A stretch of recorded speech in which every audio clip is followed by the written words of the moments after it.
welcome to stream.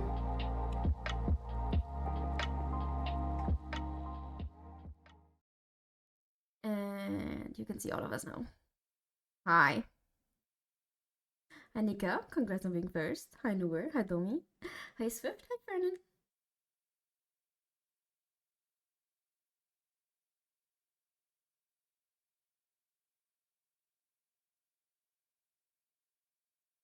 And hi everyone else.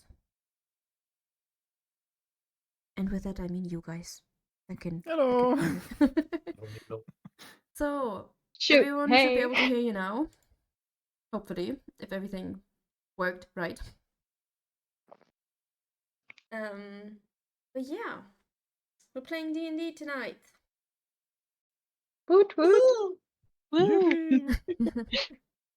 I think we're still waiting on Nat to fix her tech issues. But I think as soon as that is fixed, we can start playing.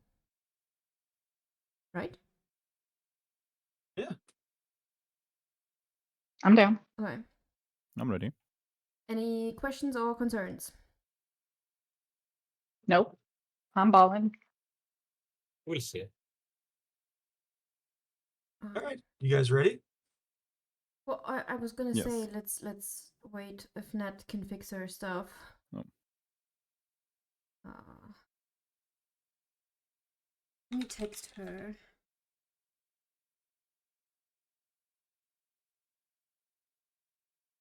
Maybe we can help her with her problem. She's deaf Can you and help so me with she my won't be able to problems? use what? Can you help me with my problems? Depends on what your problem is. Oh, cool! Thank you for the hydrate.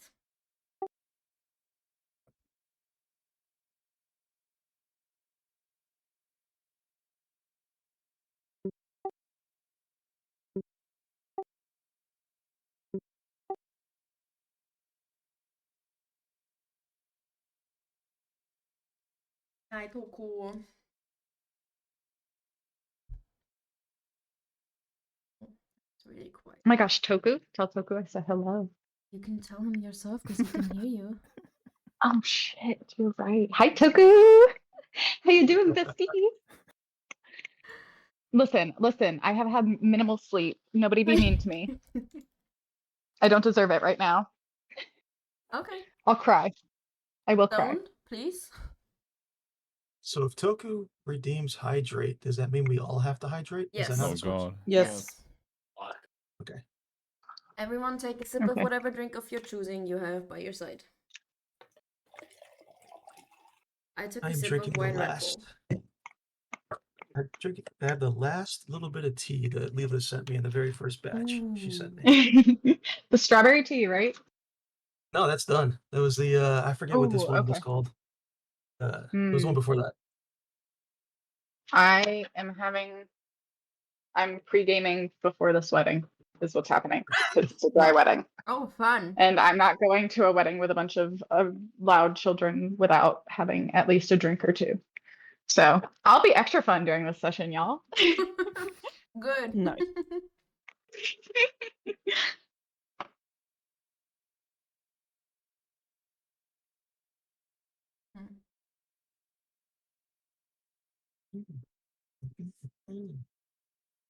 Yeah, how was everyone's week? Not good. Having to work after Dokumi is shit. Yeah, and I hate that it's so hot now. Like,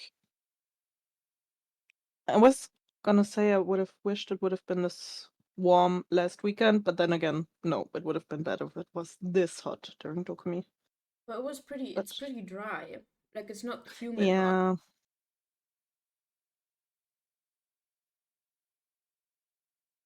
I feel like you guys like I feel like I'm in Satan's asshole right now. So, you know, I'm like it's almost 100 degrees here. So Earlier today, I was I don't know what walking that outside, is. and I was Huh? like, earlier today I was walking outside, and I was like, wait, this feels like Arizona. Yep. Yeah, Texas heat does not mess around. And I didn't bring hairspray for this wedding, Oh, so Oh. too damn bad everybody gets frizzy Leela hair. As long as it's not my wedding, I don't really care. Yeah. Lila, how did you fix that you can hear us? Because Nat says she can't hear anyone, but she sees us all. I fixed it by putting in some headphones. Oh. Yeah, I put in some earbuds and that connected it. So like make sure that if she's like doing it through a speaker or something. Let me Maybe see if I she can. accidentally connected another pair of headphones or speakers because my Discord keeps asking me like if I want to switch my audio device if I turn on another monitor because I have something else connected to that. So maybe that happened for her, and now it's not her usual headset or speakers or whatever she uses. I asked her.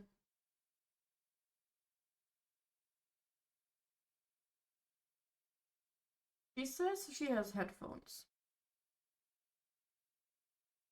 I found a way. If she taps, I figured it out. I think if she taps up on the on the right hand corner, there's like a little speaker thing that she needs to make sure that I that's think switched. she's at her to PC. whatever. Yeah, there should be like a little speaker like icon in the top right corner. Can you write that to her? Let me put it in the message. Yeah. Just put it in the chat. Like, I'm not gonna type all of that to her. You can just put it in the chat here. She should be able to see that.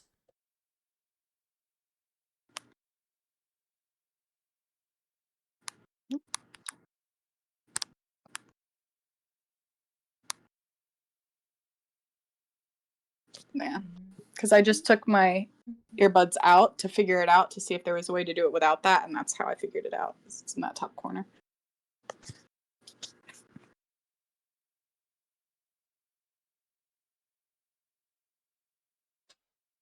I don't know if she saw that message commenting her. Because it would suck if she couldn't hear us.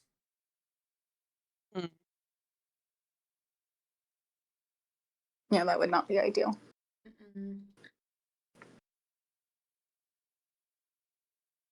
My gosh, my cousin's dog is here, and I feel bad because he's locked in the bedroom. So I messaged her to see if she wanted me to let him out. He is the handsomest boy I've ever seen. I love him. He is my best friend now. He tries to cuddle with me at night, and I love him. Until Appa said that. Honestly, yeah, Appa's been a bad boy, a bad bean, if you will. A bad bean, a bad beanie boy. Appa. Bad bean bag. Little bean bag.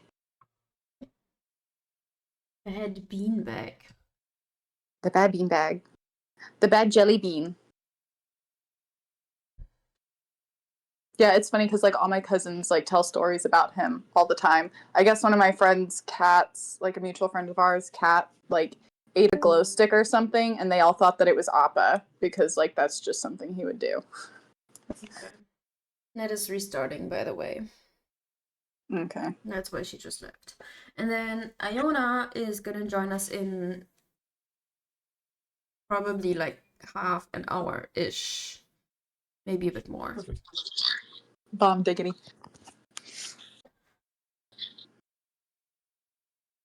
Oh my gosh, I love our little characters. They look so cute. Just absolutely precious. I'm glad you like them. I'm obsessed with them. Which one's your favorite? I'm biased.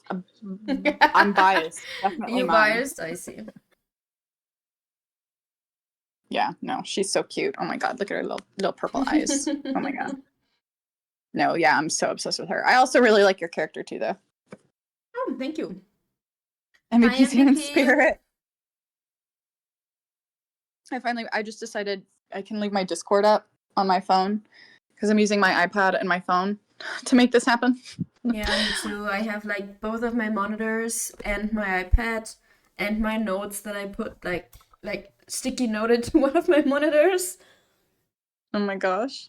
Yeah, I figured out I can still have the Discord up and then also your Twitch but I have to mute it Mm.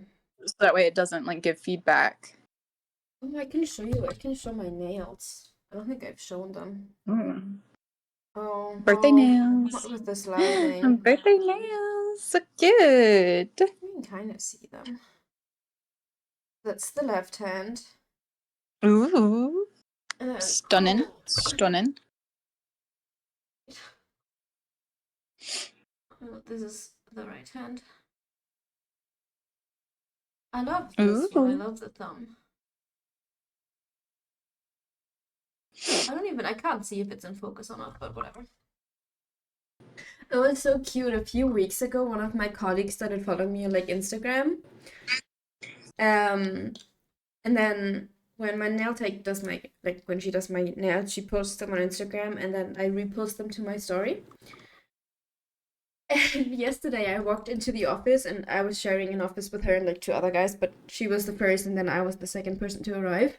And she just looked at me and she was like, "Ooh, you and your fancy nails." And I was like, "Yes." It was so cute. I did not expect her to say anything about them. And like I was like, "How did she know?" But then I was like, "Wait, she started following me on Instagram." That was really cute. I love her. Fun. She and her husband, they're like 2 of my favorite colleagues. Aw, I love that.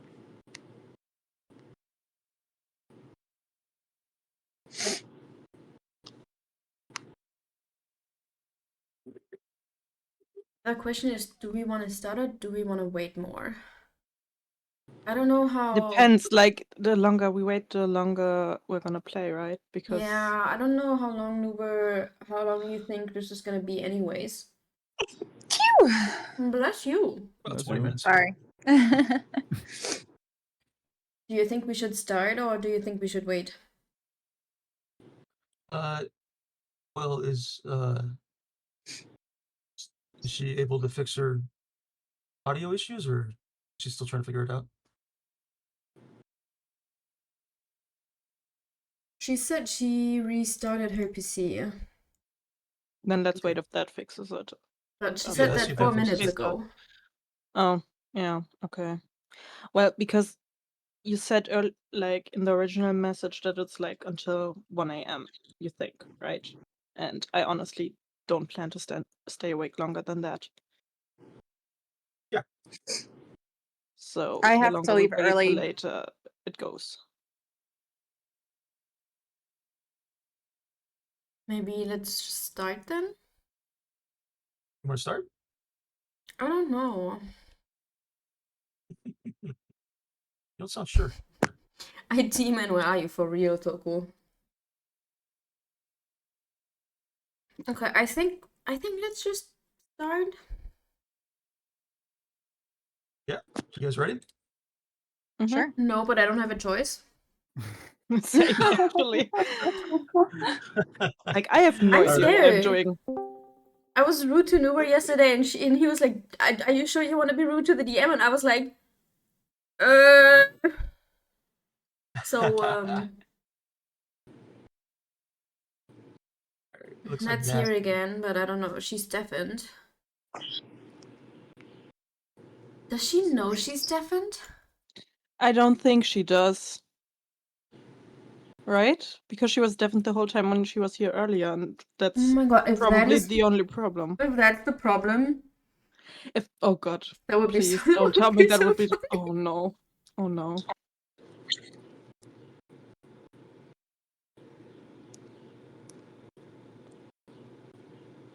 I don't know. I texted her and I was like, "You're deafened." Hmm. Nerd. Thank you, Toku. I don't know if she's in chat. I don't know. Nat, can you hear us? Yeah, I'll never believe what the problem was. What I was was that? Oh my god. I was deaf the What? whole time. Yeah. It's okay.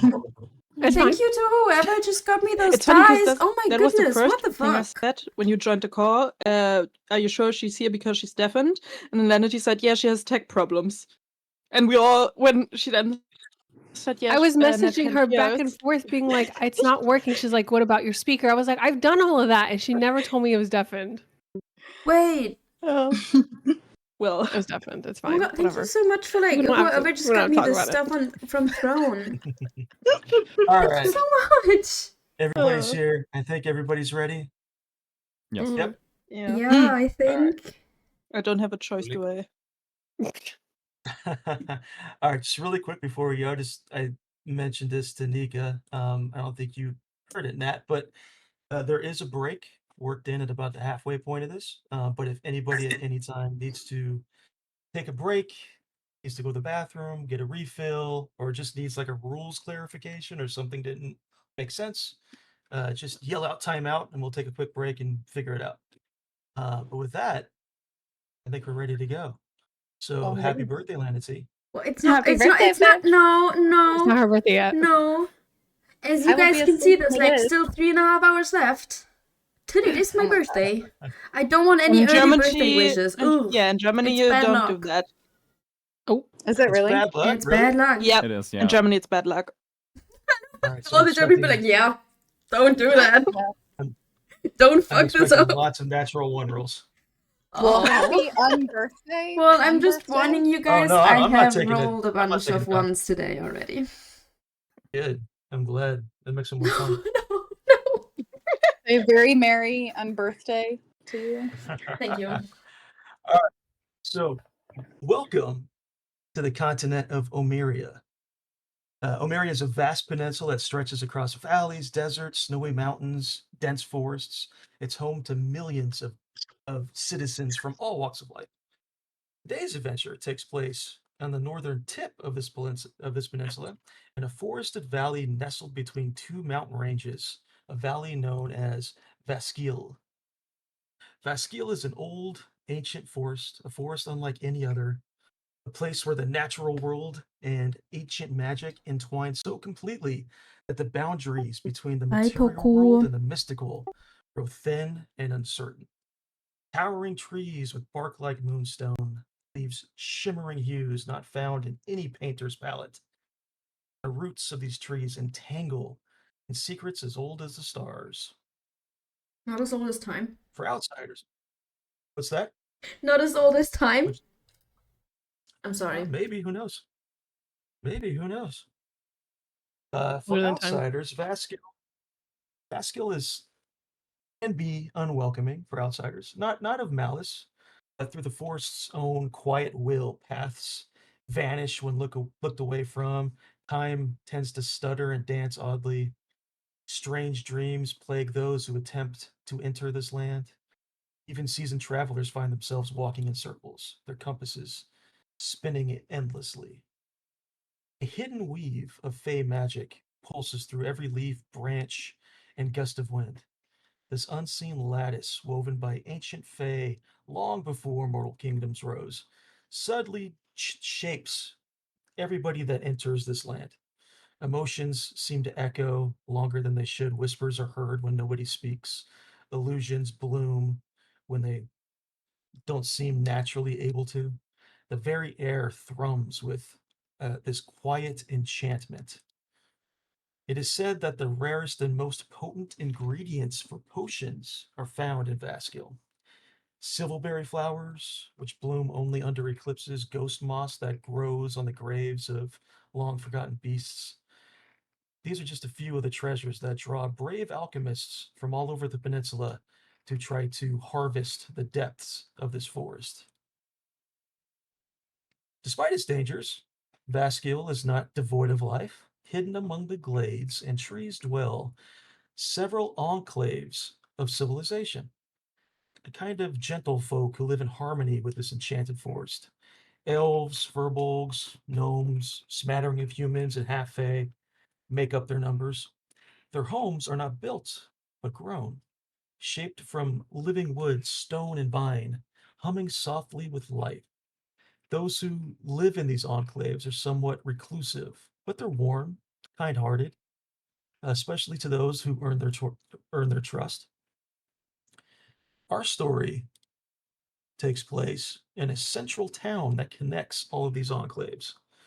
the town of Arnial. Arnial is basically wizard speak for Southern Light. The town is centered by a large institution of learning, the centuries-old Varkenbluff University, named for its founding provost, a powerful wizard who traveled to Emeria long ago from a faraway place called Eberron.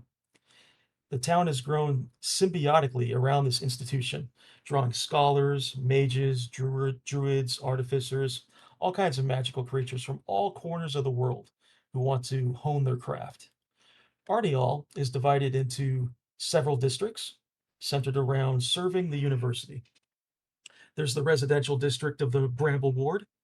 There's the industry and manufacturing district of Wandwharf. And there's the district that we find ourselves in today, Whisper Grove. Here in Whisper Grove, you can find merchants of all varieties, inns and leisure houses to serve every need, and plenty of taverns to keep your thirst and hunger satiated. Tucked beneath the wide branches of a luminous night bloom tree at the edge of the Whisper Grove, just a short walk from the eastern gate of Varkenbluff University, is a tavern called the Owl and Anvil. From the outside, the Owl and Anvil appears unassuming. It's cozy. It's a brown structure with bark paneled walls, ivy draped windows, a copper sign shaped like a stylized owl perched upon the smith's anvil. Arcane lanterns hang like fruit from nearby branches, glowing faintly blue and dimming or brightening based on the patron's mood as they approach the tavern. Inside the tavern is a warm and wood-scented environment, with the ceiling supported by magically grown interwoven tree limbs. The main room is softly lit by floating candles that follow servers and patrons around the room, casting pools of amber light. A mix of scholarly chatter, clinking mugs, and just quiet spell fills the air. Every table is inscribed with faint glyphs that dull eavesdropping and any minor illusion spells, ensuring that patrons' conversations stay private, even in the openness of a tavern. On the second floor of this tavern are a series of smaller private rooms that are mostly used by study groups from the university. One of these rooms, however, has a rather odd assortment of characters. The room is circular, about 15 feet across, with smooth, living wood walls that curve seamlessly into the floor and ceiling. The entire space feels grown, kind of organic architecture that evokes the inside of, or what it must feel like to be inside of a tree knot. There are no lamps or torches. Instead, the vines on this tree, they're vines of inkroot. They glow, spiraling all across the walls, shedding a kind of gentle indiglo and violet glow across the entire room. When voices rise above a whisper, the inkroot dims. When the inkroot, or when the voices are almost to a whisper, the inkroot almost dims completely. The room is darkened. But right now, the room is bright. There's definitely a lot of chatter happening in this room right now. At the center of this room is a table. Seated around the table are 7 chairs. In the 7 chairs are 7 members of a newly formed adventuring guild, awaiting their first quest from their handler, a member of a group called the Golden Vault. Her name is Mira Rahir, who's due to arrive at any moment with this new quest. But in the meantime, let's introduce ourselves. And I'm just going to go with what I have here in my Discord order. So, starting at the top, May to her friends. Describe yourself, May. Who are you? What are you wearing? Okay. Hi. So I'm May Vera, but my friends call me May. I am a tiefling bard who has long dark red hair that's mostly worn up in like a high ponytail. I have like grayish horns on my head that are kind of protruding into my face, curving kind of into my eyesight, but not affecting my sight at all. I have like markings on my face and like all over my body that I was born with. And I have 2 different colored eyes. I have a green eye on my left and a purple eye on my left and a green eye on my right. And I'm wearing a 2-piece outfit. Well, it's not a 2-piece outfit, but it's basically an outfit that's consistent of like 2 parts. So I'm wearing a oh my god, wait. I'm wearing a corset with like a very high-raised black pants that have like gold embroidery down the sides of it, and like long flowing arms that are like sewed onto the corset. And on top of that, I'm wearing a flowy coat that is fastened to me with like another like corset belt that I can just take off and throw away to go running if need to be. I am a performer, and wait a second. I am playing a flute. I have a silver flute on me all the time, and I don't come from like higher classes. Like I come from a very pretty much lower class, but I kind of like worked my way up by performing and basically swindling my way, not swindling my way, but like pretending to be from a higher class. So people don't really bat an eye when I'm going to places where like aristocrats are, or like the very like high class folk. Like I can mingle with them and no one would suspect me to not be born into aristocracy or something like that. Yeah. Right on. Next up on the list, sitting next to May, is Nifa. Nifa, please describe your character. Hi, I'm Nifa. I'm a high elf and I'm a rogue. I was born into a wealthy family, but I haven't really had any connection to my family in many years. So I left this life behind me, and I've been mostly living on the streets for a couple years now. Hi, Redcore. Spent a few years And in the thank you, woods, Stress, for the living 9 with a months. man, but I ran away from there as well. So I kind of just do what I have to survive. Not really doing anything that's worth mentioning or anything special. Right. I have long black and red hair. My eyes are also 2 different colors. My left eye is red and my right eye is gray. I have pretty pale skin and of average build, not really tall, not really short.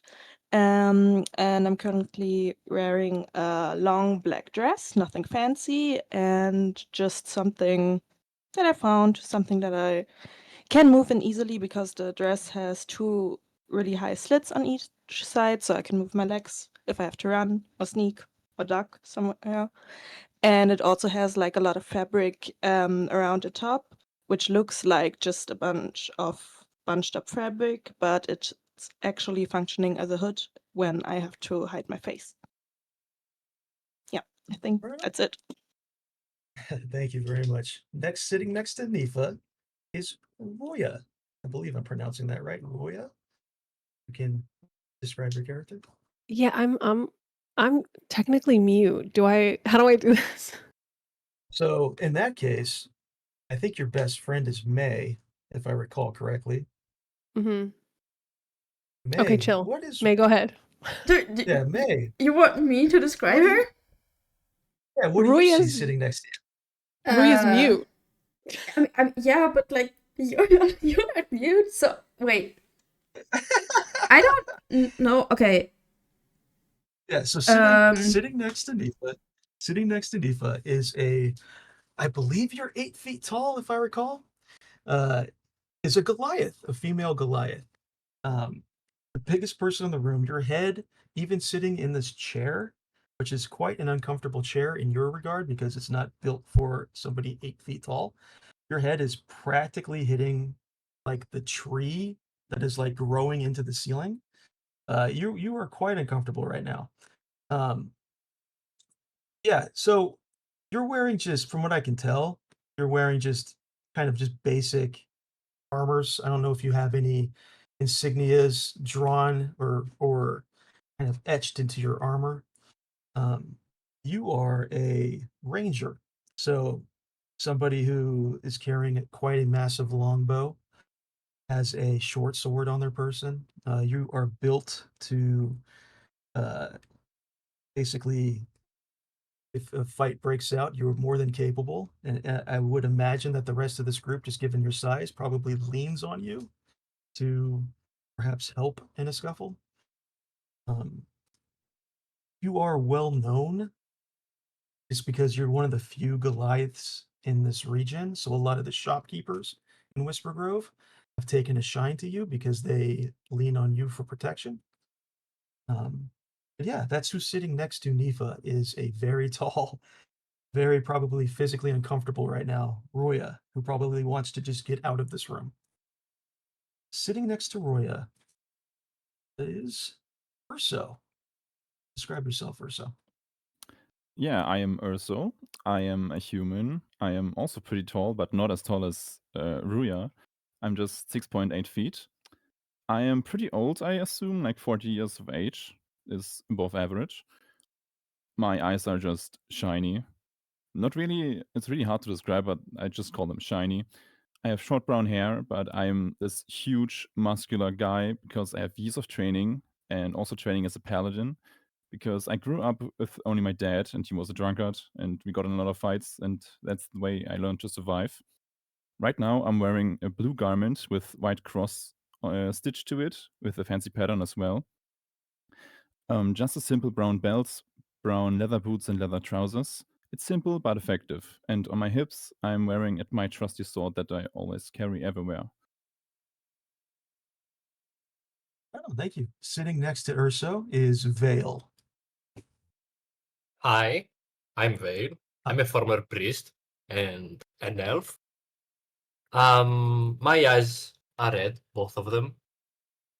I have long hair with a lot of scars on my face as well. That have to do with my past. I am pretty cold, I guess, towards people. And about my costume is basically like lots of layers of clothes, but mostly black, just to hide myself and my power, I guess, because it's kind of a necromancer power. I don't have many connections to people, so you can say that Vale is kind of a loner in some sort.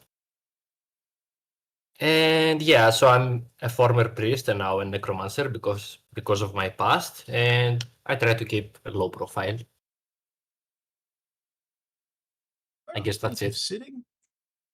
Sitting next to Vale, last but not least, is Violet Thornwood. Hi, I'm Violet.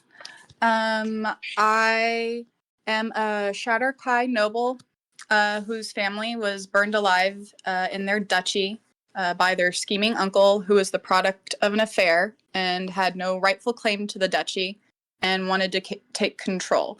I'm the only survivor of the fire, and I use my seductress skills to steal and con people to upkeep my extravagant lifestyle. I am wearing a tight purple corset and a skirt with high slits that accentuate my curves, but can be covered by my cloak and hood if I'm trying to be inconspicuous. And I wear my family's ring, like crest ring. I'm well known in some spaces, but especially like noble spaces because I was a part of court. But people kind of still whisper about the fall of my house while my uncle takes over. So we have a seventh person who will be joining us later. But for now, this is our guild. Immediately after Violet gives her little description, you hear a loud kind of metal clank as the door that leads into this room kind of quickly just pushes into the room. And a half elf woman in her mid to late 30s walks in, and you all recognize her. You all know this woman. Her name is Dottie Bramblethorn. She is the barmaid here at the Owl and Anvil. She stands at eye level with most of you. Her long, wavy brown hair is pulled back, kind of behind her pointed ears, and she wears this tight green headband that she wears all the time. But she puts that to keep her hair back off of her face. She has a slight shimmer of sweat kind of across her face, neck, and arms. She's wearing simple clothes, a brown corset that appears to have recently been tied tightly around her abdomen. She greets you all with the warm, friendly smile that you have come to know her for. She's carrying with her a full platter of different cups of ales, teas. There's several small rows of warm bread and jam, few cured meat selections on this platter as she places it down on the table in front of you. None of you ordered this platter. She's just bringing it for you. Immediately, she sees you, Roya, and signs to you, "Oh my God, I'm so sorry." And she waves her fingers, and the window behind your head, Roya, that you've been kind of like hitting your head on, opens. And for the first time since you've been in this room, you're able to kind of sit up straight. Your head's like practically outside, but you're still looking into this room. So for the first time in probably like half an hour, you feel somewhat physically comfortable. She says, "I thought you all might be hungry. It's lunchtime after all. Don't worry, this one's on me. I know your birthday's coming up, May. I wanted to have this for you. I hope you all enjoy." And as she says, "I hope you all enjoy," she flashes kind of a sly wink in your general direction, Vale. "If I can get you all anything else, just let me know. And happy birthday, May."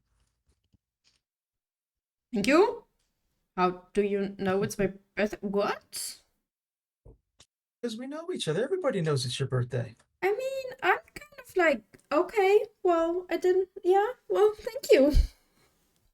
Yeah, everybody knows. And The Concord came through here earlier. I kind of like dug my chin a bit down because I'm like, I didn't expect her to say that to me in that moment, so I'm kind of like caught off guard. I love how shy you are. She kind of giggles. She goes, Vale, try this tea, Vale. I brewed it just for you. It's a gnomish blend, sweet, spiced, just a little bit dark and unpredictable. Kind of like you. She goes, you're waiting on your friend Mira to show up, right? I think she's downstairs. I can send her up if you want. Oh, okay. Thank you. I'll have a taste. And if I like it, I will probably tell you. So Yeah, thanks, I guess. quite delicious. Yeah. She goes, anytime. And I've got so many different varieties I would love for you to try. Okay. Oh. I'll keep that in mind. Thank you. Oh, she kind of blushes a little bit. She's like, let me go get your friend. She's right downstairs. I'll be right back. Okay, I'm waiting. She leaves and closes the door. Yeah, you've got this full plate of food in front of you. So if anybody would feel peckish or hungry, it is about the equivalent of about 4:30 p.m. in the afternoon. So not quite dinner, not quite snack time, but if anybody's feeling peckish, it's there for you. After a few moments, you hear footsteps outside the door, and the door opens again. And again, another face that you recognize. This is Mira Rahir. She's a human female. She's maybe mid-20s. She's an operative for the Golden Vault.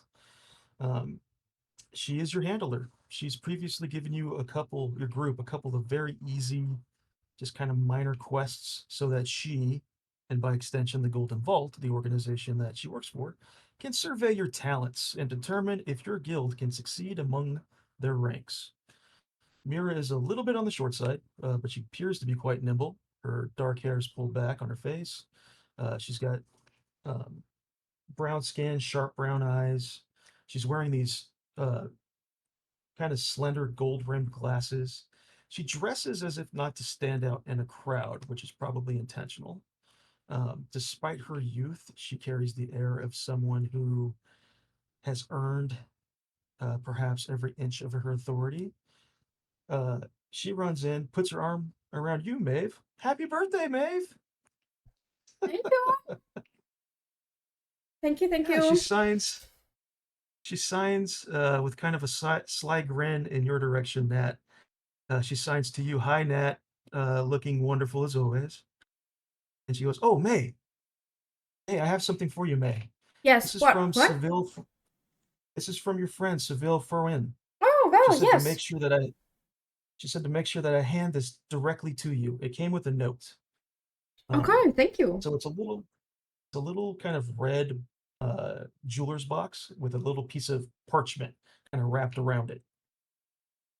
I take the box and I take the parchment and I open the parchment and read it first.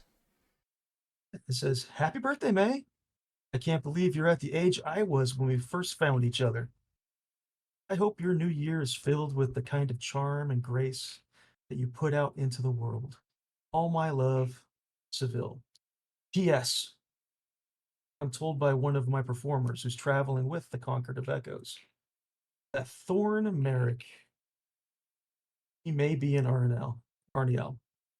Keep your eyes open. He's, as you know, not to be trusted." So at first I start to like smile because that's a very sweet message from like a very dear friend. But as soon as I read about Thorn possibly being back in town, my smile kind of slowly starts to fade, and I'm just have like a kind of annoyed look on my face and like kind of roll my eyes.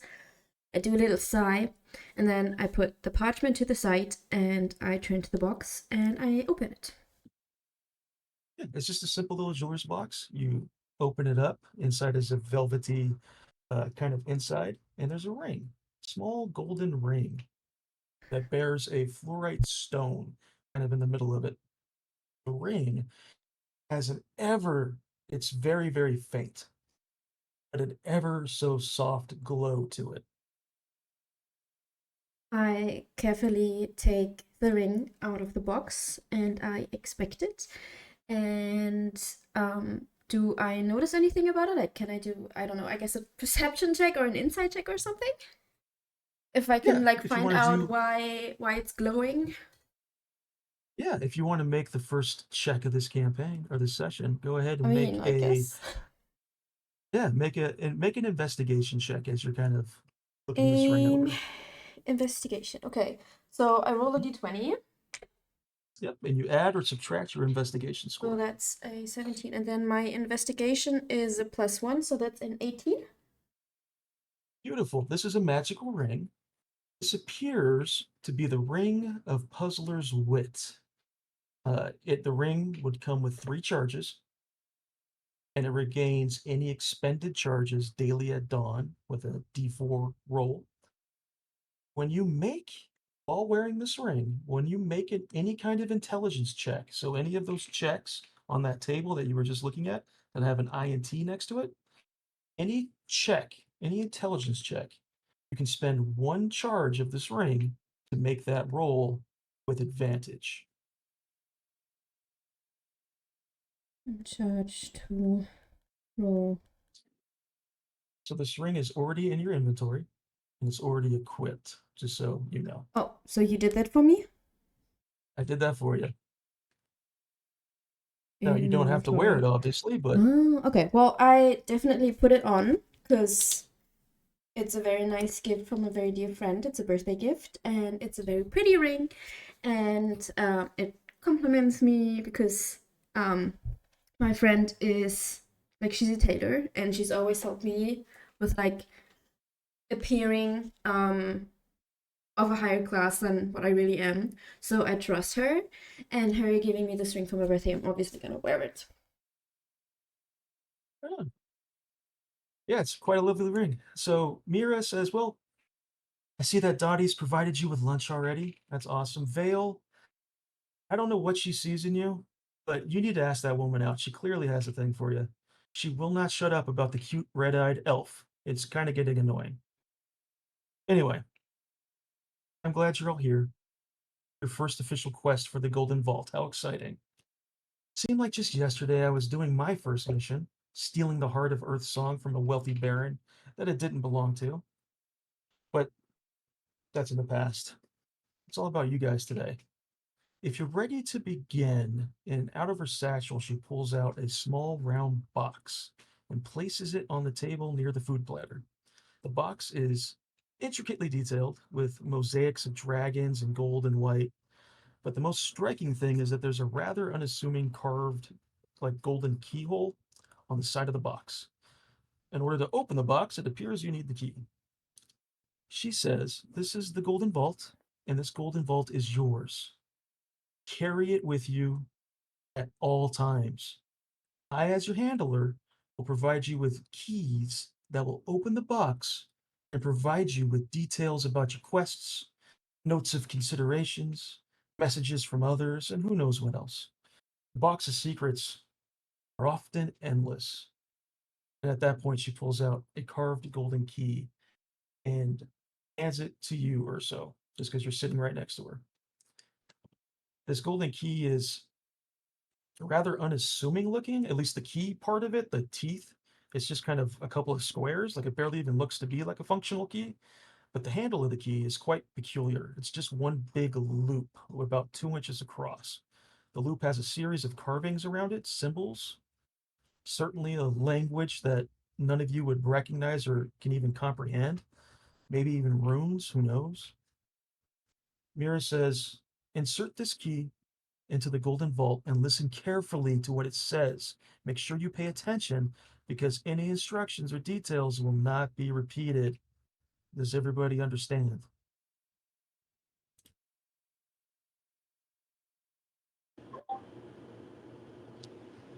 Yes.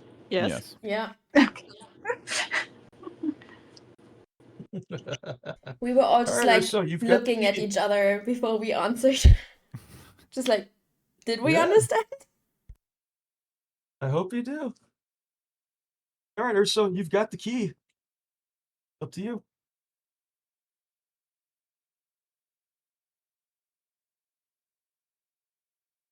Do you want to try to open it? Or should I try to lockpick it? You don't need to lockpick it if you have a key. While the others are talking, I look over at Ruya, and Ruya just signs to me that she in fact did not understand, and therefore I go turn to Mira and ask her to repeat and explain it again. Oh, okay. Mira kind of sits in a chair that's right in front of the box, but perhaps a little closer to everybody. Because this is the golden vault. This box is yours. Keep this box with you wherever you go. You're only going to get this one box, so do not lose it. She says, "We will give you keys that will give you missions, give you instructions, they'll give you notes of consideration, they'll give you messages from other people. Who knows what else? That's why you need to keep this box with you. You never know where you will find a golden key that can help you on your journey. So opening the box will give you your quest."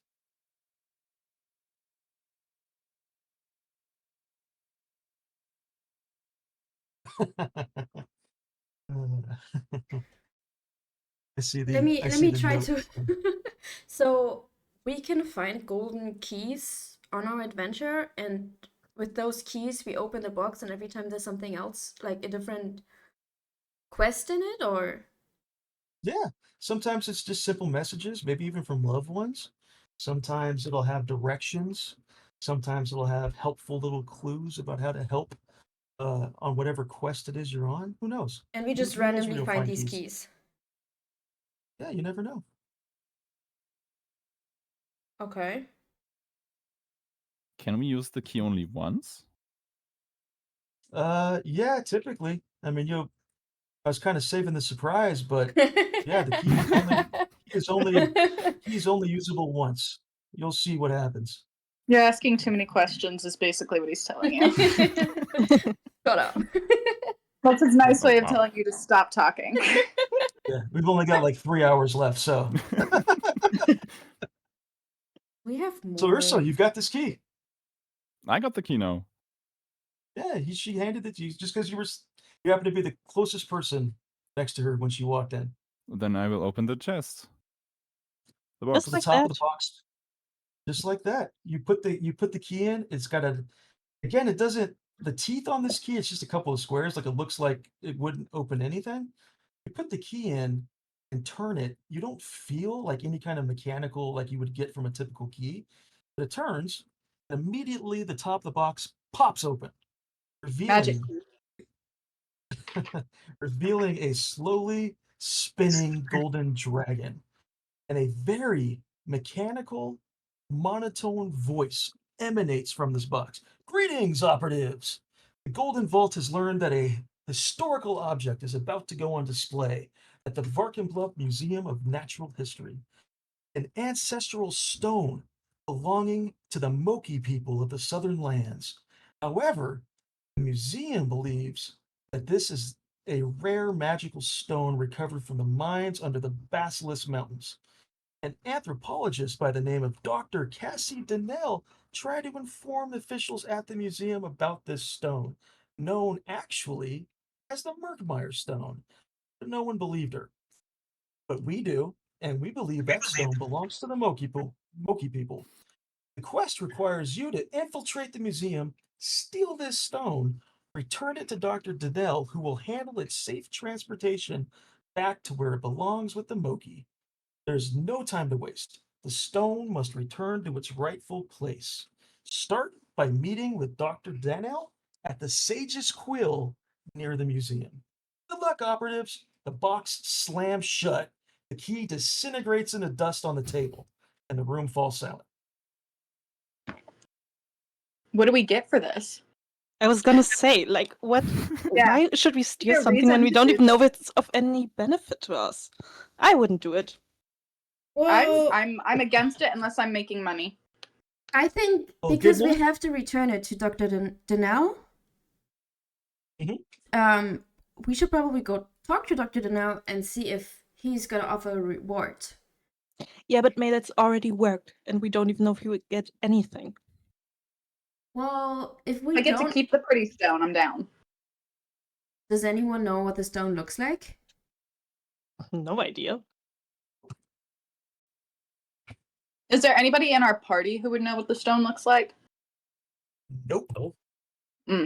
Cool.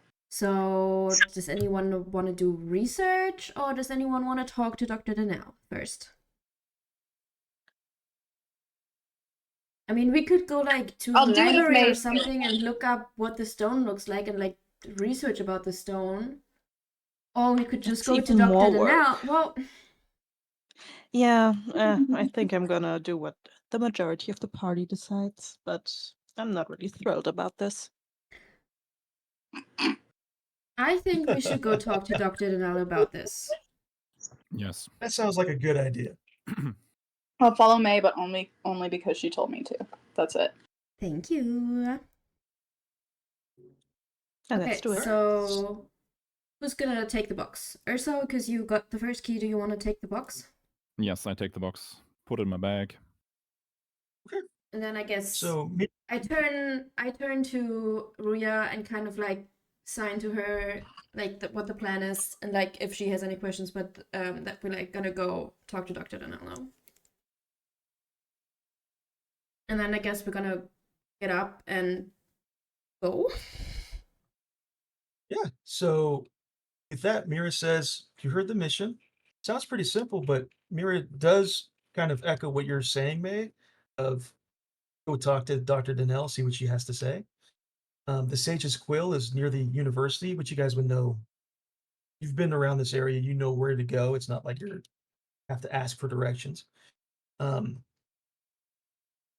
Yeah. So with that, is there anything anybody else wants to do here in the Owl and Anvil? Any other conversation, or do you want to move on? Can I put some food in my bag? You absolutely can. So there's a variety of meats, cheeses, I a was little bit gonna of say bread. I'm So, yeah, you can grabbing take like a bread and like put it in my mouth and start walking. I just kind of take all the cheese. try to like I'm like I start to want some nibble on the bread. cheese. How about Urso, I give me shove- some cheese. I'm just carrying the cheese. I can give it to you later. I How will about hold I you to shove that. Vale Otherwise, I to go steal it talk from to the you. girl? It's okay too. What? Can I shove? What was it? Wasn't it Vale who was getting hit on by the girl to see if he can convince her to give us extra food. I don't want to talk to her. Oh my gosh. Useless. Absolutely useless. All right, so you I'm guys scared of women. Missed you opportunity. guys grab your food, grab a cup of ale or tea, whatever you like. You step out of this private room on the second floor of the Allen Anvil, head downstairs. The Allen Anvil is quite busy. There's a lot of patrons about, a lot of interesting faces, but it sounds like you guys are just heading right out. Dottie Bramblethorn gives you all a wave and a little wink in one character's particular direction. I wave back at her Yes. and then give Vaya like a stare like, damn you. I blow her a kiss just for funsies. I completely ignore her. I walk in between line of sight of Vale and her, and I wink back. Ooh. She says, she waves goodbye. She says, I hope I see you guys later. As you walk outside, leaving the Saging Quill.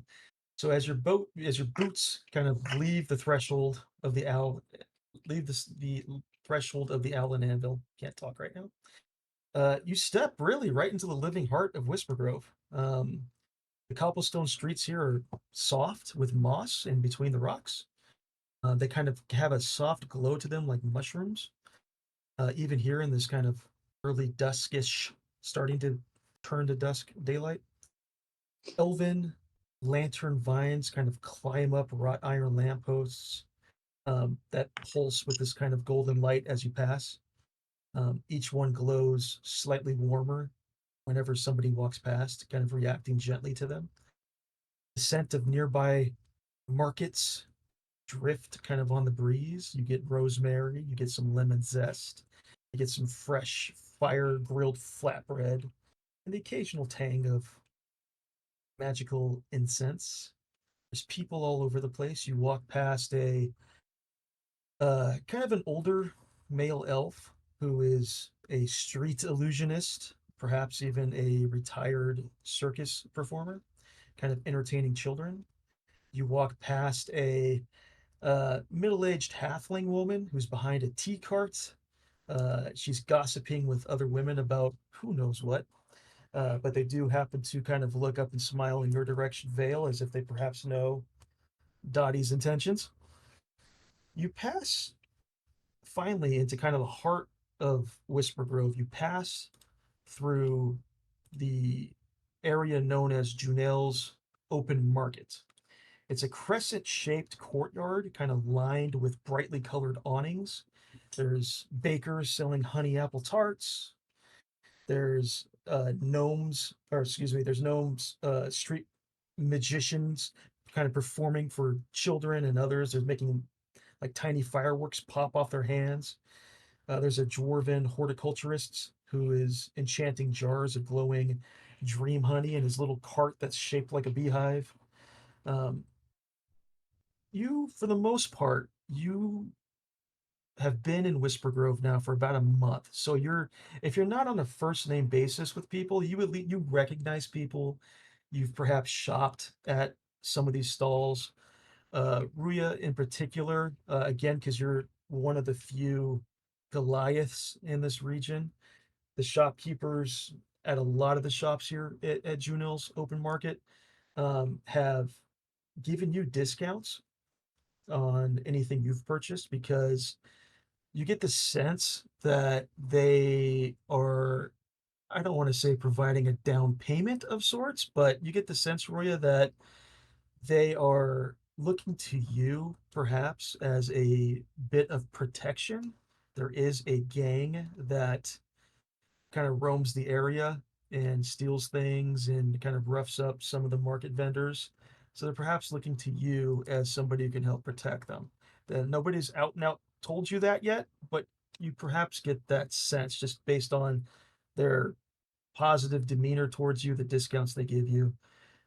As you're making your way through this market towards the direction of the Sage's Quill, you pass by, like I said, a variety of different shops. There's There's Elda Thorma's Verdant Remedies. She sells dried herbs, solves enchanted teas. There's Kelro's Iron and Ember. He sells forged tools, horseshoes, utility grade weapons, enchanted nails that hammer themselves, which are kind of handy.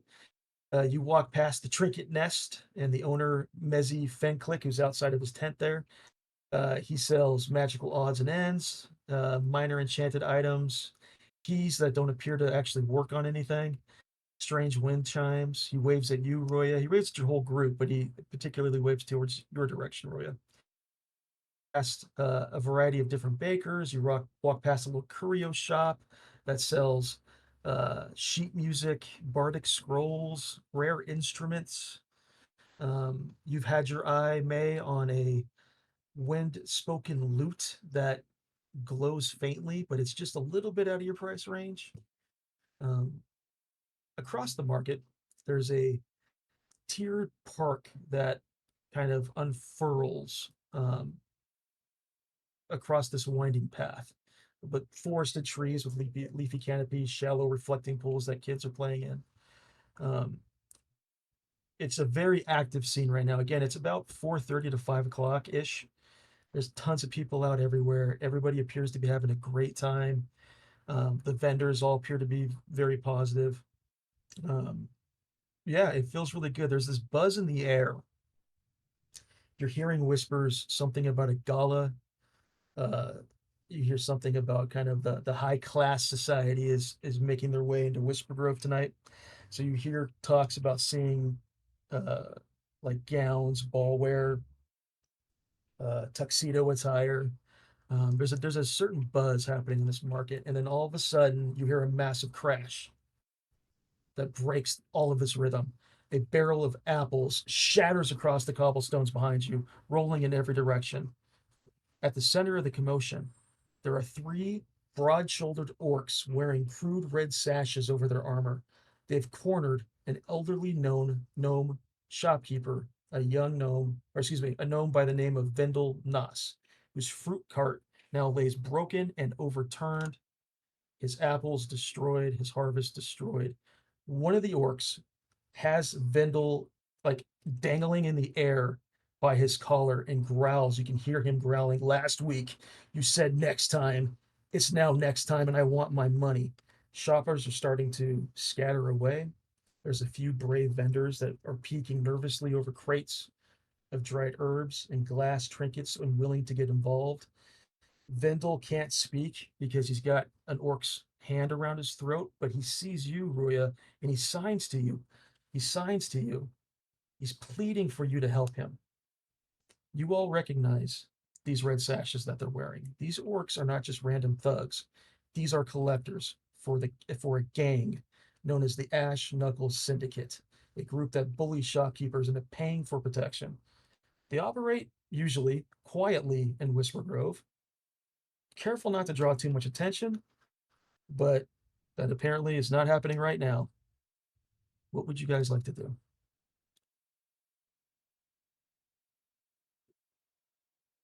Ruya, we can see her drawing her arrow, her bow, and putting an arrow into it.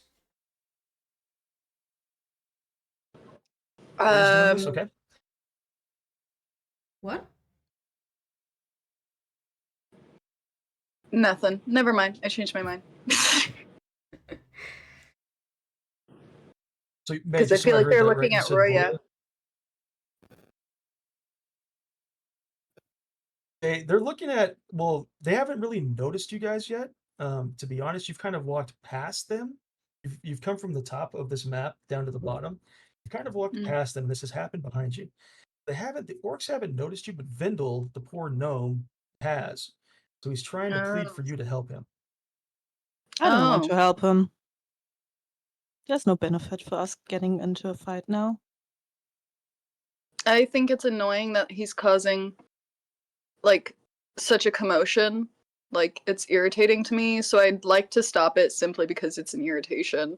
So and then maybe because the cart guy has like fruit and stuff, maybe he'll give us a discount also if we help him, which would be cool for food later. So can I go up? Well, maybe I should ask the rest of the party, are y'all cool if I like go up and like try to talk to said orcs into convincing them to drop the guy? So Are Yeah, y'all you cool can with do that? out of the corner of my eye, I see Ruya drawing her bow, and I turn around, and I see like the situation that's going on, and then I see that Violet also reacts to it, and I kind of put my arm like on Ruya to be like, maybe we should go check out the situation, find out what's happening before we do anything like urgent and start a fight in the middle of the market and possibly destroy a bunch Because of somebody else merchandise. could get hurt too. And we could also possibly destroy a bunch of merchandise that we would have to pay for what we don't have the money for. So, Well, and we might be able to get information because if these orcs are usually quiet, why are they now causing such a commotion? Like maybe something's happened to warrant like whatever's going on. Like maybe they're desperate for cash for another reason. yeah. And so they're getting like more bold. So maybe they have information about stuff. So it might be nice to have them alive. I see Ruya just shaking her head, and then I give her like a very like a look like, please, let's talk to them first. You can like show them that you're ready, but let's take it slow and just go over there and like find out what the situation is first. And then I look at the rest of the party like expectingly like, what do you guys think? Like, let's go talk to them? Question mark. Maybe I can narrate, but like I don't. The speaking comes from May. This is really hard to type. Well, So can't I'll you just describe at least what you're doing? That's what I was saying. I'll just do what you're narrate. most comfortable with. Yeah, I'll just narrate but May, for talking, I could just type it to you. Yes. Okay. Like signing. But my bow and arrow are drawn, but I'm not moving, which is I'm basically agreeing with Violet. Like she can go up there and talk, but I'm keeping my bow and arrow locked in one of them. Okay, so you've got your bow and arrow out. You're aiming at one of them. Mhm.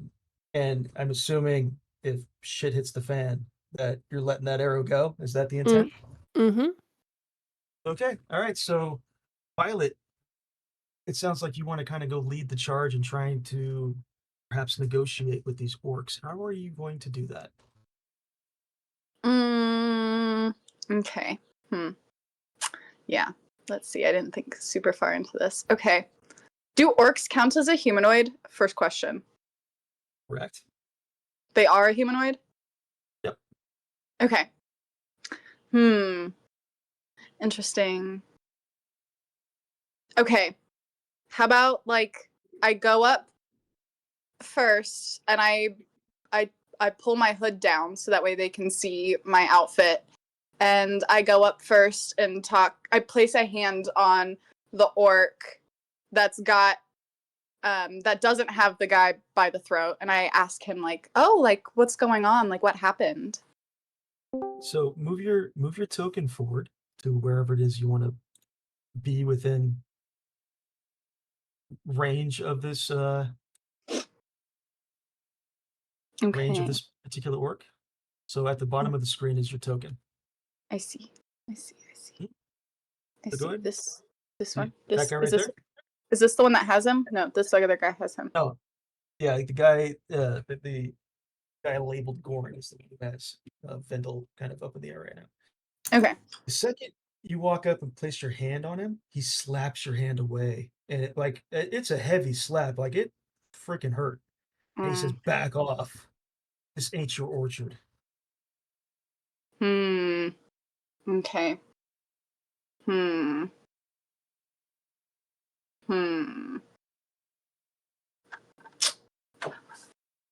Can I like see if I can get him to kind of like meet and lock eyes? Like, is he looking at me? Has he like at He's least looking at you looked right at me? now. Okay. Yeah, all three of them now, because you've walked. Oh. Gotta remember, everybody else kind of scattered. So when you walk up, you're the only person around. So all three of them now notice you. I can't like use my charisma. Don't I have like a pretty decent charisma score? And see Yeah, but if what do I you wanna can do? see if I can like convince him to tell me what's going on, because maybe I can help them. Like maybe that's something I can do. Like maybe I can do him a little favor if he like tells me what's going on. All right, so make a persuasion check with the idea of like you just, hey, it's all good. I just want to find out what's happening here. That's your approach. So make a Yeah. persuasion check. Okay. How which one do I hit for that? So it is on there's a long column in the middle of your character sheet towards the bottom. There's a persuasion with a number that says 5 next to it. Yeah, I got you. Tap on that 5. I did, and it's not doing anything. Don't be. Oh, I did it. Oh my god. So you rolled a natural 1, I think, is what that is. Yeah, it is. Yeah, it is. Yeah, so, Wow. so for the record, I just want to make sure that is a natural 1 that was your first roll in this section. Okay. Yeah, bad luck, Leela. Thanks. Yeah. He shoves you backwards. Like he slapped your hand off of you. He didn't want you to touch him. He shoved you backwards into like an adjacent food cart with like mangoes and other kinds of melons on it. You're gonna take 1 point of damage because that's how hard he shoved you into this. And he says, I'm not gonna tell you again. We don't want any trouble, but you're making trouble. Oh. At I feel like this maybe. I was gonna say at this point, Roya, you didn't. From this distance, it may have been hard to hear exactly what Violet told this orc, but you heard what the orc said because he pretty much shouted it at her, and he shoved her backwards into this food cart. You've got this bow and arrow trained on him, Roya. Is now the time, or are you still waiting? I'm waiting for Violet to give me a look. Okay. I'm not waiting. I saw that, and now I'm approaching. I look over in Nifa's direction, and I'm kind of hurt. Like my eyes are welling up just a little bit because I'm like kind of shocked and a little bit hurt.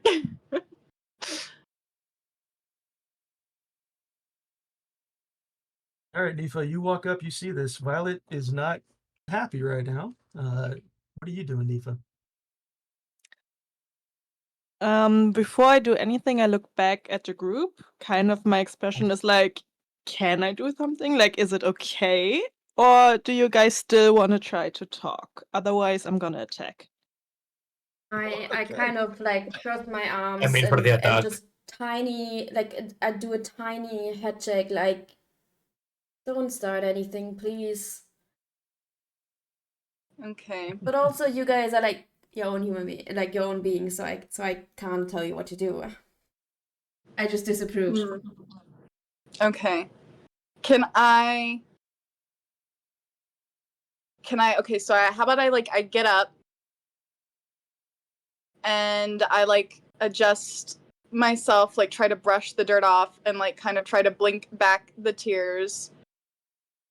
Damn, am I really about to try again after I rolled a nat 1? I feel like I really should not be trying again. I'll give you one more shot at this. If you fail again, it might be Okay. not great. Does anybody else have any other ideas before I possibly fail this again? I'll do it again if the rest. I mean, I have pretty good persuasion, and fantastic. instead of Somebody else first. attacking, because May shook her head, I'm like, okay, I'm not gonna attack, and I'm gonna try a persuasion check to try and get them to talk. I support you. So what'd you roll? I just click persuasion, right? Yeah, you click the little number. There's a number next to persuasion. Yeah. Click on that number. Oh. There you go. Oh, wow. That was a 26. Oh my god. That was a natural 20. Oh my Um, god. So you walk up, Nifa, and I assume you're kind of trying to do the same thing that Violet perhaps Yeah. tried to do, which is just I just want to find out what's going on. The orc that shoved Violet kind of lowers his guard a little. For some reason, lowers his guard. Maybe he doesn't feel as threatened by you as he does by Violet, perhaps. Who knows? Perhaps because you didn't touch him like Violet did. He says, look, old Vindal's been late 3 times. That's not a misunderstanding. That's a problem. He owes us money. Look, I don't want any trouble from you guys. He's like looking around. He sees somebody with a bow and arrow drawn. He sees somebody who's a little bit shaken up. Dale's kind of approached now a little bit. We don't want any trouble. The trouble's what happens if you interfere with the Ash Knuckle Syndicate. He seems more open to talking to you. Sounds like they don't use lotion. Ashy. Yeah, funnily enough, there's very, very ashy around the knuckles. There's a reason for that. Hi, Theo. Go sit down. Okay, I'm So, yeah. gonna ask him like what they think now, like how they want to handle it, like what they want now. Like, do they want to hurt him? Do they want money? Uh-huh. Yeah, because they're not we- gonna get money out of him really if they can't get continuous money out of him if he's dead, so that's not super helpful for them. He owes us 20 gold pieces, so he's got to pay now, unless you guys are willing to pay on his behalf. I'm not. Can we like And you, can we not like convince him that like 20 pieces now and like demanding the 20 pieces now isn't going to be as helpful as like waiting for him to get more later or something? How much does he owes owe us 20 them? now. He owes him 20 gold pieces. Oh, so like 20 is all he owns? Well, as how much he owes these people, 20 gold pieces. How much he has, it's hard to tell because he can't really talk right now. There's an orc hand around his throat. So someone needs to convince him to drop him first, so that way the guy doesn't die and can actually like hold a conversation, right? Is Should I everybody? try again? Yeah, why don't you? I rolled once and it did not go well. So let's rely. I used up all my luck. Yeah. Well, let's let. How about you roll? If it doesn't go well, then I will try again. But like, Okay, let's try to so- convince him to drop the elf, so that way like the discussion can be civil about this, and like Mhm. maybe we can come to some kind of other terms. Mm. Can I intimidate him? Drop So yeah, the person? Sure. you if absolutely want. can. So there is Violet, so you know, there is in D&D an action called the help action, which means if another character is attempting to do something that you agree with, usually it's something you're going to try anyway, but if Nifa, for instance, is going to try to persuade this orc to drop Vindal here, you can help in the persuasion, and Nifa gets to do that check with advantage. I would like to help Nifa so she can do this check with an advantage. I don't know if I'll give her an advantage, but I'd like to try. Yeah, so you've dusted yourself off of these mangoes and melons and bits of fruit that are kind of stuck to you. Kind of stood your ground a little bit, perhaps, that you're not intimidated. Nifa, so this main orc who is got Vindal by the throat, he is clearly the leader. While the other two have spears kind of on their back, he has a considerably violent-looking double spear strapped to his back. He's the largest of the three. He's got this big red tattoo of a broken shield across his back. He's a very intimidating-looking half-orc, a very big dude. He sees you kind of walk forward because I assume you're trying to convince him now to drop Vindal, or at least relax his grip a little bit. How are you persuading this orc to let go of Vindal? Well, I'm telling him he's obviously very big, very strong, And the guy he's holding doesn't look to be able to withstand being held like that for very long. And if they want their gold, they should probably let him go for now. Otherwise, he might not be able to give them what they want. Yeah, like maybe he He doesn't kind of- have the gold on him this moment. Like we can maybe kind of try to convince him that it's not like he has the gold right now, so they have to let him go long enough for him to go get the gold. Well, my first Sure. goal is just that they let him go. Mm. Because being held by the throat like that, maybe at some point he will stop breathing. Oh, I got you. Okay, so make another persuasion check. This time roll it twice and take the higher. We're gonna take the higher of the two Okay. dice results. An advantage. Wow, another natural 20. Oh my god. I don't even know why I'm playing. Guys, that's all my luck for the entire session. Then I Nathan, don't roll you again, walk- right? No, you don't need to because that's Yeah, that's yeah, that's the size. so Nathan, I roll you've my walked up. eyes. You roll your eyes as Leela or you roll your eyes as Violet? Both. Equally both.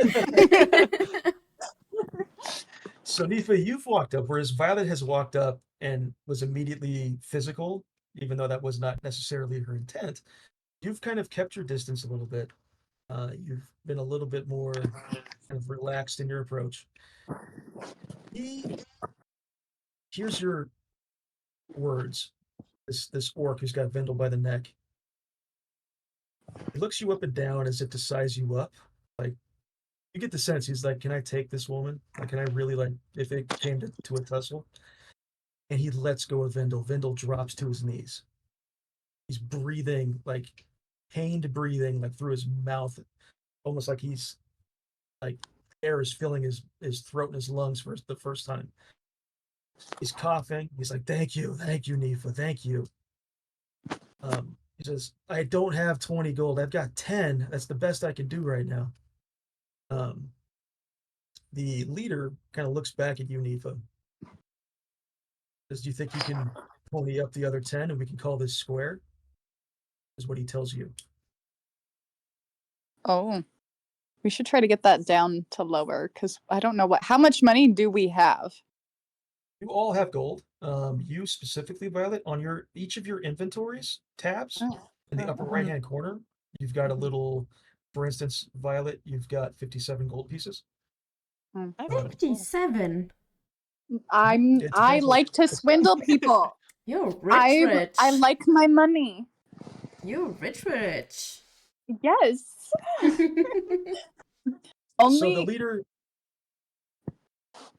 leader just kind of reiterates, like, yeah, between the 7 of you, if you can come up with 10 more gold pieces, we'll leave him alone and we'll be on our way. Okay, but also like he'll be on his way for now, but like these guys seem generally problematic. Like this is a systemic problem. Are we just gonna like is this like are we gonna deal with the like root of the issue here, or are we like just gonna like placate him for now, but like later he could just come back and cause the problem again, right? No? Maybe? I don't know. So you just want to kill them? I'm not saying kill them. That's not what I'm saying. It doesn't have to be murder. I mean, it could be murder. I mean, it doesn't have I to prefer be. it. Can I clear my throat? I'll just clear my throat. We have like disarmed them. So like as in like they've dropped the guy, maybe we can get him away from the situation. And Do you and really if we want to fight 3 orcs right now in the middle of a market? I'm not saying we have to fight them, but I am saying that they could just become a problem for us later. I'm just saying. I'm not saying it has to be through a fight, but like, I don't know. Like maybe we should convince them further to like at least tell us like, I don't know, more information about like what's going on now. What like because apparently they didn't used to be super problematic and loud about their issues, but like why are they being super problematic and loud about their issues now? Do you want to try? Yeah. Are we sure we can't make Nifa do it? What do you want me to ask him exactly? fantastic question. I don't know. I offered up information at somebody else's turn. I'm doing the best that I can, okay? And the best is a 1. So Well, the good news is you can't roll any worse than that. True. try me. Try me. I want to ask him, like, if we were to come up with the other 10 gold pieces, like, what would happen in the future? Like, when will they be back? What would they want from him then? Like, is it just a one-time deal now? Is it like they're coming back like every week or every month? Like, Yeah. what exactly is their connection to him? How often do they ask him, not ask, or like demand So- money of him? You ask those questions with the double natural 20s you've rolled. He says, look, if you come up with the extra 10 gold pieces, and he kind of glances back at Vendel, who's on the ground panting still, he says, we'll leave the gnome alone. We'll consider his debt paid. We won't mess with him anymore, but don't think that you actually solved anything. We're always around, but we'll leave him alone. Oh, so the root of the issue is still there, is what we're Yeah. hearing. I'm looking back at the rest of the group because I'm like, well, we could pay, but like it wouldn't make any difference. They're still here. We lose gold that we wouldn't have lost if we didn't interfere. So I also sent like a side eye to Violet. Yeah. Yeah, I think maybe. I have a question. For our omniscient god over here. Like, is this group just the 3 of them, or are there more members of this like guild, whatever they are? Yeah, the Ash Knuckle Syndicate, they are a gang. There's definitely more than 3. You don't know how many there are, but there are more than 3. Oh, great. Okay, great, fantastic. What do you guys want to do? First of all, I want to catch up. Finally. You know I what? didn't want to interrupt in between. I'm looking back at May and Ruya, looking what they think we should Yeah, do. because May was the biggest like reason that Don't we fight didn't them. attack. Yeah, May was the biggest reason I would have. I would have after they were mean to me, because I don't like getting my feelings hurt and I don't like being told no for shit. Understandable. I'm still standing there with like my arms crossed, and I'm starting to like get impatient. So I'm also gonna like walk up and be like, I don't care. Let's pay the $10 and get on our ways. I'm not giving this motherfucker my money. He hit me. I'm not giving him my money. So who else is gonna pony up the cash then? Like, what do you want to do if you don't pay the money? Like, do you just want to go? Well, because it's again like they're just gonna go and harass another vendor, and then we're gonna have the same issue all over again now. I'm also not for paying. I'm either think we should just go and let them do what they were probably going to do anyways if we didn't show up, or we fight them. I'm gonna step back for the time being. I was in for the fight, but I don't mind paying, but I wanted to fight, so I'm gonna step back for now. There's So it no sounds way like that you guys- is there any way that we can convince him to not even pay the 10? Can we do like a further check to not even pay the 10? Like, well, can we you've do like already- can we Can I ask to lower the price? or can you like intimidate them? Can someone else in our party like pass an intimidation check? Like Ria, can she pass an intimidation check to like make them just like scared and move on? So that way like maybe like the general fear of like Ria kicking ass or something will prevent them from harassing the villagers further. It's up to Is that an Ruya option?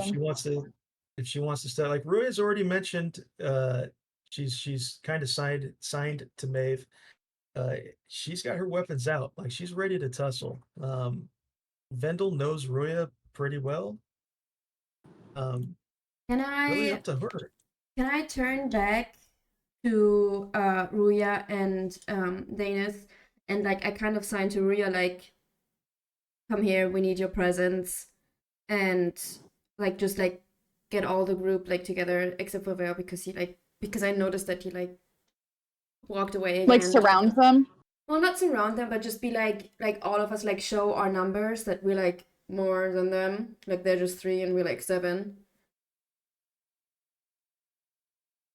But that way, Okay. like I'm motioning to Ruya and to Danis to like come closer so we can resolve this and get on our way, because I kind of wanna go to Dr. Denal to talk about the stone. I can approach, but my bow is staying aimed on one of them as I approach carefully. I ain't dropping So- that. I'm not putting that down. So Roy, you're gonna walk forward towards the group. Your bow is out, your arrow is still drawn, you're aimed at one of them, right? Scariest one. So which is probably the leader. So as Sure. you walk up, go ahead and move your token up to wherever it is you want to be in that assortment of characters. As you move up, the leader sees you approach. Oh my gosh. With You know what I just your bow. realized? Does distort value also work on coins? Like, could I have made a coin look like 10? Could you have made a coin look like 10? I'm not quite sure. Let me double check. I don't think that's how that. I just want to check before we make any other decisions if I could have just made a singular coin look like 10 to move on from this. Wait, do you need more coins? Because I've got 19. Well, I I'm have paying a them. spell called I have a first level spell called distort It- value. It only So- doubles the amount. So if you were to give them 5 gold, you can make it look like 10. Okay. I just wanted to check. I'm not going to do anything, but I wanted to figure out if I could use that in the future. I still think that they're a systemic problem we should probably scare off.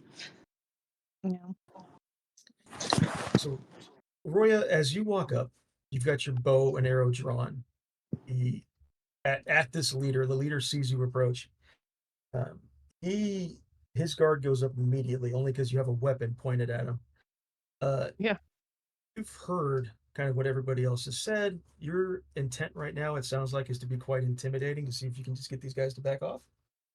Period. Make an intimidation check with advantage, because you are surrounded by friends and you probably look quite scary right now. Yeah. How do I do that? So on your character sheet, there's a column in the middle that has like a long list of like 20 different skill checks. Uh-huh. On there is one called intimidation with a number next to it. I think it says +3. Uh-huh. Hit that twice, and we're gonna take the higher result. Wait, Okay. why is my intimidation +5? Is your Are you telling me I charisma could have based? maybe scared them? Oh, well, You could have you know what? if you stop rolling natural Today I ones. learned. So My Okay, bad. I yeah, rolled. Ruya, If Ruya doesn't pass, I'll roll. What was the 17? No, the higher Ruya- one. Roya, you walked up, bow and arrow drawn. You're not messing around.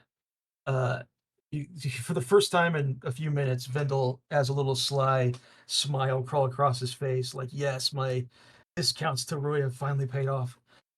The leader kind of like drops his guard. He says, fine. We'll leave this gnome alone. Hell yeah. But I want you to remember this. And he's pointing at you, Roya. I don't know if you can No. hear this or not. Everybody else can hear this. Tell your little friends here that you may have saved this cart. But let's see if you're still this brave when it's your name on the list next. And the 3 of them back off and start to walk away. Well, my character bites the air in intimidation. So I don't give a fuck. So I'm just kind of mumbling to myself, she's not gonna tell anyone anything. I'm gonna roll my eyes. Well, yeah, remember, she's like 8 feet tall. Like walking into your little group here is, I think, Urso, I think you were the other one that's a little bit tall too, but Mhm. she stands out. she stands out quite a bit. Mm. So she, just by her very nature, plus she's holding a loaded bow and arrow, looks quite intimidating. Violet, you got pushed into a fruit stand, so probably not that intimidating right now. I know. I tried. Yes. So the three of them walk away. Vindel kind of stands up, dusts himself off, and he runs up and he hugs you, Roya. And again, he's a gnome, so he's like hugging your calf. He's holding your foot. Aww. Vindel is super appreciative. Thank you so much for getting them off my back. It's been weeks. They've been torturing me. He picks up his apple cart. He tries to salvage what fruit he can. And he pulls out from underneath the cart a small wooden box. It can't be any more than like just a simple like apple box. It's just a simple wooden box. He opens it up and he hands each of you an apple. So these are special apples. These are my favorites, famous ever ripe apples. These will, when you eat them, completely restore your hit points when you're out of combat. When you're in combat, when we're in rounds, if you eat this apple, it'll restore 1 hit point per round. So you each get one of these. Hang on to them because you may need them. But yeah, other than that, he thanks you very much. Says thanks for getting him off my case. And gives you one final little hug, Ruya. And he says, "You're welcome to apples anytime you want." I don't like affection like that. So I'm uncomfortable. He's kind of standing there awkward as a little 3-foot dome is hugging you. It's nice for somebody else. I will say I tug on May's shirt and I turn point look at to her. my right. Because there's somebody staring at us. Give him my apple. I turn to where Ruya is pointing and I see the person staring at us. Also, quick question. The apple, do we have to add that ourselves or do you add that again? Yeah, you could just add it to your inventory. If you click on Manage Inventory on your inventory tab, there is a add custom item drop down, and you can type in there whatever the heck you want to. Add custom item. Mhm. And then what were the apples called again? Ever ripe.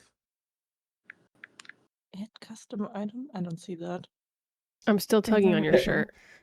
Wait. I just want to. And what does the apple do again? I'm tugging harder. The apple restores all of your spent HP, so any health you may have lost. When you're outside of combat, if you eat this apple, it restores all your HP. When you're inside combat, and you eat the apple, it restores 1 HP per round.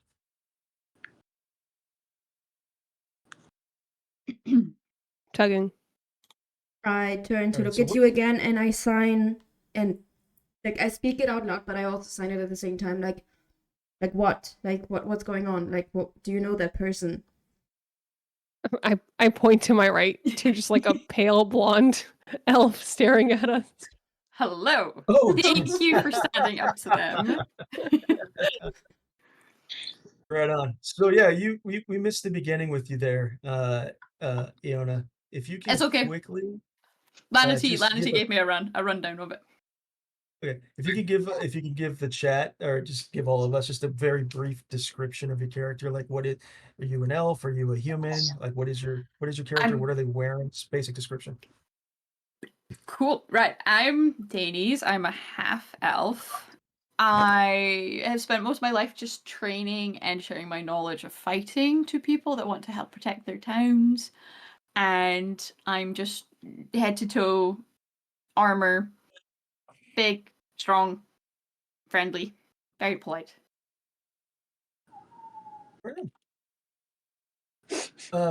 Cool. So that's kind of it for this area. I assume you guys are just going to move on to the Sage and Quill to go meet Dr. Dedell. Yes. Unless I anybody wants to do like anything turn else. to everyone basically like, are we done here? Can we go? And I wanted to then check out that tea cart though. I'm I grabbing look at her and like I few- give Violet a look and I'm like, really? And then just Listen, turn I and like start my walking. expensive tea. I like my high-end tea. Well, I she's shrug, like we're here saying that anyway. behind me. I just shake my head and keep walking. Wait. Well, I guess I don't want to get left behind, so I guess I go too. Yeah, I follow as Yeah, well. I follow. I'm looking around like at all the fruit and vegetables that got like smashed, and see if there's anything worth picking up. But I'm just gonna We're continue all walking level after 1 not red finding guard. anything. Everyone's level 1. Sidebar. Yeah, not really. Sidebar. Yeah. So Danis is just following us, and we're just. That was it. Yeah, Dennis is part of your group. It's just she started a little bit late, so Yeah, like she was with us Oh, like sick. from the beginning. I was just in the bathroom. Don't mind me. Sorry, I missed all the Got it. action. Okay, yeah, got it. Sounds good. She was in the sage. She was in the Ellen Anvil. She was just in the bathroom, so she missed that part. Okay. I wasn't sure if there was like a story or something. Okay, good. Nope. Part of your group. Okay, so yeah, moving on. Let me get back to my page because I scrolled all over the place. Okay, so yeah, as you continue on, you leave the market, and finally, kind of rounding this road here out of the market, you make your way to the Sage and Quill. The Sage and Quill comes into view. It's nestled in the crook of like an ancient tree that grew into and around the building's frame centuries ago. It's a restaurant. It's made of lots of dark woods, pale stones, tall windows that spill amber light kind of across the path in front of it. There's a carved sign that is swaying gently in the breeze that features a feathered quill entwined with a blooming sprig of sage. Outside, there's a few tables with a couple of patrons, and there's a soft voice server that is tending to them. To the left of the Sage and Quill, you can clearly see the road kind of goes up to the left around the Sage and Quill, up to a rather large building that you all would recognize.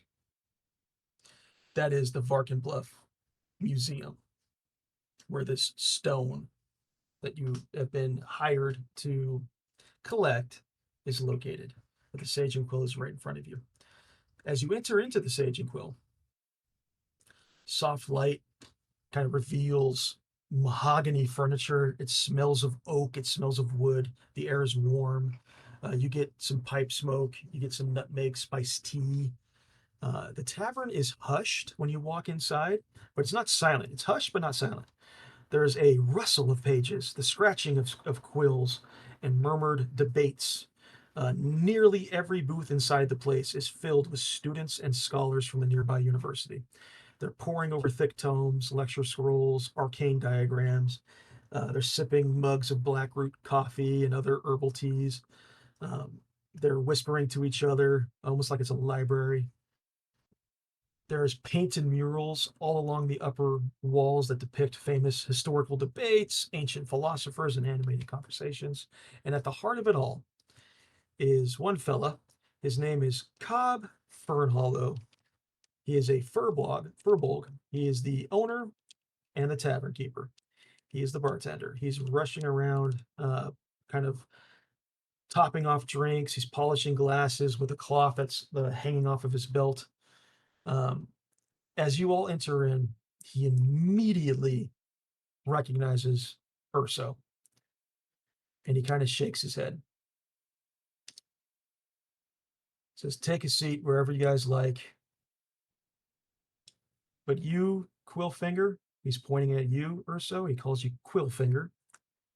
"I'm going to keep an eye on you. I know what's in your blood." I have no idea what he's talking about, guys. I did nothing wrong. I know what he's talking about. I just kind of turn to Urso and kind of like nick my head to the side, questioningly, like, what? But then I turn around and sit down. Yeah, so you find a table, kind of somewhat near the entry. You're looking around trying to see. You weren't given a description of Dr. Cassie Donnell. The place is packed. There's people everywhere. You're trying to like look around, perhaps, as you take a seat at this table. You don't see anybody right off the bat that would seem to be of interest. Cobb Fernal, the bartender, he returns to your table. He's got a platter of He's got mugs of ale, mugs of this tea he's brewed. He puts it down. and he slams down the mug of ale in front of you or so. And he's I'm not a stranger of throwing people out of this bar that haven't paid their tabs. Because you don't happen to have the 23 gold pieces your dad owes me from 14 years ago, do you?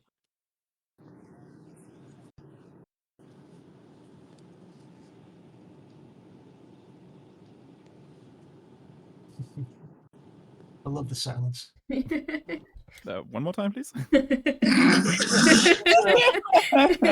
He slams Cobb Fernal slams this mug of ale down in front of you on this table.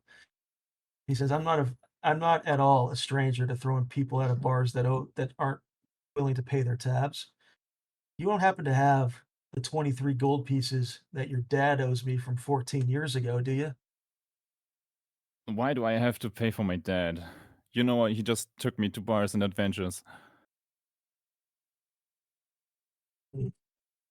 Well, if you see him again, he owes me money. I just want you to let him know that I don't forget. Can I lighten the mood a little bit with a small payment? Sure. What reduces? How about What's 5 gold pieces? He kind of rustles your hair a little bit. It's a wise sprout.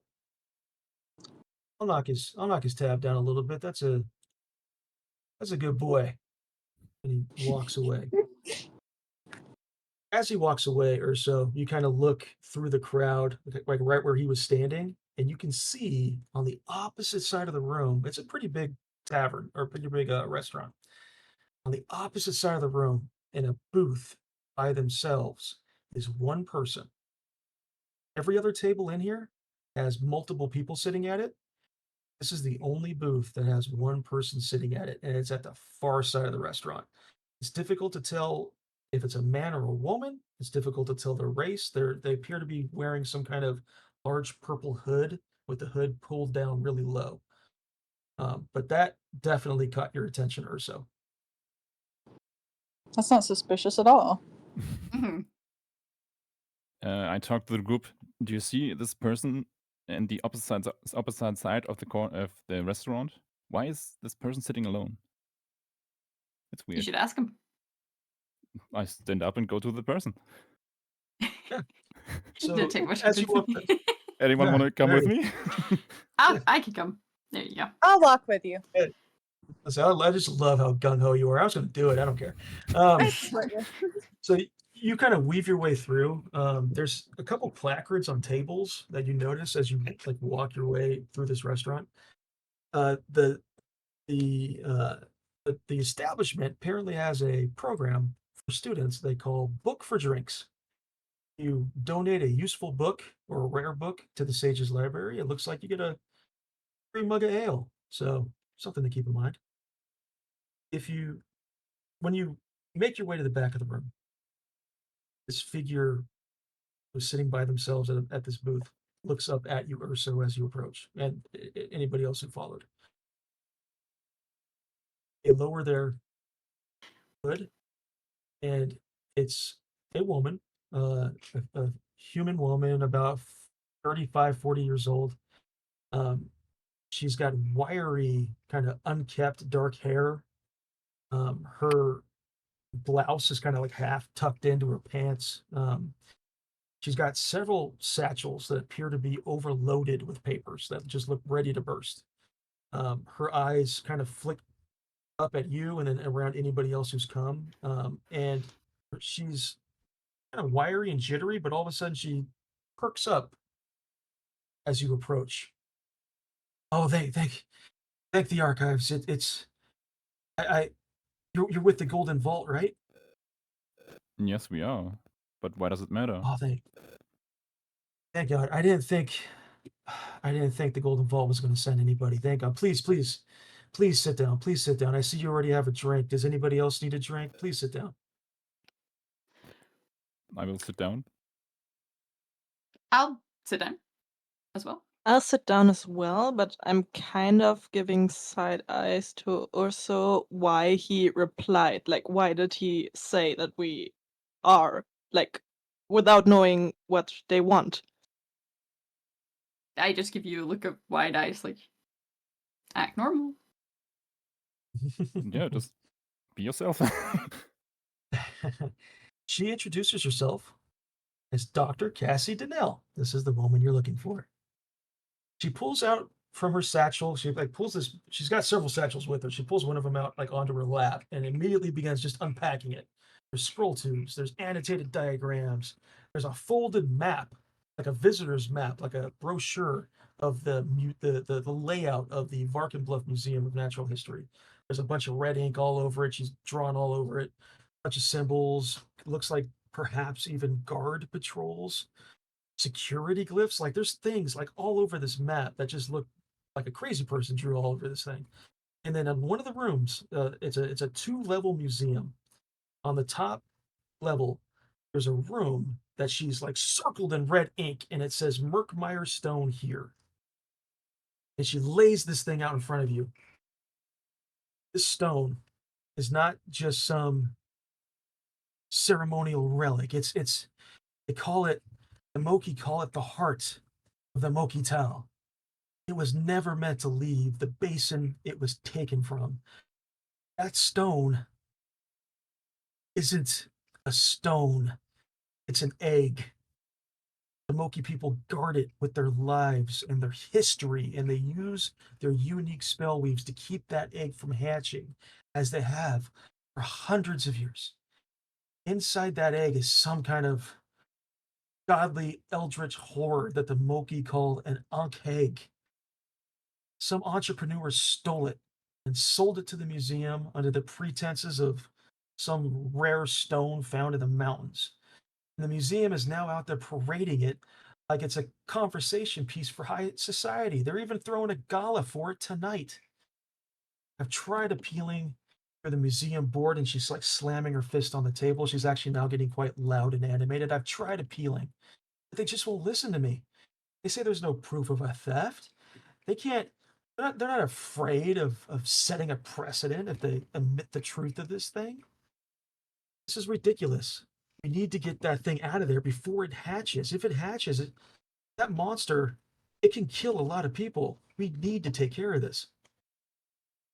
And she pulls out another satchel. It's empty. You need to use this. Put the stone in this bag. And some of you would immediately recognize the bag as a bag of holding, which is, for lack of a better term, a mystical bag that anything you put in there goes into another plane of existence. Put the egg in this bag, give it back to me, and I can take care of transporting it back to the Moki people, and they can put it back where it rightfully belongs and keep the egg from hatching.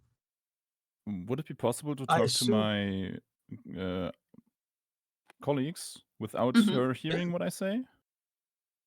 I have to go to the bathroom anyway. I'll be back in a couple minutes. And she gets up and leaves the table, but she leaves the map.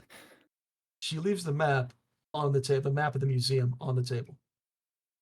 Okay, maybe I want my friends to check if all of this history stuff is real or just fake. Like if that is really an egg and an eldritch beast inside. Or Why would she's she just lie making. about it? I don't know. She wants the treasure. That could be a possibility. Could. I can roll a perception. Oh, You are not at the table. yeah, I was Are gonna you? say, no, Ruya, Vale, and me, I think, are left behind. But I like watched them the whole time while they were like talking to her, and when I see her getting up and like walking to the bathroom, I stand up, walk over, put a hand on Ursa's shoulder, and I like, is that Dr. Denal? Like, is that the person we were looking for? It is. And what did she We say? got lucky. She showed us all these maps and history stuff, and now she just told us to go there and put the egg, it's an egg by the way, into this bag of holding. Okay, and so Forgot the most important part, that there's a monster in there. I mean, an egg. And then I Um, turn to look at Nefer, and like I kind of like cock my head and like to the side now, like, and did you ask about the payment? Like the whole reason why you were like making a fuss about taking this mission, this quest? Honestly, I was pissed that Urso just revealed why we're here, so I just listened, but I didn't really join the conversation. I was just letting him lead because apparently he likes to share everything that we're here for. And yeah, I'm kind of in a mood right now. Also because we didn't get to fight earlier. You can find her if you want. There's I there will don't be think time for fight. that, trust me. I don't think fighting the lady who's told us all this information, whether it be true or not, is a Yeah. good idea. I look back to Ruya and I kind of sign to her like, what's the situation, and be like, do you and Vale wanna come over, or do you wanna like stay where you are and not reveal that you're like a part of a group to Dr. Dinell at this moment? Because right now she only knows about Thanis, Urso, Nifa, and Violet. Because I think she's still in the bathroom, so she didn't see me like walking up to them. So I'm kind of like inquiring with Ruya if she wants to reveal like all of us are a team, or should I go back to the table, let those four like figure everything out, and kind of like stay a bit more hidden, I guess. I plant my feet firmly on the ground. I'm staying hidden. Okay, but do you want me to also come back to your table, or do you want me to join the group and reveal myself as part of this party? That's what I'm signing to you. I shake my head. Okay, so I put my hand, like I have my hand on Urso's shoulder still, and I kind of like grab it a bit and be like, you go figure this out, I'll go back. And then I walk back to Ruya and Vale to the table and sit I next just to nod Ruya. when she said that. All right, so Dr. Dinell, after about a few minutes, Dr. Dinell walks back out. There's a piece of toilet paper stuck to her foot. She's very kind of anxious still, like about this, and she sits down. And she goes, "So what do you think? Like, you take this bag of holding. I don't know how you're going to be able to steal this egg. There's guards all over the place. I'm sure, to be totally honest, this museum, they've been victimized before from people stealing artifacts. I'm sure you're not going to be the only ones there tonight that may have some interest in acquiring this egg. But if you can get it back, then I can reward you. I can't offer much, but I can offer this bag. And the bag of holding is um, it's a rare item. It's not something you just find everywhere. It's a particularly very useful item. She also does mention, though, that if you can bring me back the egg safely in this bag, I will reward each of you. She's looking at just, I think, 4 people right now. She doesn't know there's another 4 people on the table on the other side of the room. I can reward each of you 20 gold pieces. Do you happen to know if there is anything already in that bag? There is.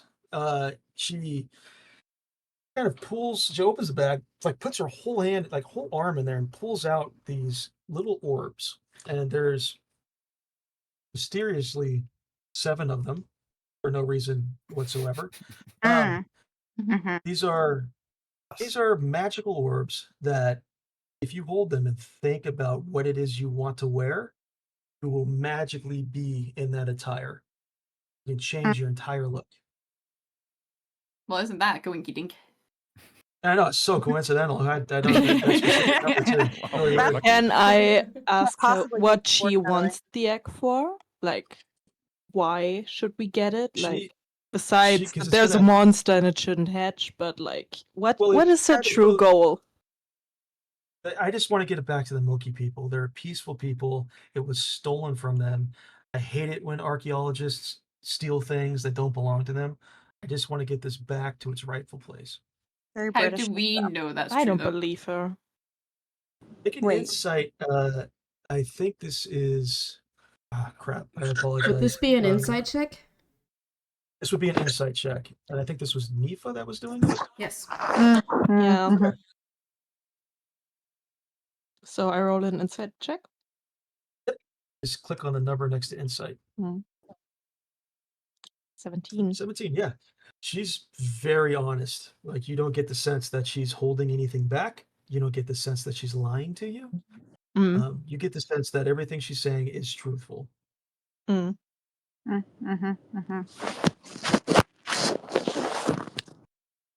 Okay.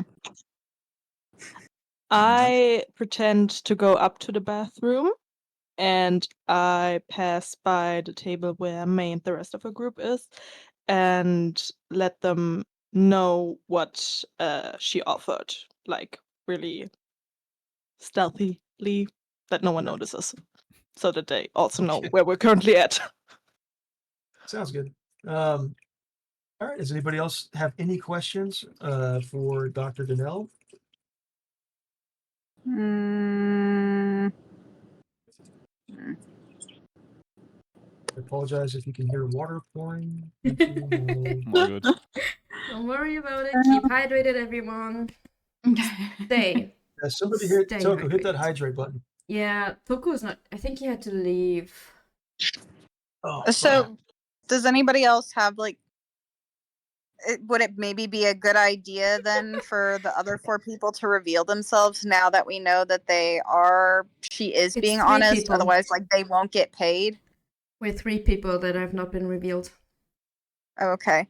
Then the 3 people that haven't been revealed, should they not maybe come up so that way they also know that they're gonna get paid, because she can't guarantee maybe the same amount of payment? No. No, I think it's a wise idea. She might be more relaxed as well, knowing the whole party is bigger. Yeah. So if the three of you walk up to the table, I assume Urso or somebody else at the table would introduce them as part of your little group. She's kind of put it back and she goes, 15 gold pieces per person. Oh. Okay. See, that's different. That's not much money. The bag of holding, though, so Violet, you would know a bag of holding is Also worth a quite lot, though. an item, yes. Yeah. It's Okay. not. I'll do it for you the can- bag and maybe a shiny stone that I can steal from the museum. That's what's motivating me right now. I love shiny things. I like looking expansive. You're a magpie. You've convinced me simply because there's other expensive things that I could maybe also steal, plus the bag of holding. Oh my gosh! All right. It's Okay, a little so- from mine. Does anybody have any other questions about the museum layout, about guard routes, anything like that for Dr. Donnell before you depart? Oh yeah, maybe somebody should ask something about that. She had all of that on paper, right? She did. So she will give you this map. The map does have a again, it's just like the museum brochure map that she's kind of drawn on. She's marked several of the rooms, which you'll see in a moment. She's marked several of the rooms that have guard patrols in them. It looks like almost every exhibit has some guard presence. She does say that, look, tonight it's a gala. The gala starts in about half an hour. There's increased guards, there's increased security. I think I can't confirm this for you, but I think the room, the exhibit where this Merkmeyer stone is located, I think they're only letting in small groups at a time. Okay, now I want to know if she doesn't know it, she just thinks, what is her source of information? Like, how does she even know this, even if it isn't confirmed information? So if you ask her that, she says, I work at the museum, or I should say, I worked at the museum. I was fired this morning after trying to appeal to them to get this stone out of the museum before it hatches.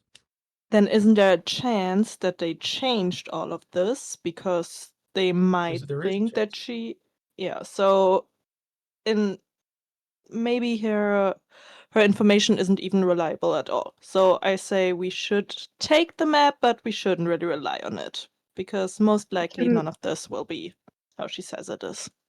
Can we ask her if she knows anybody on the inside who would also be willing to help us? Like, does she have any colleagues that would be willing to help us if we got in there? Like, any contacts? She doesn't have anybody super specific, but she does say that look, the staff that works in the museum cafe, they're underpaid. They are. I do consider them friends. Like if you needed help in a moment, the staff at the museum cafe can probably help you. If you're concerned about the guard patrol routes changing or the guard positioning changing, try to seek out the museum's curator. It's a kind of an older elf lady named Alda Arkin. She likely has a record of the areas the guards are patrolling. That is perhaps more accurate than what I've drawn for you here. I suspect that that information is probably in her office, which is located on the first floor near the entry.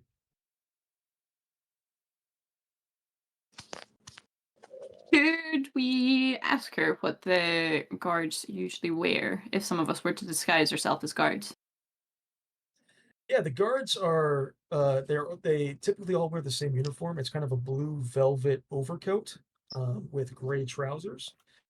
Some of them will have a kind of a golden brooch on their chest just to signify if they are a shift captain or not.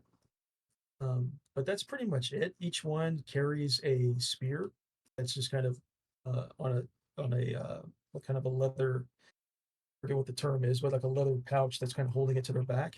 Um, Like a sling, yeah. but yeah, but that's kind of it. They're not dressed to stand out. It's very muted neutral colors. Hmm.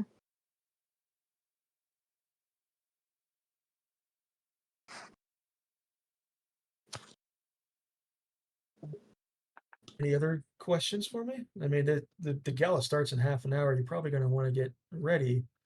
Okay. Well, Any- let's get ready. Let's go. Should we leave? Can we leave? Should someone like Yeah, formally accept this quest? I say let's leave. Let's use these orbs, whatever they were, and get changed and leave. So there are privies, bathrooms in the back of the Sage's Quill. There's enough space for you back there to use one of these orbs to change into your attire if you want to do that, or you can do it elsewhere if you'd like. Could some of us dress up as the guards? And some as guests? You can absolutely attempt that, but you haven't seen the guards yet, so you True. would need to kind of ID one in order to emulate it. Yeah, that's fair. So we should probably dress in gala attire. Yes. Correct. Perhaps. Then knock out a guard. Then take their uniform. Hi, Jen. Then infiltrate. The question is, because this is like a high society gala, right? Mm-hmm. So maybe because like Violet, because like she's from a duchy or like she used to be from a duchy or something, like they know her. They kind of know me because I mingle with the duchy, you know. No, not the cheese. sorry. 1 second. Oh, okay. Sorry. So maybe like Violet and me can like go in and pretend to be guests, and maybe Ursa can come with us to be like a bodyguard-ish or something. And then we could go in, knock out a guard, bring the guard to the others, and like I don't know if any of the others want to like join us as like guests or something. But so that when you want to use the orb to transform into the guard's uniform, you don't. I don't know how many times you can use it. That you wouldn't waste it on like gala attire if you wanted to disguise yourself as a guard. And Well, then also like the people would not be suspicious of like me and Violet because like we mingle in the high society, and I think the others are more like on the down one. How do you say that? Poverty-stricken side. No, like on the If down you- low. On the level, yeah. Yeah. If I you don't were know. to That's like ask an idea. An Doctor- idea. If you were to ask Dr. Danelle about these orbs, she would tell you that they are one-time use orb. Okay. So why couldn't we just all dress up in our gala attire, go in, and then quietly knock out guards, and then just steal their uniforms, like strip I was them, gonna tie them up? say, let's just steal the uniform. That's the Yeah. easiest way, no? Yeah, I think so. Right? I mean, Chaos. are they gonna fit you? Because like Ruya is 8 feet tall. I don't think there's any guards in there that would wear a uniform that would fit her. Well, we don't need one for every one of us. If No, a I'm few just of us can saying. dress like Like guards. you need to find someone because I like. Well, isn't Nifa saying that like you wouldn't necessarily not everyone has to be a guard? They could like you only need a few people to Yeah, pretend to that's be what I'm guards. saying. So Yeah, but so- most of us are of average Are build, normal. so I think we should find some Yeah. uniform that fits. Okay, so everyone goes in like high dress attire, and then some find guards, knock them out, take their clothes, and If the disguise themselves. opportunity is there, sure.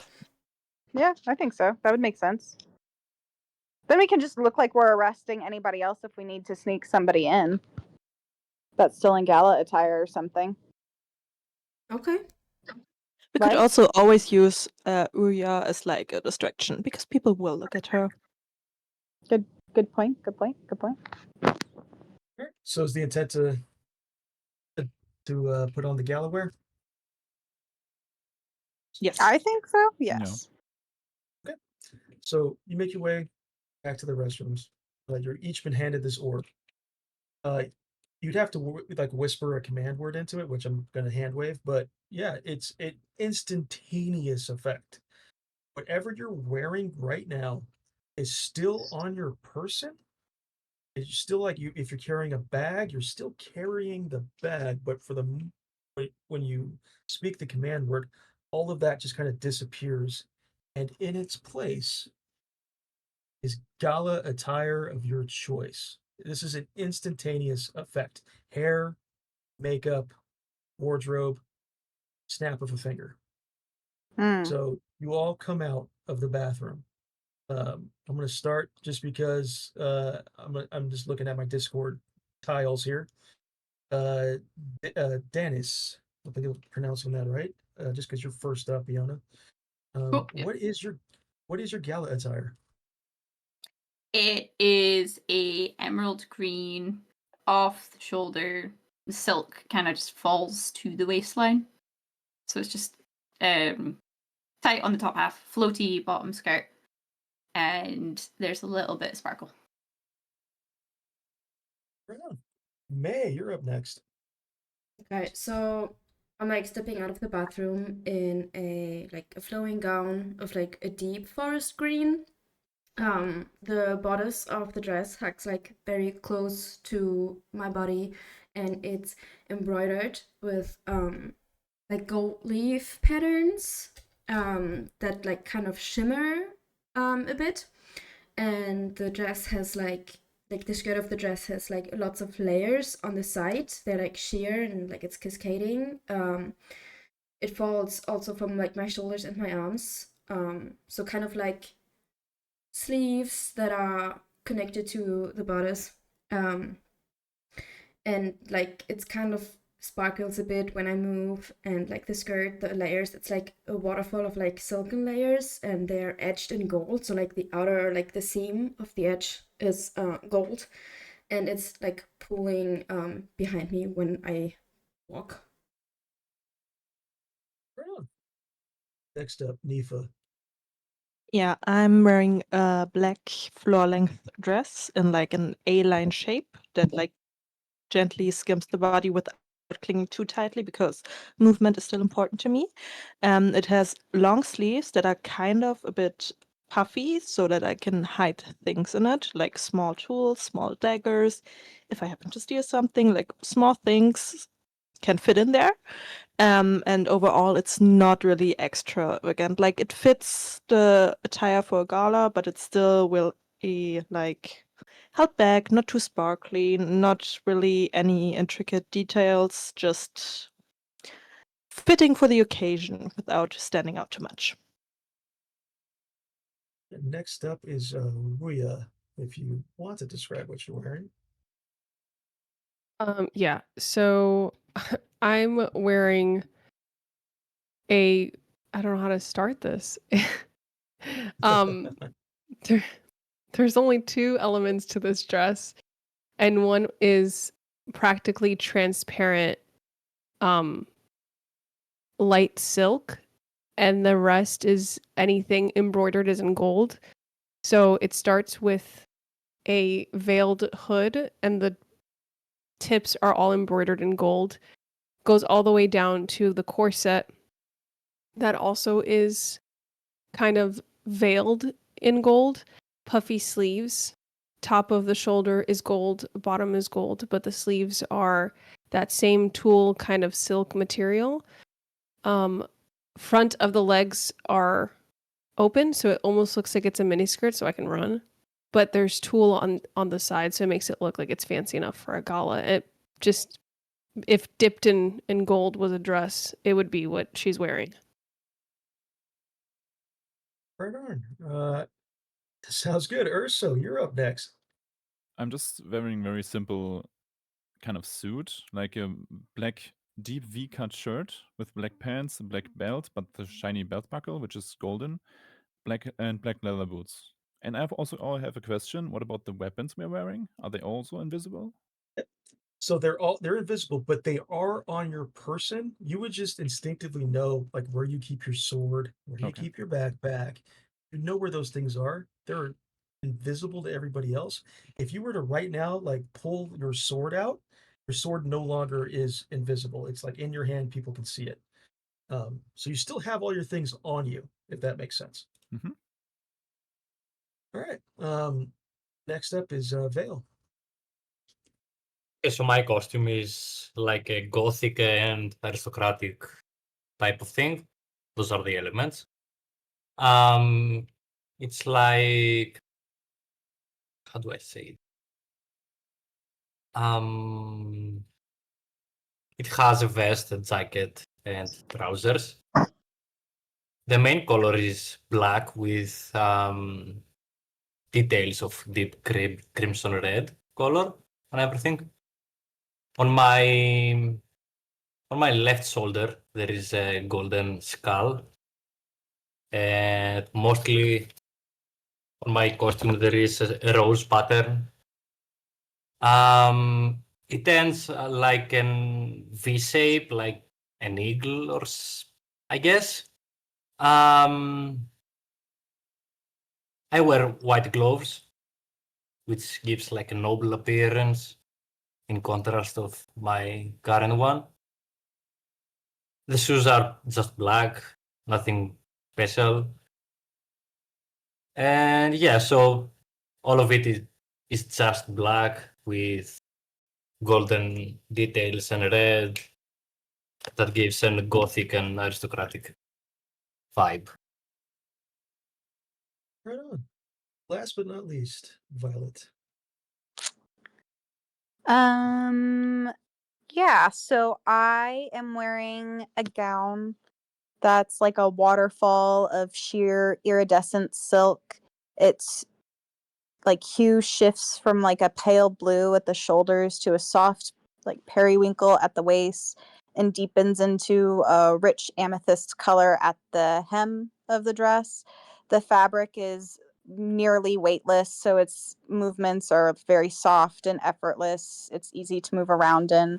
The corset is shaped like petals that kind of cling to my figure, but my shoulders are bare, and it dips into a very strikingly open back, and it looks like the dress has been poured over my body rather than stitched. The delicate bands of embroidered silk circle my upper arms and anchor the gown in place. And from those bands, long translucent sleeves trail behind me, kind of like ribbons of a almost eerie mist. It allows like a drift kind of with every movement, creating the illusion of wings or falling waters. And the open back and arm bands give the gown an ethereal structure, very graceful, boldly sculpted, like something conjured from the sea.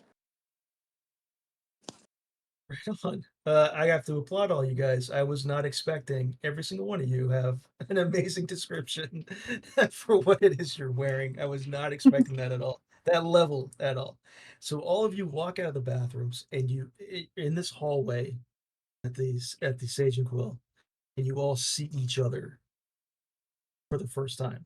Again, this is like like you all like literally just walked into a bathroom stall and 5 seconds later walked out looking entirely different. Does anybody have any thoughts on this scene, seeing each other for the first time? I'm just snapping my fingers all around. Mm-hmm. I'm a bit uncomfortable because like all of these fancier clothes remind me of like my family, and I just don't really want to think about that past, like being around wealthy people and all of this fake stuff. But I mostly keep to myself and just am a little bit in a bad mood. I feel very at home, like very at peace, very in my element suddenly, like head held high, kind of like commanding a lot of attention. I kind of look So you at guys- Violet and just like nod my head in acknowledgement. Everybody looks good. So you walk out of this hallway back into the main like restaurant at the Sage and Quill. Immediately Dr. Donnell stands up from the booth. Because you guys look incredible. She reaches into her satchel and pulls out 7 little pieces of parchment paper, and she hands one to each of you. This is your ticket to get into the gala. It's already taken care of. We're not checking off names. All you need to do is just show this ticket, and they'll let you right in, no problem. The entire restaurant, there's about 50 people in here, have all stopped writing, studying, drinking, and eating, and are all looking at the 7 of you and just utter amazement. All 7 of you get to take a point of heroic inspiration on your character sheet at the top to the left of your hit points. There's a little box that says heroic inspiration. Click on that, it should light up. You can use that. You can use your point of inspiration at any time during this game to to do one of 2 things.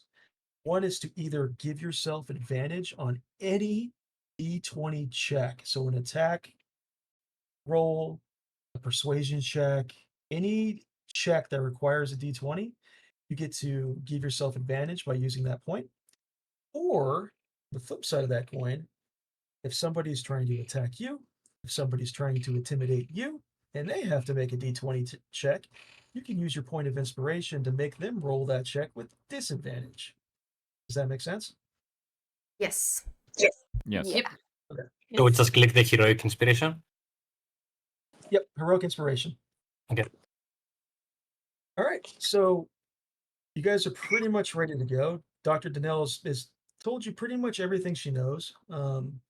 She's Wait, told I you have a about your quick role. question. Yes, I took a hit point from when that guy pushed me into the fruit cart. Am I still at 7 of my 8 hit points?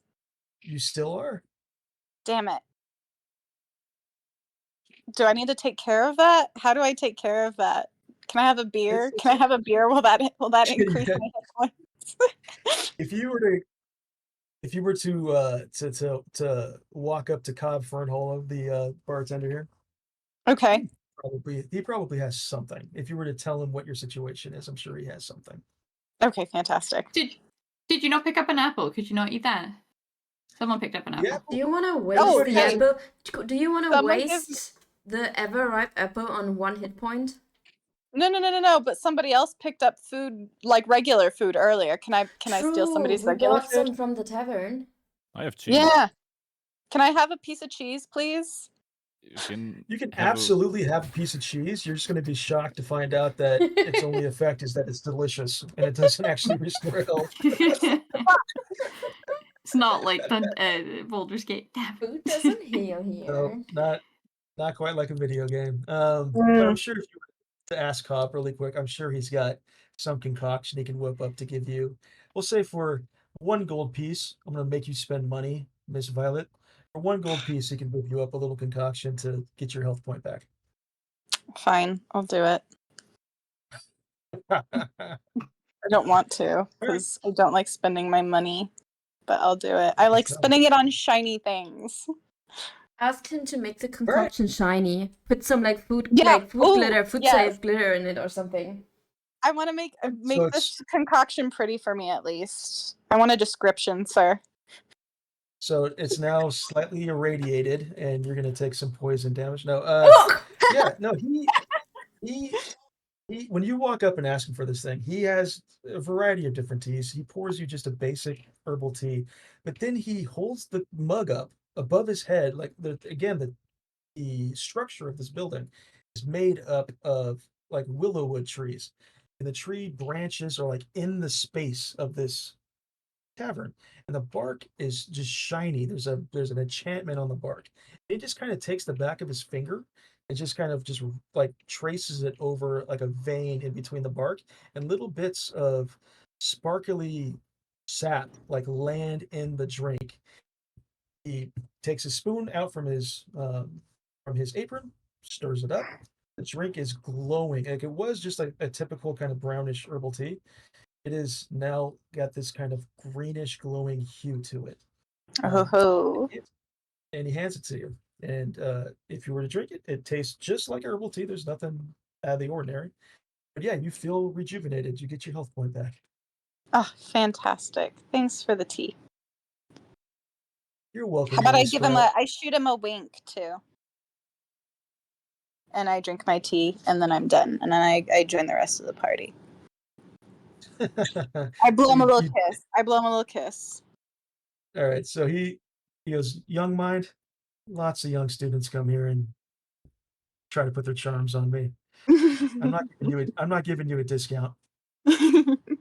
No, I already drank the tea. I was just doing it to be cute. Well, maybe come back later if you want.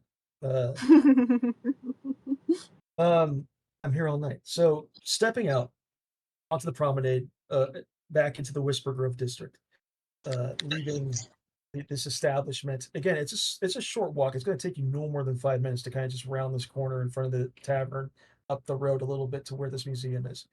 Again, there's people everywhere. There's a buzz. You're starting to see now. There's like horse-drawn carriages coming up with kind of clearly higher class society in them. People in ball gowns, tuxedos. There's elven musicians nearby that are playing lutes. They recognize you, May, and kind of give you a wave like mid-song as you walk past. You see several of these elves kind of just mouth "Happy Birthday" to you as you walk past. I like smile, and like kind of like nod my head to everyone, like in acknowledgement, like and as a thanks. You see a trio of gnomes putting on what looks to be like a mini puppet show for some kids that are kind of hanging out near the tavern. You see this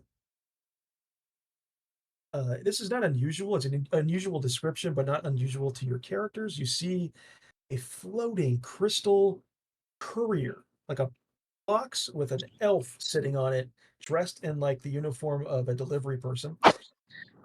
Like floating overhead, like racing around the corner, like frantically trying to throw envelopes and packages out at different establishments, different markets, different deliveries. There's just a buzz right now, is what I'm trying to say. You round the corner, you walk onto Ivory Spire Lane, and the tone shifts completely.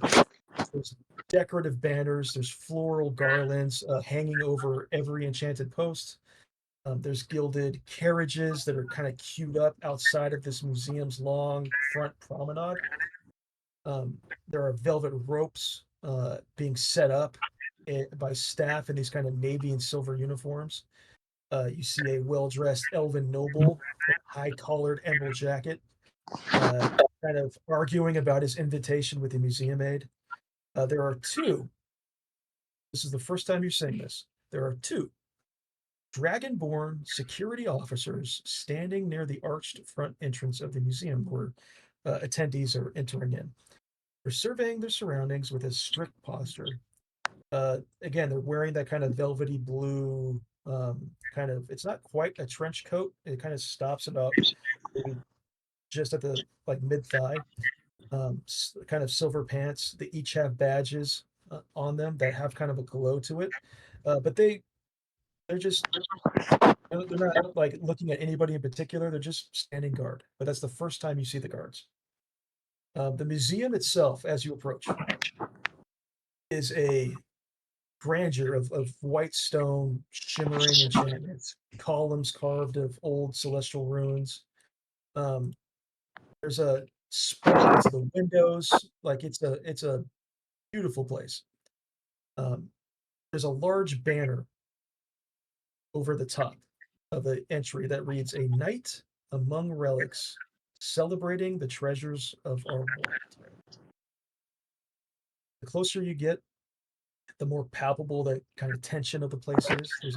There's that buzz as you kind of start to ascend. There's about 20 steps that kind of lead up from the road to the museum entry.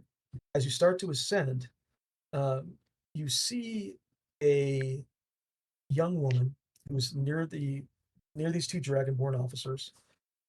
She's appears to be an intern at the museum of some kind. She's quite bubbly. She's not dressed in a gown. She's dressed in her typical museum uh, wear, so to speak. She's clutching a clipboard with a quill, and it appears she's checking in everybody's invitations, letting people with invitations inside of the museum. So that's what you see as you approach. You see two guards and this young woman checking names off a list, basically.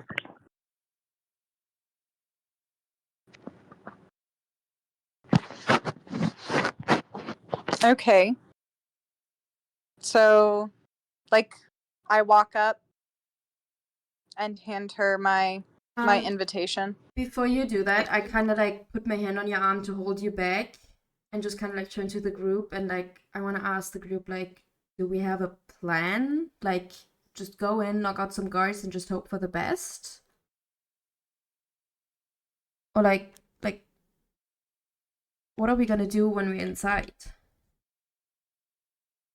Well, like, it's hard to assess if we're not inside, no? So you want to go inside, check out the situation, and then decide what we want to do? Yeah. Right? Would that not make sense? No, that I'd we can say- do that. We can see We the go- layout first. Yeah, we go inside and split up and like check out everything and then meet back up and see like what makes the most sense to do. Because Sure. the map in my opinion is still pretty much useless. Like we don't know how correct the information on it is with like the guards and stuff. So we should see it for ourselves before we make a But we plan and should- then have to backtrack. The map is at least helpful to tell us like where they usually Yeah, are. So yeah. at least we know, like, you know, we can't guarantee that there's not anywhere else, but we can guarantee where they absolutely will be because they're Mm. typically there for sure. Usually, it's just, is there more?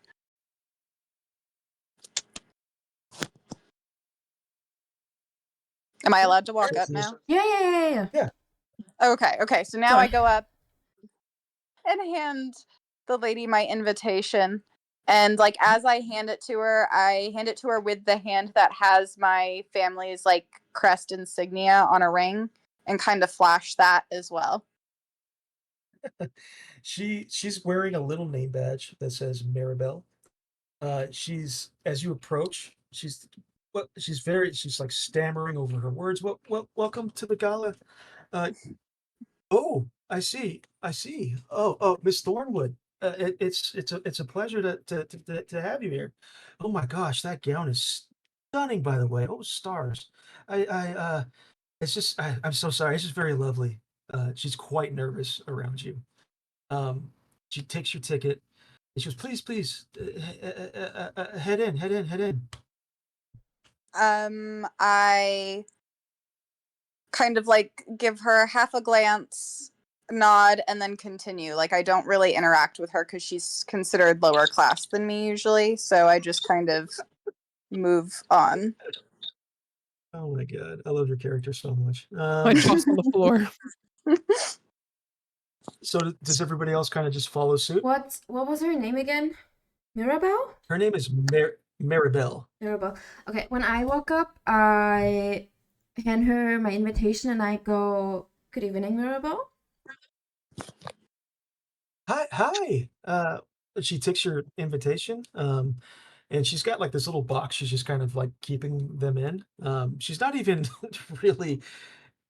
She's not really like looking at the invitation. I mean, she's like eyeballing it quickly, but she's not like really reading it. Her eyes keep moving around to like all the different gowns that people are wearing, the different suits the men are wearing. Like she's very taken aback. You get the sense that she would very much like to be an attendee at this event and not so much working it. But she says, "Yeah, please, thank you. You look lovely. You look great. Please head in." And I go, "Thank you. I appreciate you." And walk up behind Oh. Violet. I appreciate you. Thank you. I appreciate you too. That was very lovely. Thank you. Can I ask what Mirabelle's wearing? Yeah, she's wearing like a simple like white kind of collared undershirt with like a gray vest over it. Just a simple pair of like trousers and shoes. Her hair is just she looks like she would have pretty long hair, but she's got it kind of tied up in like a messy bun. She's got these kind of big, thick glasses she's wearing. She looks, for lack of a better term, I apologize, but she looks just kind of like a dork. um, but yeah, she's very enamored. Each one, as each one of you walk by, she's paying each of you a compliment. Again, just you have the sense that she would very much like to be an attendee at this event. Well, I guess I have to give her my invitation as well, right? Yep. So yeah, as you walk forward, again, she's 8 feet tall. Her mouth is agape, like she's looking up at you. She's maybe has never seen a Goliath before. She hasn't seen a gown quite like yours before. She's completely taken aback. For the first, you might be the first attendee, where she's just straight up speechless. Well, I give her my invitation. And I give her a smile. And I don't know if she knows how to read sign language, but I signed to her. May, you might be staring back at me or not. Yeah. I at the top of the stairs, like at the entrance, I turn around and see you're signing and like kind of hurry back to translate. I signed to her asking if she's going to attend the gala at all. I assume May, you're communicating this, right? Yes. Okay. So she does not speak sign language, but she recognizes what it is you're doing. She looks at May and her kind of peppy, upbeat personality kind of dims a little bit. And she says, "No, I'm just an intern. They're just having me check people in tonight. But you guys have fun. You guys have fun. This looks like an amazing event tonight." I kind of put like my hand on like the side of her arm and give her like not a pitiful look, but like kind of like I'm communicating that I'm sad for her, and I'm like, "Well, I hope you can enjoy a bit of the gala after you're done with your job. I'm sorry." And then look at Ruya and kind of motion her like, "Let's go inside." Can I stop? Am I allowed to like stop walking and like, I don't know. Can like, you? Sorry. I'm asking. Yeah. What did you want to do? Like, because I noticed that like my other party members stopped. What if I like also go back? I like had stopped to listen in, and let's see. How about I take my pointer finger and kind of drag her chin up and kind of like make her eyes meet mine, and I like give her like a little like inspection and then say something like, when you're done here, like stick close by, like maybe I can do you a little favor. And then kind of like I'm like, she's cute, and then kind of like drop her chin and then kind of continue to walk on. Yeah, she blushes immediately. Like when you put your finger on her chin, she was not expecting that. Her face immediately is flushed, and she's like, "Oh, I don't. Okay, I guess. Okay. And I stop her I'll and be I near tell the her that. How about I stop her and I say that's me telling you, not asking, and then I continue. make a persuasion check with advantage. I got this. While this is happening, Do you? I'm signing to I May got that I'll be this. right back. We're gonna be using her I later. I acknowledge can that. feel it. A persuasion check? Is that what I- I'm doing? I acknowledge you Yep. signing that to me. Hmm? I acknowledge you signing that to me. Are you being I'm so leaving. fucking for real right now? Is this With really a my roll. life today? Did you roll with advantage? Did you roll No. twice? Nuber said roll No, with am I supposed advantage. to? You can roll How a do I do second time. that? Just roll a second You rolled a time and then 9. take the higher number. A 9's not bad. Oh, See, okay. I got a 25. I there take the you high go. number. You're Oh, welcome. Yippee. thank God. Again, she's flushed, and she says, I'll be near the entry. Okay."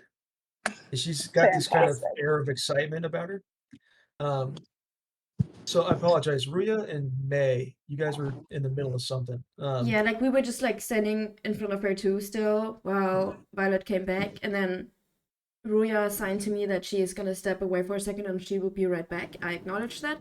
And then when Violet turns to walk away again, I look at Mirabelle, smile, wink, turn around, and like step a bit away from her and like just like kind of mingle and wait for Ruya to come back. Should I fast forward when I come back? It's only gonna be like 5 minutes. Sure. I mean, the other ones still need Okay. to give her the invitation. We can do that in the meantime. Oh yeah. Okay, go ahead. I'll come back after. So everybody's given given Maribel their invitations. You kind of cross through this wide opening that has these two heavy oak doors that are just kind of held open right now. They swing open, or they're swing inside the space.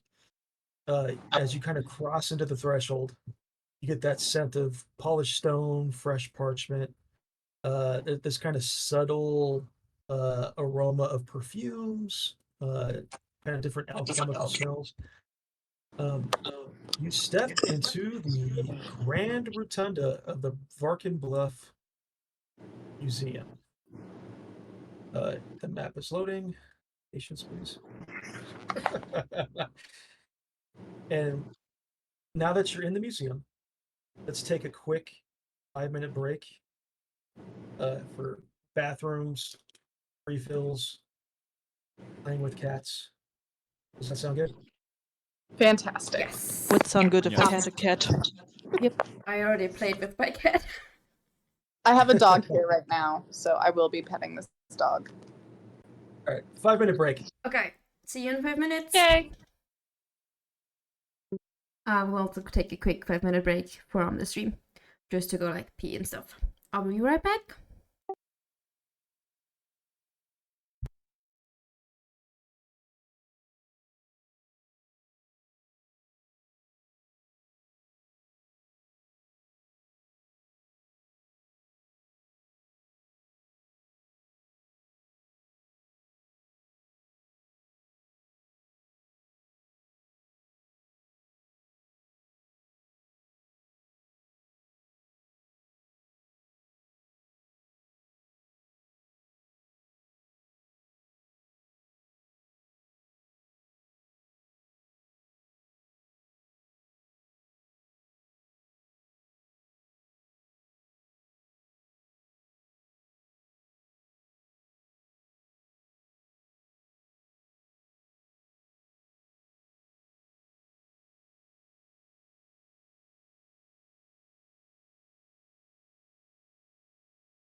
I'm back.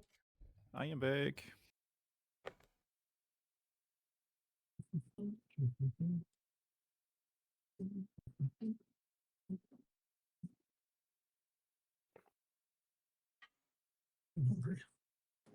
I'm back. I posted a little photo of my D&D setup right now in the IRL chat. Oh God. Dog. Most important thing. I'm The big. dog is good. Dog on blow up mattress in my cousin's living room.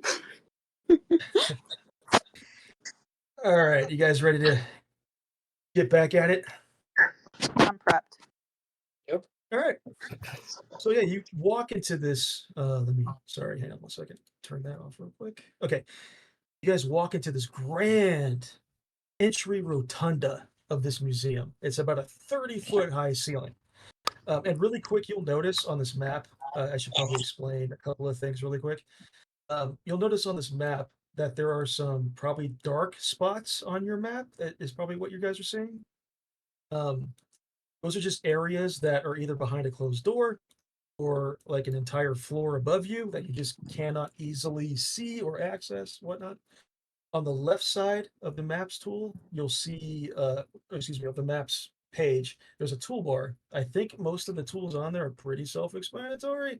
There's things like a ruler to measure distances. So like earlier, Roya, you had a bow and arrow out. Your bow and arrow has a certain range to it. So if you're not sure like how far away an enemy is, you can use that ruler to figure that out. You can draw on this map. I think Lanny was doing that earlier. There's a really fun handy. Yep, exactly, just like that. There's a really fun thing called point and ping. There's 2 tools in there. One tool just kind of draws a line that other characters can see, and then the ping is like exactly that. Like if there's a spot you want other people to kind of pay attention to, you can call it out on the map or make it look like a pandemic is happening. So yeah. So again, you're in this rotunda. The floor is this kind of smooth, creamy marble veined with silver and gold. There's almost a geometric pattern to it. This is a very, very classy looking space. There's a massive stone column kind of right in the middle of the space. There's a set of stairs in the back near the gift shop that go up to the second level, where if you recall from the map that Dr. Donnell had, that on the second level somewhere is where this egg is. The whole room has this kind of natural warmth to it. You don't see there's no lanterns, there's no flames, there's no like direct light source. It all just appears to be like this enchanted, like everything just kind of has a glow to it, kind of giving a soft amber light to the space. There's a string quartet of elven musicians kind of in the northeast corner, actually, I'll just use that tool right now, kind of back here somewhere, that are just kind of giving the entire space an ambience. There's about 100 people right now in this space. Everybody's decked out in gown attire, gala attire. Um, there's Yeah, it's just a lively. There's servers with like little trays of little finger foods, kind of walking through uh, the space, kind of handing out food, handing out drinks. This is definitely You've definitely walked right into a gala. Um, yeah, so this is kind of immediately what you see. You don't see from where you guys are at the entry. You don't like nobody really stands out in particular to you as being of interest. Um, but yeah, what do you guys want to do? I'm still outside waiting for Ruya to come back. Okay, I was so just it's gonna say I've come back. okay. Okay, so we It's been join the about others 5 then? minutes. Wait, I come back, but I hand Mirabelle a silver gown for her to come with later, so she doesn't feel weird. And we go back in. Is there a Just so I, as your DM knows, is there a person like tied up in an alley someplace who's naked because Maybe. you stole their Maybe. Don't ask questions. Because I didn't spend money. I'm telling you right now, my coin is still intact. I did not spend money. I raised my so you hand eyebrows her- at Mirabelle. Just go like, And I signed don't ask questions. and then you guys will go. we go and join the others, I guess. Alright. Is this how D&D works now, I guess? Yeah, I guess. You guys are funny. So yeah, you walk into this scene. Off to the left, there's off to the left there are what appear to be several exhibits. It's difficult to tell what the exhibits are from this distance you guys are standing at. There's a gift shop near the stairs. There are 2 guards in the room that are just like, I don't want to say aimlessly, but they're just kind of on random, like they're just kind of walking around. And not really, they're to be honest, they're more or less like looking at evening wear than they are perhaps doing their jobs. But they're just kind of on patrol. They're just, again, there's no artifacts in this room. There's nothing really important that could be stolen. But they're there, just keeping an eye on things. There's 3 doors on the right that are closed. From this distance, it's difficult to tell what might be beyond those doors, but from this distance, you do see that there are little placards next to the door that probably identify what is just beyond. What do you guys want to do? I say we look at those plaques next to the doors and see what's inside.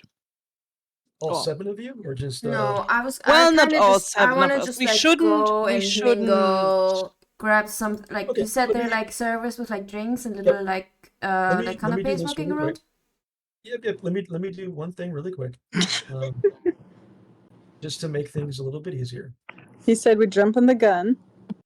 No, not jumping the gun, but I just want to make sure that everybody, because there's 7 of you, there's a lot going on. I want to make sure that everybody gets a piece, a say in what's happening. 1, 2, 3, 4, 5, 6, 7. On your character sheet, there is an initiative button right next to your armor class, kind of top middle. I need all 7 of you to hit that button. And then May or anybody rolling dice, just tell me what the number is. Oh my So a god. D20 plus initiative. Yeah, D20 plus initiative. Oh, wow. No. Oh, That made me feel better about myself today. oh. I mean, mine was terrible as well. I'm What the did you slowpoke. get, May? 13. 13. Okay. Everybody rolled? Yep. Okay. All right. So May, you're up first. So how we're gonna do this is because there's 7 of you. You can all elect if you decide to like go to each space together as a group of 7, that's totally fine. But it sounds like some of you want to go one place, some of you want to go to a different place. So what I'm going to do is just kind of one at a time. You can decide what it is you're going to do. If you're going to partner up with somebody, if you're going to hang back, whatever it is you want to do. So May, because you rolled the highest initiative, you're up first. What do you want to do? Yeah, so I just kind of want to like mingle with the crowd, and you said there's like service going around, like handing out drinks and little like canapes or something. Like servers handing out food? Yeah. Yeah, sorry, yeah.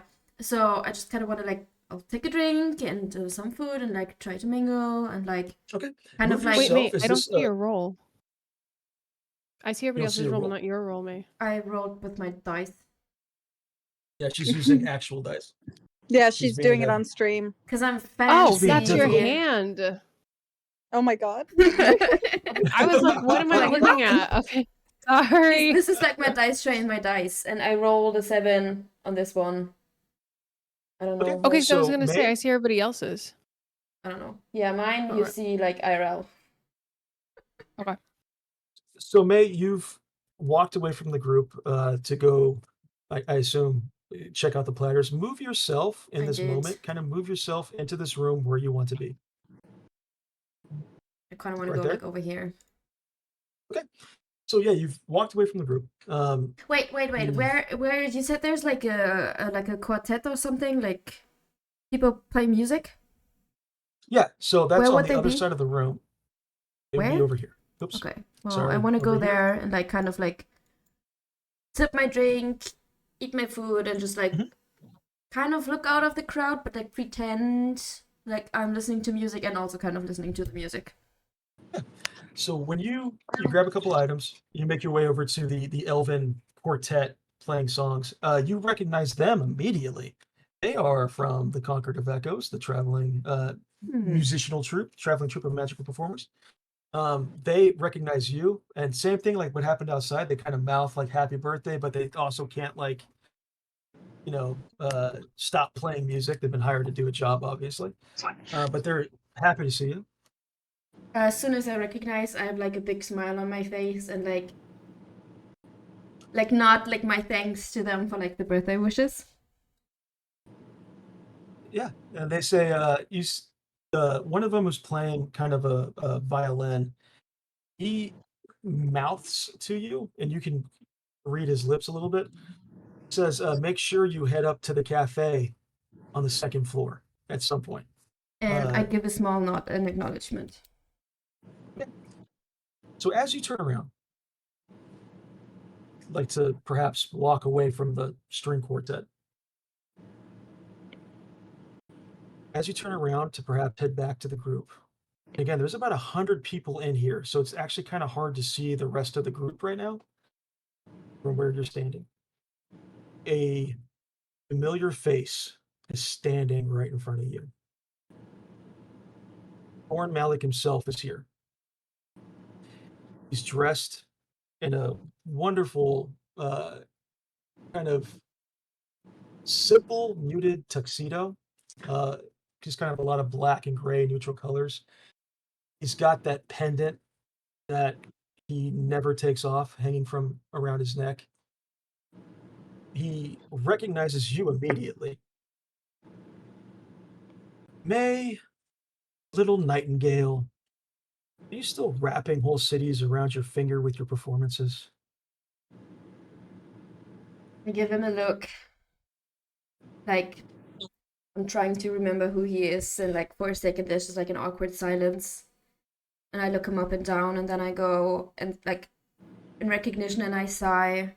Not really roll my eyes, but like kind of like look to the side and go like, Malik. He kind of looks around the room, and he probably noticed who you came in with. Of course, you always had to find new stages to perform on, didn't you, May? New ensembles. Why are you here tonight? Why wouldn't I be? The real question is, what are you doing here? Because the last time I remembered, you're not the one who got recognition for their performance. So, what are you? Why are you back here? What are you doing? What are you planning? That's why I left the Concord, because I never got any recognition. You always I got the wonder why. recognition. All my hard work. I'm here because I want to be here. I'm here because I have an interest in history. You're here, but you're not performing, which tells me that you are here to steal something. I kind of chuckle to myself and kind of look over to my group, kind of try to make eye contact with them, especially with Ruya. I look back to him and I go, steal. What would I steal? Like, kind of like chuckling still like to myself, like very unconvinced of like what he's saying, and I'm like, since when are you interested in history? You were only ever interested in money and fame. Isn't that the way of life? Of course I'm interested in money and fame. You're not here to take a specific rock that is probably worth thousands of gold. I kind of like clear my throat, put up a finger, and go at him and look at him and go, you're here to take a rock? I never said that. I'm just here to observe it. Doesn't that mean you're the one here trying to steal something? Maybe I should, and I kind of turn to like the guard that's like right there. Maybe I should tell them what you just told me. Or maybe you should just leave me alone and walk away. Make a persuasion check. Persuasion. Okay. Or intimidation. I'll let you either one. Probably the same if I had to guess. No, persuasion is better. That's an 11. Okay. That's an 11. Yeah. He kind of noticed you glancing at the nearby guard. He looks back at you.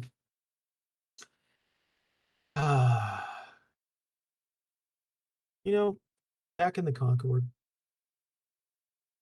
I thought we were good together. You know, teaching each other things you said Teaching that you'd each never forget. other. There was Yes. nothing I could have learned from you.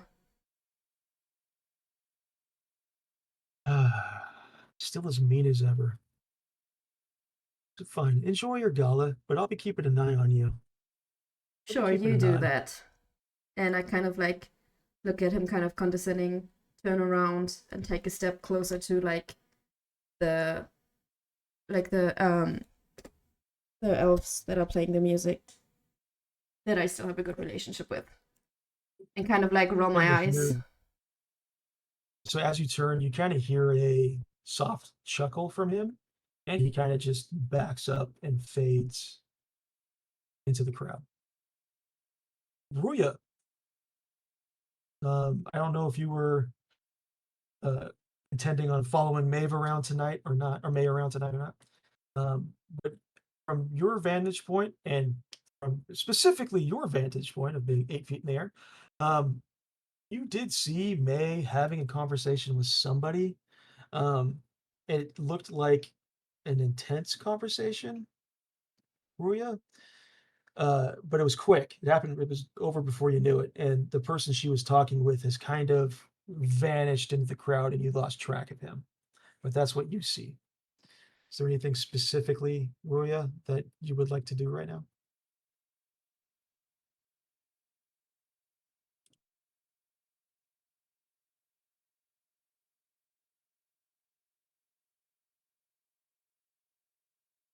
On to the next person. Ned, you're muted if you're saying anything.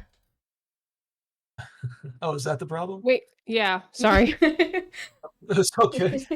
Wait, I said what dude are we killing? What dude are we killing?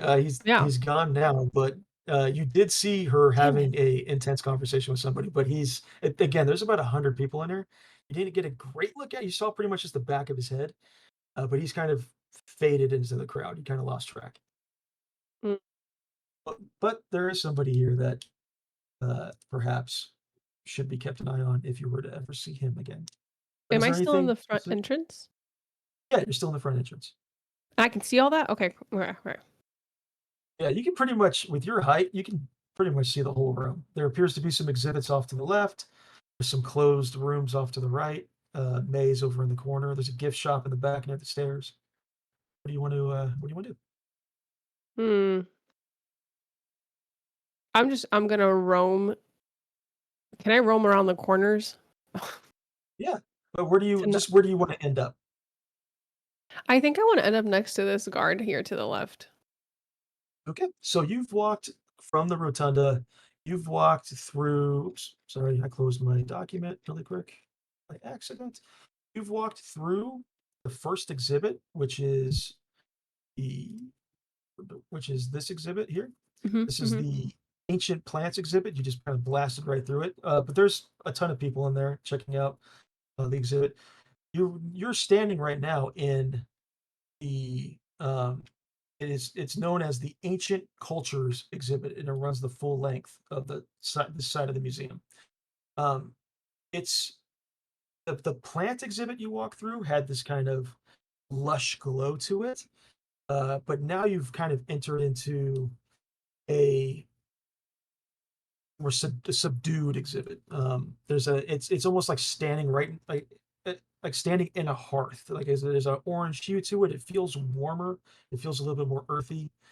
The walls have this kind of deep umber plaster on them. There's one guard kind of just patrolling up and down, kind of just slowly. Again, not really paying direct attention to anybody. She's just kind of checking out gowns. She's like occasionally will look at exhibits herself. You get the sense that these guards, or at least this guard, is probably just a hired gun for the evening. Um, but yeah, as you kind of walk in, is there anything specific in this exhibit or uh, anything that you want to do or take a look at? I think I'm just gonna mingle and kind of eavesdrop on people talking. Okay. Yeah, there's a bunch of people talking. There's an older couple, kind of off in that corner that you were just standing at a second ago, Mm. just talking about the exhibits. You get the sense that they are waiting their turn to see the stone. Um, like listening for just maybe a few more seconds. It looks like you have to. It looks like the guards or the museum itself is letting small groups of people into the gemstone exhibit to see the stone, and they're just kind of mingling about, waiting their turn. And suddenly, you feel a sharp object in your lower back. I'm gonna kill somebody. All right, I turn There's a around. rather Yeah, there's a rather large half-orc who's dressed in a tuxedo, standing behind you. He knows you, and you know him. His name is Red Tooth. He is a captain of the Ash Knuckle Syndicate, who somehow got a ticket to this event. Red Tooth eyes you up and down uh, with a. You get the sense that he's impressed by how you're dressed because he's seen you before. You've seen him before. Crazy. You don't normally dress this way. Um, you're standing in front of the two of you are kind of by yourselves in this corner. You're standing in front of a exhibit that has a chipped obsidian blade in it, like an old ancient obsidian blade, kind of behind a glass wall.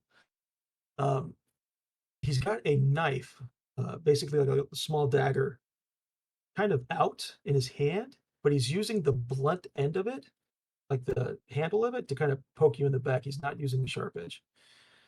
And he's doing it in a manner that nobody else, like he's concealing it quite well from the guard. He's concealing it quite well from other people in this exhibit. You know, and he kind of, with his other hand, points towards this obsidian knife. You know, this knife, they say, was used to gut kings, but I'd wager you'd use it for something smarter, like provoking silence, perhaps. You know, I always did like you. I always liked somebody who uses their fists instead of their words. But I can't help to wonder, why are you here? Why do you think I'm here? I bet we're here for the same thing, aren't we? A certain payday, perhaps? He kind of looks you up and down, like he's checking you out. He knows that you don't speak. There's no need for us to say anything. There's no need for words. I respect quiet folk, and he's rubbing the end of this dagger, like the blunt end of this dagger, like up and down your back in a very, I don't want to say creepy, but it's not comforting. It gives the rest of us time to wonder what secrets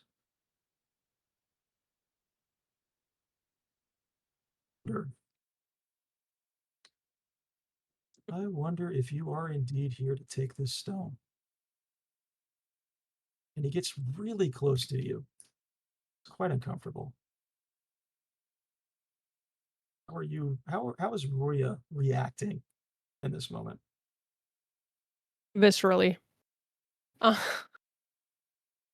so you said I know this person, right? Dude, yeah, you know each other. He's you've never been like you've how do I explain this? Like there's never been anything like violent between the two of you. He has tried to perhaps talk to you in the past, and perhaps in a way to try to gauge whether or not you would be interested in joining the Ash Knuckle Syndicate. But you haven't been. But he has an interest in you. Hmm. But he doesn't. We weren't friends. Like he is not close to me. He doesn't know. Oh, yeah, you're not friends. Let's call it non-professional acquaintances. Okay. So I'm gonna do something that May knows, May May knows about, but nobody else knows about. Okay. Ruya lifts up her mask slightly just so he can see her eyes, Okay. and she leans forward. I guess not. Doesn't have to lean too forward. To Red Tooth, that's his name. Yeah, Red Tooth. Yes, sorry.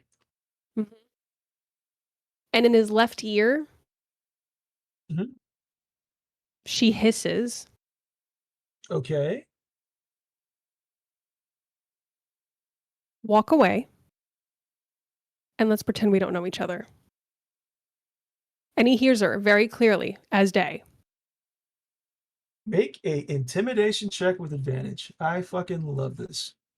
Intimidation check with advantage. Okay. Hold on. So roll that twice. Yeah, roll the intimidation twice and take the higher roll. All right, hold on. I'm being a real badass right now. Can I use the heroic inspiration as well? Yeah, you can. Well, you already have advantage, so Oh, okay. So hang on to that. Okay, so I'm gonna roll it twice.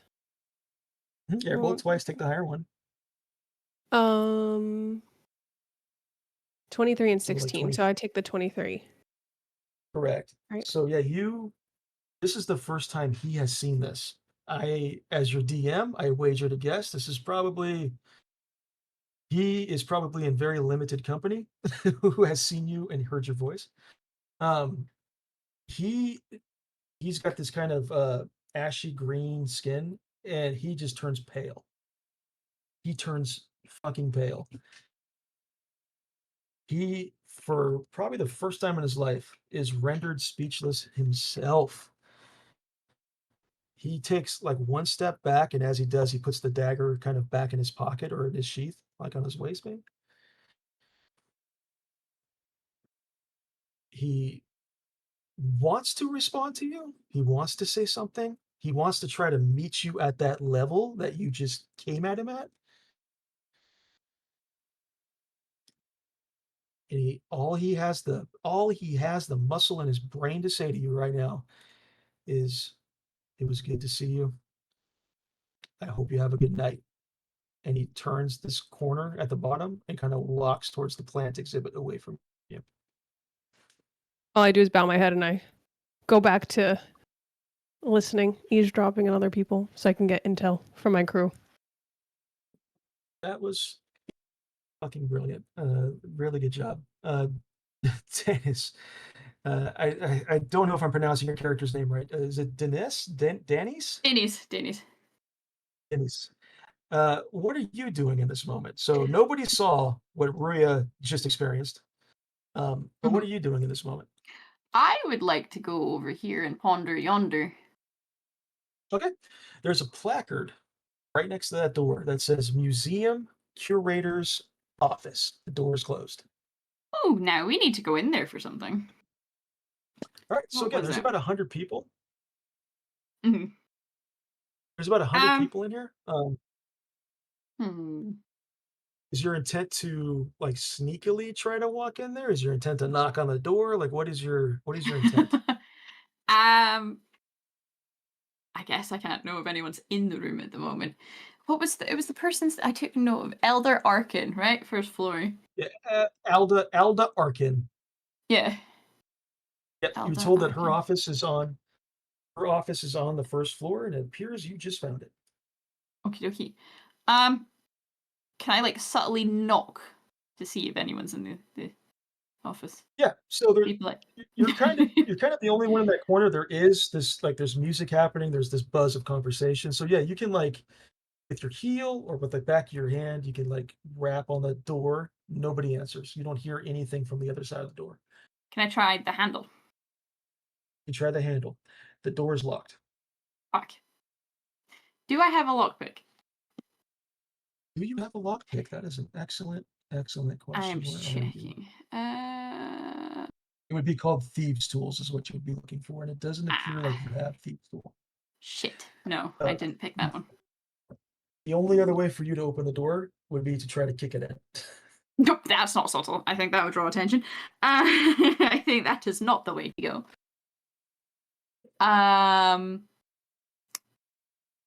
Does anyone in the party have a pick that I could go talk to?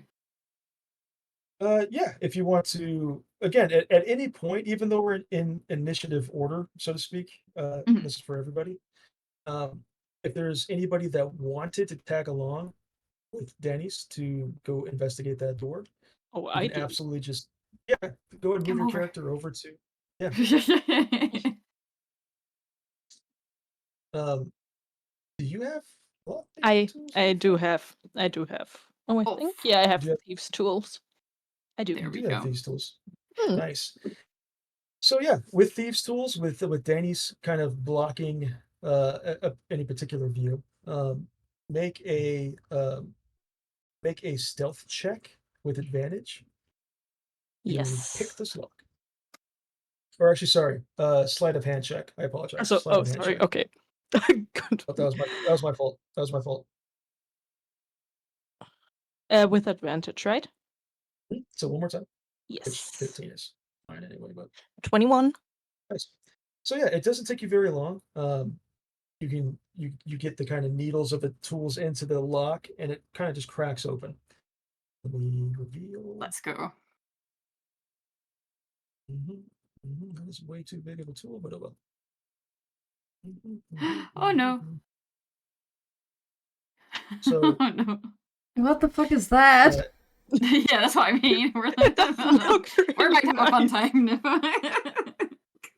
I say we So as close you the walk door in- and move away. It's up to you. Do you want to just not do this? It's totally up to you. Nope, I want to do it. We I go wanna do it. inside. Yeah. Okay, you guys go inside. Okay. Doop. So the room itself is very intimate. It's only about 15 by 15 feet. I don't know what that is in meters. I apologize, but it's a small room. That's okay. There's arched windows on the opposite side behind that desk, and it's a big, like oak wood, solid desk. Its surface is meticulously arranged. There's stacked portfolios. There's leather-bound ledgers. There's an inkwell, that well-used inkwell, kind of on the corner. There's what's perhaps most unusual in the corner of the room. I don't like On this. the corner of the room is a 5.5 foot tall, just like standing, leaning against this bookshelf, 5.5 foot tall porcelain doll with an oversized head who is staring directly at you right now. They're not moving. It's appears to be female coded. It's wearing a dress, just a simple velvet purple dress. It's almost dressed like, say, perhaps a school child's uniform would look. Her fingers don't have any joints; they're just kind of curved porcelain fingers. And yeah, she's just kind of standing, like leaning up against this bookshelf in the corner, just staring at you, but not moving. That's some white people shit right there. Turn around, walk out. We can't. There's the was there a book? What was it in here that we needed? A potential map that would have like the updated patrols of the guards. That's it. That's what we need. Don't make eye We need to- contact. Don't make eye contact. If it doesn't see I mean, me, it's staring at us. If I don't see it, it doesn't see me. Yeah, exactly. Just ignore it. If you absolutely have to do it, just ignore it. What do you and mean keep if moving. Where's the we gone? We're a team. Well, right now it's just the two of us. Yeah, Yeah, I have well, nothing yeah. to do with this. I'm just giving my 2 cents. Oh, there we go. Can we let Oh. a thing like what? Sorry. Can we like just sneak and check the desk without it seeing us? Yeah, there is a door that is closed, but there's a door kind of on the side next to this porcelain. Is this thing sentient? It's just standing there. Like, does it blink? Like, does it move? Why do I feel like it's like kind of surveillance? Wait. Like someone else knows we're here now. Yeah, no, I feel Violet- like when we touch that desk, it's gonna jump to life. Would Violet like to? Can you guys inspect Join- it? No, I'm not. Nuh-uh. No, This I'm is some good. white girl I'm good. shit, she said. Yeah, that's some white people shit. Mm-mm. Nifa and Danny's, you get the sense that Violet might be saying something to you, but she's so far away. Are She you has telling me I have no to way move? to- Can I move closer without going into the room to do white people shit? Is that allowed? Am I allowed to move closer but not engage? How about you only engage if it goes south? How does that sound? Can Well, come I close. had I a mean, plan to go upstairs, but Yeah. It's All right, okay. so Urso can do that. in this, so yeah, in this room there appears to be some documents on this desk. Okay, cool. I think we need to check those documents. can we like investigate this marigold Bonk. thing? Who First? wants to investigate the marigold? You do thing? the Is that doll, I'm Nifa? doing the paperwork. I mean, Okay. I kind of want to know what it is, but I'm scared. Denise, what is your investigation? Do you have a bonus? Like, is it too good? Oh, what my I have only +2. Oh god, which even one I can't see it. That's intelligence. Investigation. No, I don't have a good investigation. oh, Should I try Oh. to investigate this thing? I mean, it might backfire. Well, I'm here with you. This if the Yeah, ship's that's going why down, you I'm need to going with tell it. me. Like the others can't Hey, really don't make this my tell us. decision. No. You make your No, I decision. just want your opinion because if it goes south, you're stuck in here with me. I think we just pretend it's not there and we continue. Okay, to so have a little we look. investigate the desk. Let's do that. That sounds a little bit It's such safer. the wrong thing to do, but we're Can I doing yeah, my investigate the desk, investigation's please? not much better. it. Yeah, so Dennis, since Nifa's helping you, you can make this investigation check with advantage. Right. That Roll was a what again? investigation twice. Okay. Investigation. So you're helping Nifa, you're helping Dennis make an investigation. So she's gonna basically do this with advantage. Hmm. Oh gosh, right. Look. Is it that? Is that So no? Why can't I figure out how to click this? So investigation, you're just gonna click on that investigation number, that -1. You're gonna click on that twice and take the higher roll. have a negative There it one. is. That one's. Oh, this. There we go. God damn it. Well, that's not. Oh, Oh, Very good. and I'll do it again. Roll I it. guess. Roll it one more time. If you get a natural 20, who knows? I was gonna Okay. say, didn't she get Oh, a yeah. natural 20 when she has investigation -1 and it was a 19? Oh, yep. That's true, actually. Yes. So with that roll, like I said, the desk is kind of neatly arranged. There doesn't appear to be anything out of the ordinary that strikes you as something important. There is like an invoice document of some kind, some kind of like not a bank statement, but it's like an accounting statement of the cafe. And it appears the cafe is over budget for tonight. It's difficult to tell why. It looks like there's some baking goods for some reason that weren't in the original plans for this gala that were paid for. There is, however, a drawer on the left, right next to the chair, a drawer that's kind of cracked open a little bit with your investigation check. And there is what looks to be a map, like kind of rolled up in that drawer. I'm gonna open that drawer and have a look. Okay. Just really quick, did you guys close the door behind you, or does the door just If I go close the door. close the door? Okay. So yeah, you roll out the map. The map is indeed a map of the guard patrols. There is increased guards. There are more than what perhaps Dr. Donnell either knew about or was led to believe. Especially on the second floor. Especially on the second floor, there's a massively increased guard presence. They do indeed appear to be letting in small groups at a time to view the Merkmeyer stone. There is, however, on the lower right-hand corner, a kind of a password, a keyword that is written there that will give you immediate access. Like if there's a line forming to view the Merkmeyer stone, if there's a waiting list of some kind, if you mention this word to the guards, they will let your group in immediately. And that word is scarecrow. Scarecrow. Right, yeah. quick question, by the way. Do Huh? I need to get rid of one of my thieves' tools from my inventory because I used it? Yes, No. right? Nope. It didn't snap. You're good. Okay. Yeah, so as you're kind of investigating this, you're both looking at this map. For a minute, you hear like a slight clicking sound Oh no. from the corner of the room, and the eyes of this porcelain doll are now looking at you. They were looking at the door, they're now looking at you, but again, not moving. Nifa, how about you take this map out and go? And I'll just make sure that thing doesn't follow us. I mean, I'm pretty sure someone knows we're here already. Like, that's kind of a surveillance thing, I feel like. And I think we should investigate it now. I mean, even if something happens, someone probably already knows we're here. So Okay. we might as well see what this thing actually does. Cool. Should we pass on that information of Scarecrow to the group, though, just in case we die? Yeah, we probably should. How about you go and I investigate further? Okay, cool. No, I need to tell me twice. As you head for the door, with Oh, no. you have the map with you. Oh right? no. She does. She does. Yeah, I do.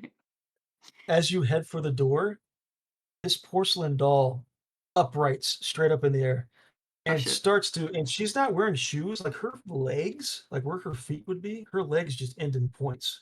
And they're just like Oh hell no. Oh no. chopping up the floor as it No. sprints right to Dennis, right between you. Oh my You- god. I would piss myself. I'm out. Nifa, you're stuck in the room. What do you mean you're out? Well, it sprints towards you. You have the map. Yeah, but I'm at the door.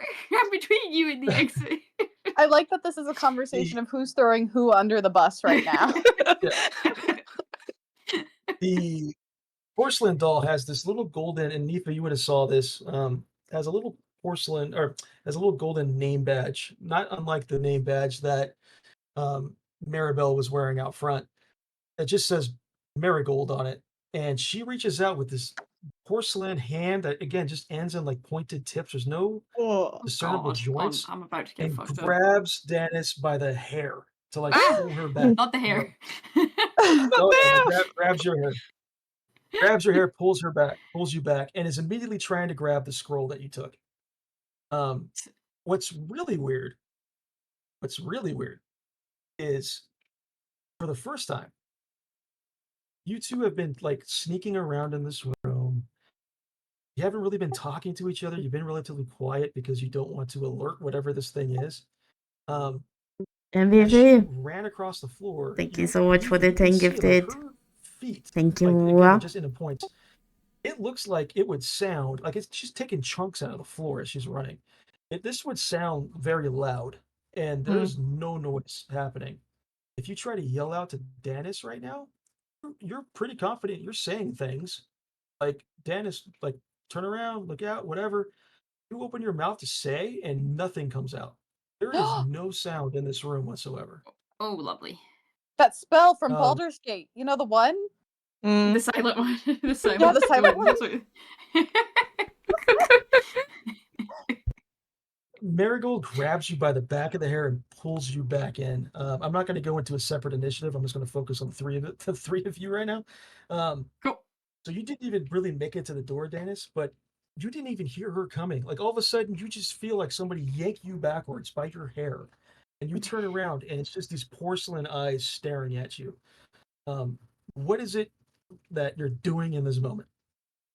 I'm gonna try and just give it back the map and see if it leaves me alone. Yeah, so you hold the You're easy. scroll out like yeah. But she's like dragging you across the ground, Nifa. I don't know if you're like trying to Yeah. this thing or like what is it you're trying to do?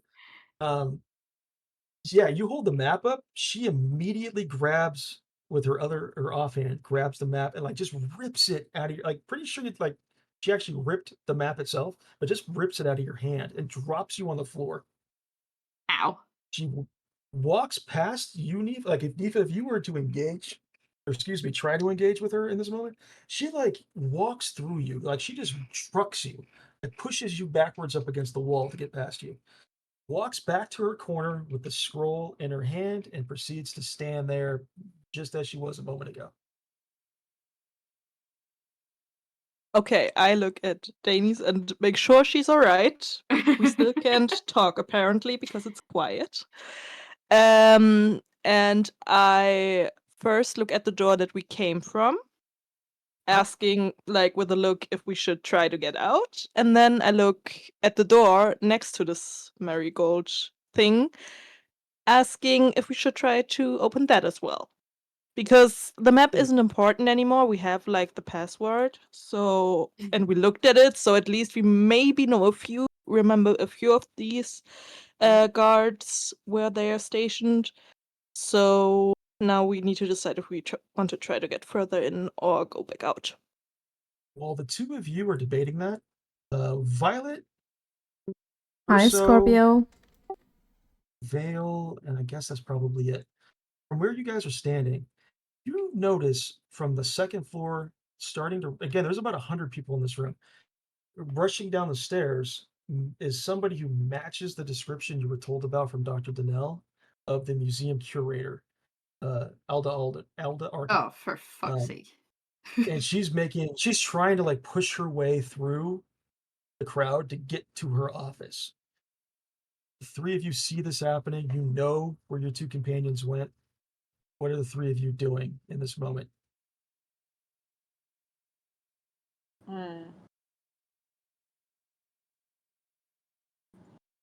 What does everybody else's like persuasion and stuff look like, guys?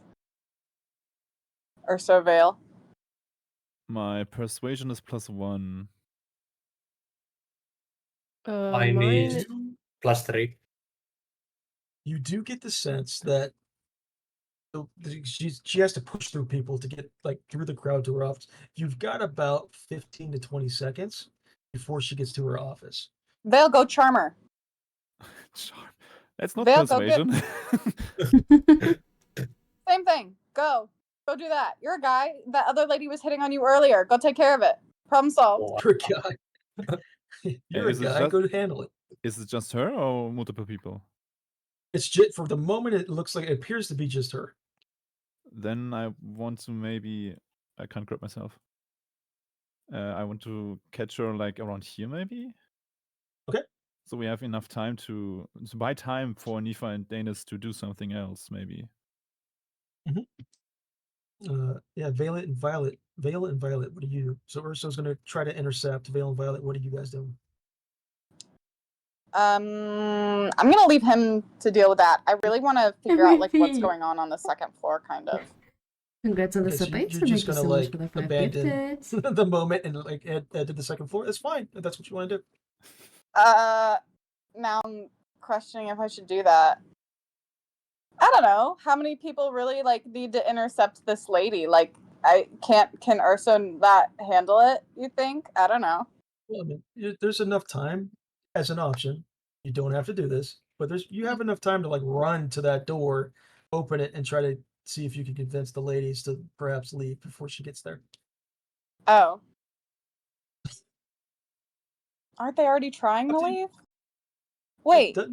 You don't know that though. That's the thing. It Oh, could be. I You don't have no know idea that. what's happening in there. Yeah. You're not in the room with them. The door's closed. Okay. I'm gonna go to the door, and the room was supposed to be empty, so they should know that if somebody's knocking on the door, it's probably a warning, because if it was actually the lady, she wouldn't be knocking on her own door. So I'm gonna go quickly and knock on the door to warn them, Yes, thank you, MVP. and then kind of like continue away, so that way I don't look super suspicious while the girls are Sure. trying to get out. So I'm gonna like That go sounds up, like knock on the That door. sounds to like let an them in. amazing idea. You walk up kind of stealthily, knock Mhm. on the door pretty loudly, and walk away. The two ladies in the room have no idea because they can't hear that. Shit! Oh, They shit. can't hear things? Are you shitting me? There's no Thank noise you, allowed in that MVP, room. but it's 9 more minutes. But thank you so much. But it's I'm on did the see- outside of the room. But I'm on the outside of the room. You did see Nifa pick the lock, so the door's unlocked. Oh, okay. Okay. I open the door. I guess. Too much fucking You word. open the door, Dennis and Nifa, immediately it's just flooded with the sound, like the buzzing sound from the gala. Like it's almost like an assault on your ears Yes, as definitely. you hear that. Give me my you gift see of Violet, suspect. perhaps with a panic look on Aw. her face. I don't know, but she's trying to get you like we need to get out No of here take right backs. Yeah. All right. I've opened the door. I've let them like they can hear shit. I'm leaving now. It's not my problem anymore. I did my due diligence. All Teamwork, right. teamwork, guys, teamwork. now. All Well, right. I thought if I was knocking on the opposite side, it would count. The sound would count. So- I don't know. I thought. I tried. Dennis and Nifa, are you guys booking it out of there, or are you going to try to go out the other door? Well, my thought is, like seeing Violet so panicked. Okay, we don't have much time, and we don't know if we get another chance to go in here. I want to try to open go the further. second door and leave that way. I don't know if Dennis agrees with me. I do. I back it. 100%. Okay, then I would try to lockpick the other door. Go, Okay, go, so go. you walk up to the door. The door's not locked. Actually, you don't need a Oh, lockpick. okay. It kind of why can I never click on the right tool to do this? It reveals kind of an interstitial space, kind of a little hallway basically. But you eventually get into another kind of closed room that appears to be like some kind of records room. There's nobody in here. It's dark. I assume you closed the door behind you. We closed Nope. both doors. Both doors gone. Yes. And about 5 seconds later, Urso, this woman just kind of, and she's a older elf. She just kind of practically runs right into you, Urso, as you kind of make the interception. I don't know if Urso maybe had an eye in the back of his head or just kind of looked over to see what Violet was doing.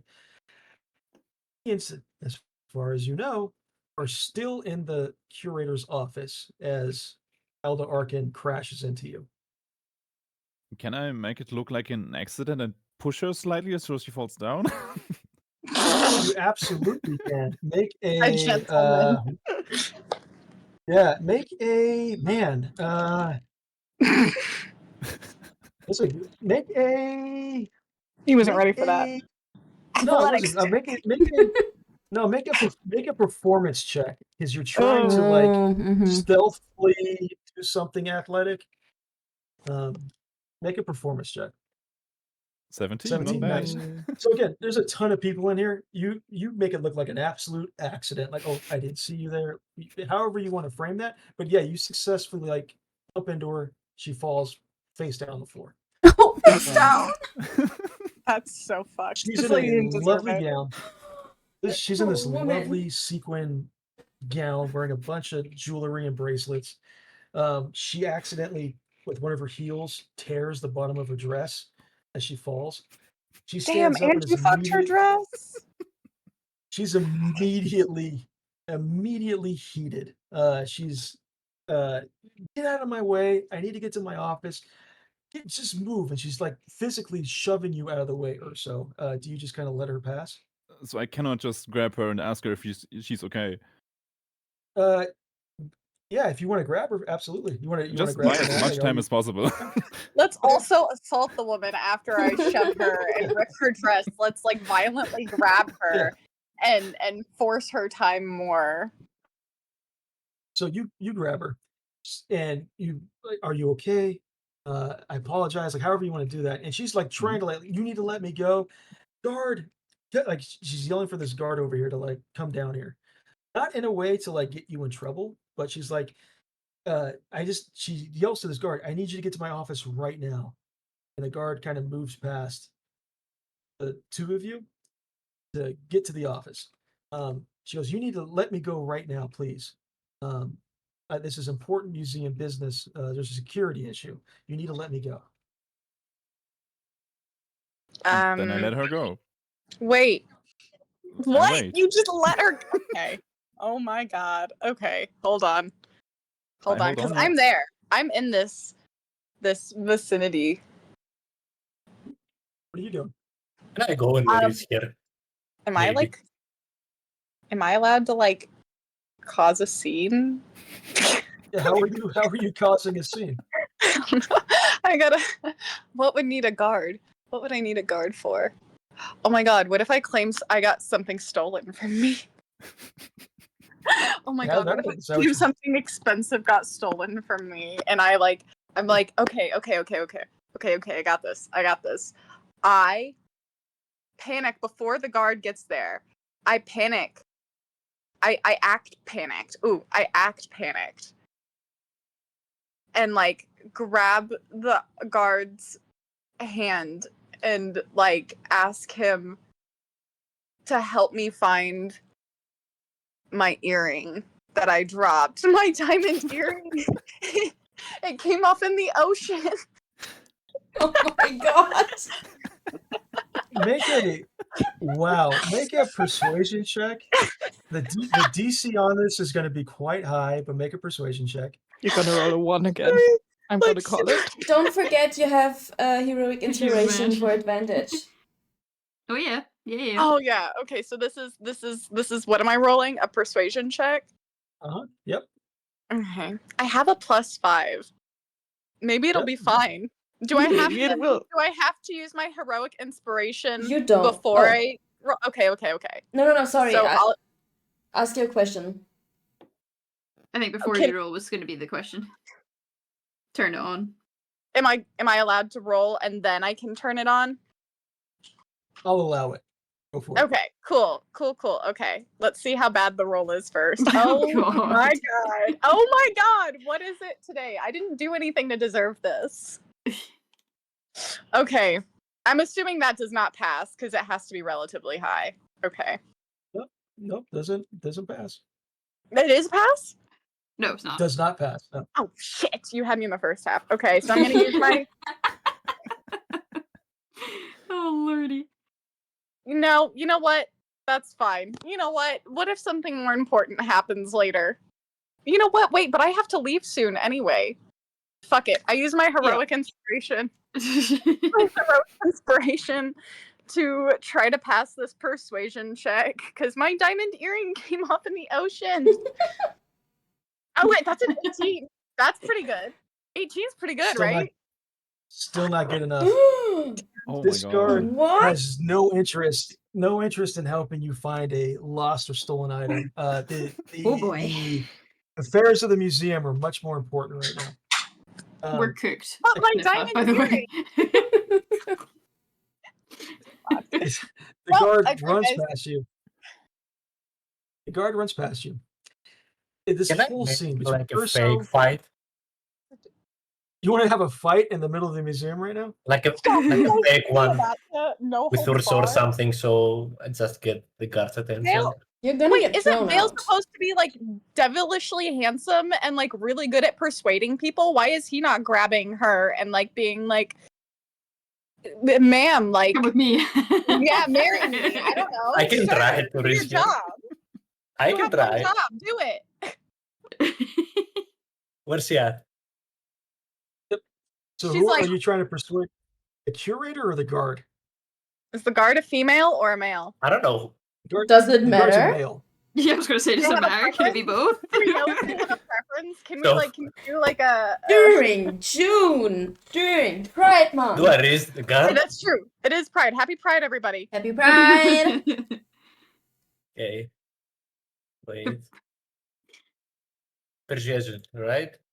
I haven't Yep. passed a single you- check this entire playthrough, and I'm gonna have to leave soon.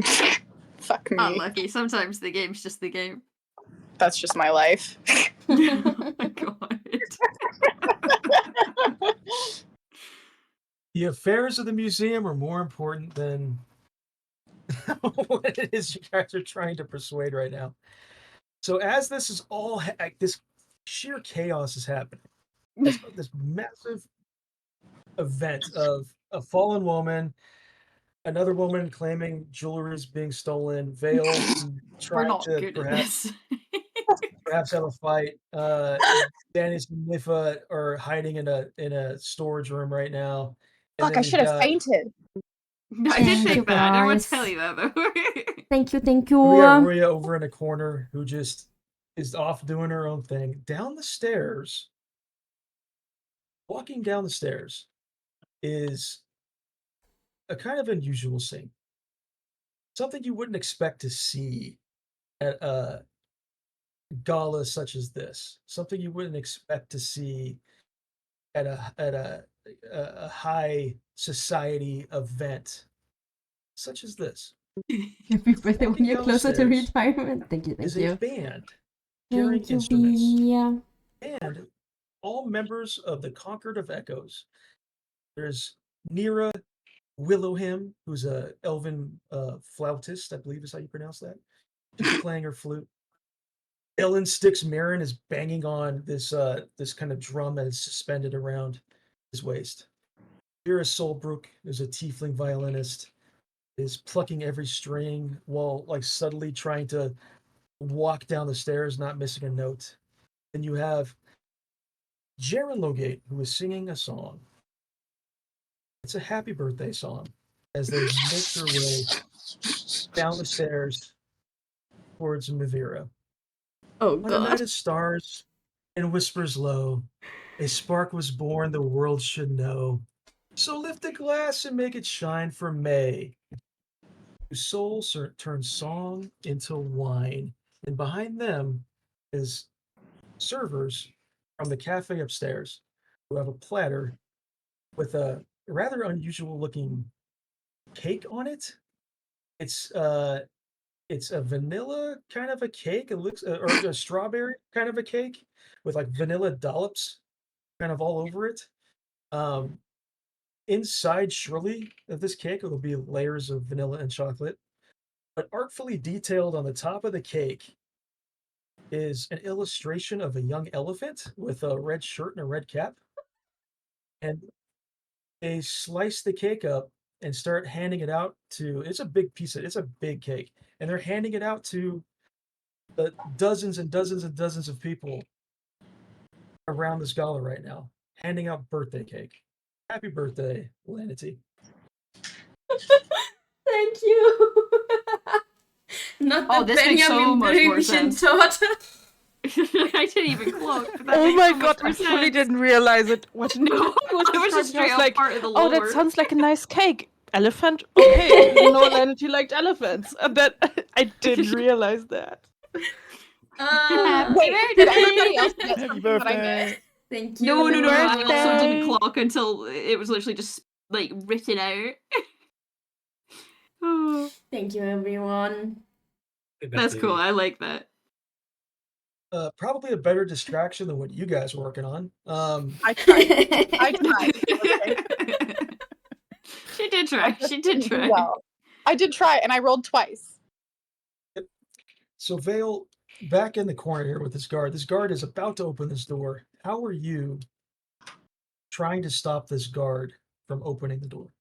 Damn. I don't know. I'm just gonna try and reach her up, maybe.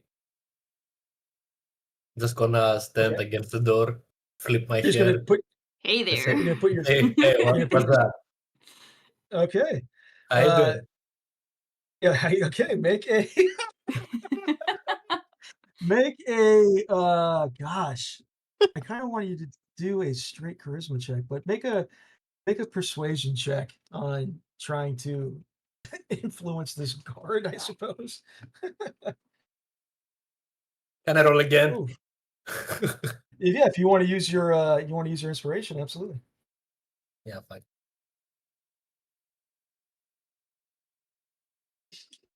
16, a little better. He's trying to get through you to get to this door. And you're kind of playfully like blocking the door, like you're kind of making a game of it.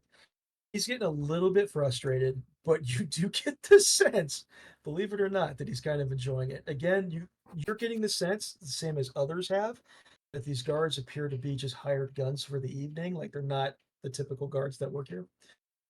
So he's playing back a little bit, but he is trying to get past you to get through this door. But you are, for the moment, succeeding in keeping that from happening. Back in the records room, Aoife and Dennis. It's a quiet room, but again, there's nobody in there. There's no porcelain doll this time, thankfully. Okay. One It's was just creepy enough. one was creepy enough. I agree. It's just a records room. There's shelves. There's file cabinets. They're all kind of labeled different things, exhibit histories from the Third Age, loan agreements, gala and event budgets, security enhancements. Like there's got to be probably 100 different boxes with different labels on it. But nothing when you first walk in, especially just seconds ago, you were dealing with a porcelain doll. There's Mhm. nothing that's immediately stands out to you.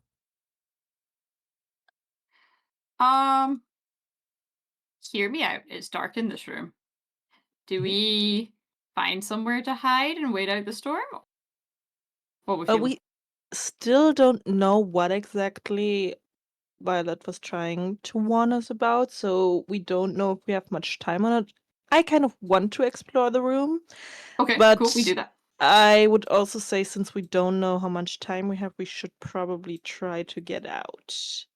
Now, if I remember correctly, the door to our left should lead back to the hall, so it's to the gala. So it's probably not the best idea to open it now because a lot of people would see us come out. So we go further. Mm, We go this way. so, yeah, depending what's up there, I'd say Let's we find try out. There's only one to way to find out. Is this run in door that locked? direction. Another door. This door is unlocked as well. So yeah, are Oh. you just like kind of blistering through it? Okay. Yeah, we're just going with vibes today. Okay. More vibes. I like it. I dig it. So yeah, you kind of walk in. There is a There's stairs. set of stairs that go down. Mm. You do hear from whatever's underneath some activity. There's a lot of voices. There's a lot of excuse me. There's a lot of it sounds like there's a lot of people down there doing something. But you've walked into what is basically the break room. There's some additional storage in here, like there's some stacks of boxes, but there's like a table off to his side. Like this is definitely the break room for the employees that work here. Oh shit. Oh, can we try to like look through Yeah. you said Yeah, there were I like some this. boxes and stuff, if like we can find something useful, like maybe a uniform to wear, which was our original plan at some Thank point. you so much, MVP. I appreciate you a lot, make and an thank you investigation again check for like if the you're subs. trying to look through the box. Yes, Thank you I will. so much. Investigation. Oh, well, It is just some Oh, boxes. shit. It's Fuck. just some boxes. You found a pair of socks. There's And, so yeah, Wait, no my lucky day. uniforms. There's no uniforms. There's nothing out there. It's just like random boxes of like stored goods, I toilet feel like paper, you're lying. cleaning equipment. Hmm. No, those things are in there. But yeah, that's pretty much all there is in this room. So you've got a door that leads out to the left, and you have a set of stairs that goes down to And what the it door to the sounds left like. leads right out to where the band is, does it not? Yeah, kind of like the band is like right in front of here. So there is Okay. a bit of a gap. Okay. What do you think? We Do we go didn't down? Do we go see up? it Out? like when we entered the gala. I didn't see the band because it's so far from the entrance, so I'm not sure if there's like enough space and hiding places to sneak out behind them, and like a lot of attention would be probably on the Yeah, band. people are So looking that way. yeah, so You're telling me we have to should go we downstairs? maybe now do we go down or do we go back? I don't know how much time we have to go back. So we move forward. Yeah, let's go Down the on stairs. into the night, my friend. Oh, The worst brother. that could happen, we die. The worst Yeah, that can we just happen took is a you wrong die. turn. We thought the bathrooms were down here. That's what we said. Give me 1 second, really quick. I have to reveal part of this map. So all the way at the very top of the screen is. Let me find a bigger. Okay, there it is. Oh wow. Oh, first floor. Whoop. Oh no, we're moving. We're Oh, moving. Yeah, you guys are going to be right there. So there is basically a wall. Where's the other one you want? Why can't I move? Oh, you're both in there. Sorry. I think you're both in there. I'm kind of No. currently just outside. I'll go back to the stairs. Further up, like at the top of the map, you need to scroll out a lot. Oh, right. Yeah. Right. Okay, Yeah. cool. Much bigger. Right, gotcha. All right. So yeah, when you get in there are several staff members Oh shit. that are kind of this is Yeah. where the museum keeps like the overrun of their displays. So there's a lot of artwork, sculptures, doodads, different things, just kind of haphazardly thrown about. Like they've had to clear. You get the sense that they've had to clear a lot of the upper floors for this event tonight. So all the things that are typically like in the middle of spaces are like down in this room. So there's about 4 or 5 like employees who haven't spotted you yet, who are in this basement, kind of just organizing things, trying to clean things up. But that's what you see. It's basically just a big storage room. Those uniforms would have come in real handy right now. Yeah. What's the plan of So action? What they we haven't doing? noticed us yet, right? No, yeah. No, Are there any boxes that are like big enough for us to hide behind or inside of that we could inside of maybe no. inside of no, but there are Behind? piles of things. Yeah, you can hide behind things, but they're moving. Like I don't have any. I can give me a second. They're moving stuff about, so hiding behind stuff's probably And Yeah. they're a moving smart through the plan. room, so for us to move Yeah. could be Tricky. oh, What do we do? Oh, here we go. Oh, they're common. Do you think if we give them coins, they'll let us go? You think we could recruit them to a party? Let's tell them that they're over budget so that they're not getting paid. I wonder if that'll start commotion. Ooh. We could promise them Violet's money. Didn't she say she has like 75 or 72 gold pieces? I mean, I've got 19. They I've don't got need 19. to know that she doesn't actually want to give them the gold. Hear me out. If you got Let me one gold coin, you can hand me, and we could give them 5 gold coin each. No, wait, there's 5 of them. Fuck. If you got 6 gold coins, and we could give them 5 gold coins each. Let me do a quick check. Is Violet, Leela? I know you have to take off. I don't think you're still here. Might be here. What, I think me? she left. Oh, nope, there she is. All right, Oh. so you're taking off, right, Leela? Oh, you still there? Yeah, I'm here. I'm just driving. I see. Okay. I thought I heard car noises. Jeez. Yeah. She's All good, Leela. dedicated. So from now on, we will collectively be deciding Leela's character actions. So when that comes to that, we'll work on that together. Oh God, have fun with that, y'all. You're gonna have no gold left. Love y'all. All right, so Bye. yeah, have have fun fun. at the wedding. Bye. Drive Bye safe. bye. Thank you for joining.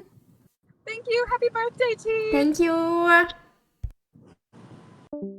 right, so the two of you back in the basement, real quick. Yeah, Mm. it's going to be really hard to hide. Like you're going to have to make Okay. yourselves known if you want to do that. You definitely don't have to do that, but it's going to be nearly impossible to try to hide down here. What would be like considered if I want to like learn more about them without talking to them, like just from how they move, how they are Insight. dressed? Insight? Would it be an insight check? It would be a perception check. Perception. What's my perception? What's yours, Dane? Probably not +2. good. Perception. I got no negatives, but I got no bonus. Should I try a perception check to see if we can learn something about them before deciding Yes. an action? Yep. Yeah, like I want to just look at them and see if I can like gauge something from them. Like, would they maybe be open to talk to us, or should we probably better not engage at all? Yep, I back it. Okay.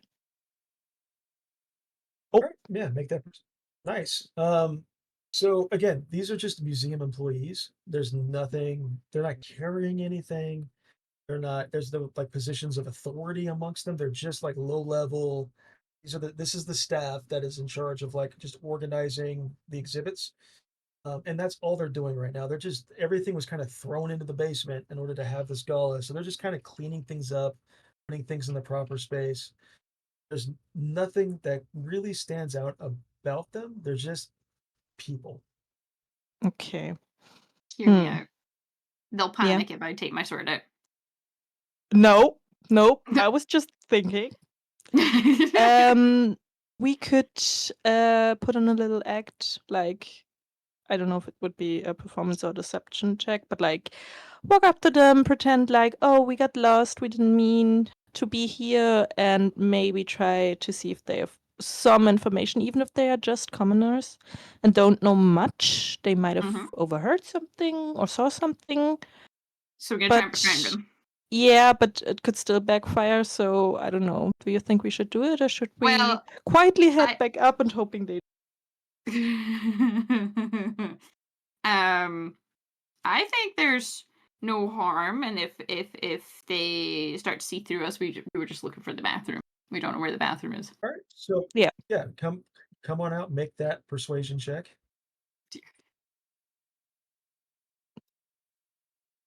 is where I remember my persuasion. persuasion's bad. Persuasion? Both of us, or just Persuasion or Denise? perception? Oh, that's perception. Fuck, I clicked the wrong one. That's Sorry. what I thought. Is it perception, persuasion? It's persuasion. You're trying to convince these Okay. guys that Okay. you are. Well, There you that go. didn't turn There's out my well. persuasion. All right. So yeah, you both kind of step forward, kind of in tandem with this same argument. So group wise, you succeeded. So yeah, you come down. You're again dressed in gowns. You're dressed in nightwear. You clearly appear to be lost. You say as much. Yeah, I was looking for the bathroom. Whatever. All five of them stop and turn their attention to you. And they kind of not aggressively, but they're very stern. Like, you're not supposed to be down here. You need to leave right now. Just head back up the stairs and go out the door on the. It would be when you come back up the stairs. It would be the door on your right, but on the map it's the door on the left. Yeah. To get back in the to get back to the gala. They pretty much, without in uncertain terms, kind of tell you that you need to leave. Do we listen we to did. that, or are we gonna try to maybe get some information out of them? I will follow you. You lead the way. Why? Why? I So this mean, backfires, I can say this is your fault. I'd say we head back up. Like, we've been separated from the group a long time. We learned something Goodbye, important Jen. about Thank Scarecrow. you. Bye Scarecrow, yeah. bye. So we should probably at least try to tell someone from our group before we get caught or end up worse. So I say we head out. There's really not much down here that's you're going to glean any new information from. So yeah, my suggestion would be to head back up to the group. Okay, Yeah, we're gonna do let's go back to the group. So you make your way up. Vale. Actually, let me go back to the top of this. May. So you just got handed some birthday cake. You're surrounded now by friends. You're surrounded by members of the Echoes of yeah. So in this moment, May, you have no idea where Nifa and Danny's went. There was a huge commotion that appears to be things have settled down maybe a little bit. But what is May doing right now? No. So after the guard that was like standing close by me, left to go like to the door, I kind of noticed that, but I don't really know why. Wait, did Dennis and Nifa come out of the door yet? Not the door. Yet. Nope. Upstairs. Okay, well, so I don't know about anything that's happened. Because, like, I was standing with my back to, like, when, like, Ursa and Violet tried to stop the guard and, like, the curators, I don't know what happened, like, on here. You're kind of, you're kind of in the dark about the stuff they learned. All you've seen so far is kind of a collision of people happening between Ursa and Violet. Vale ran off to go try to stop a guard. And that's kind of all you know for right now. Other than you know that this stone that you've been hired to take is somewhere on the second floor.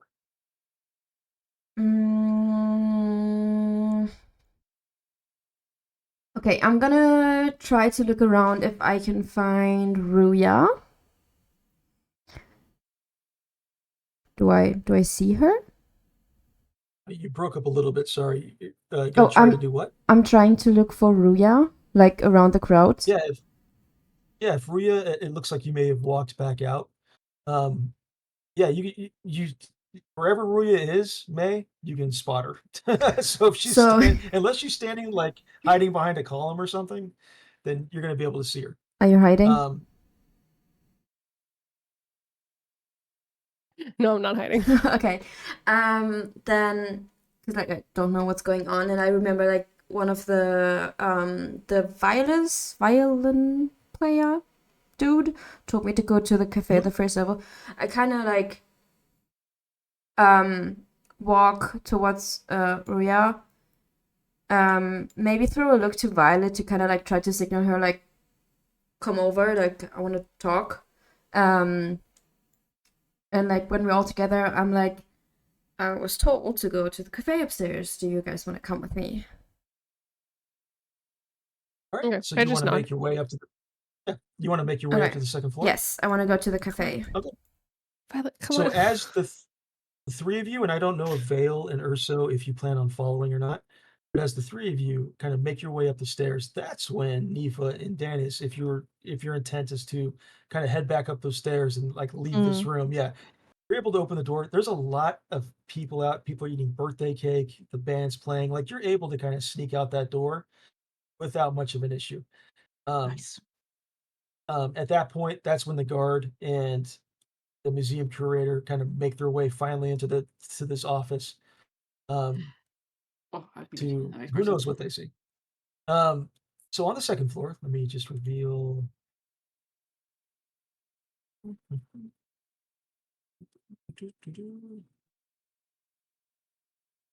You know.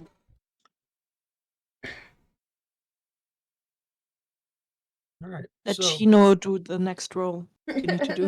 No, Mhm. no, but I need to keep him away from the cheese.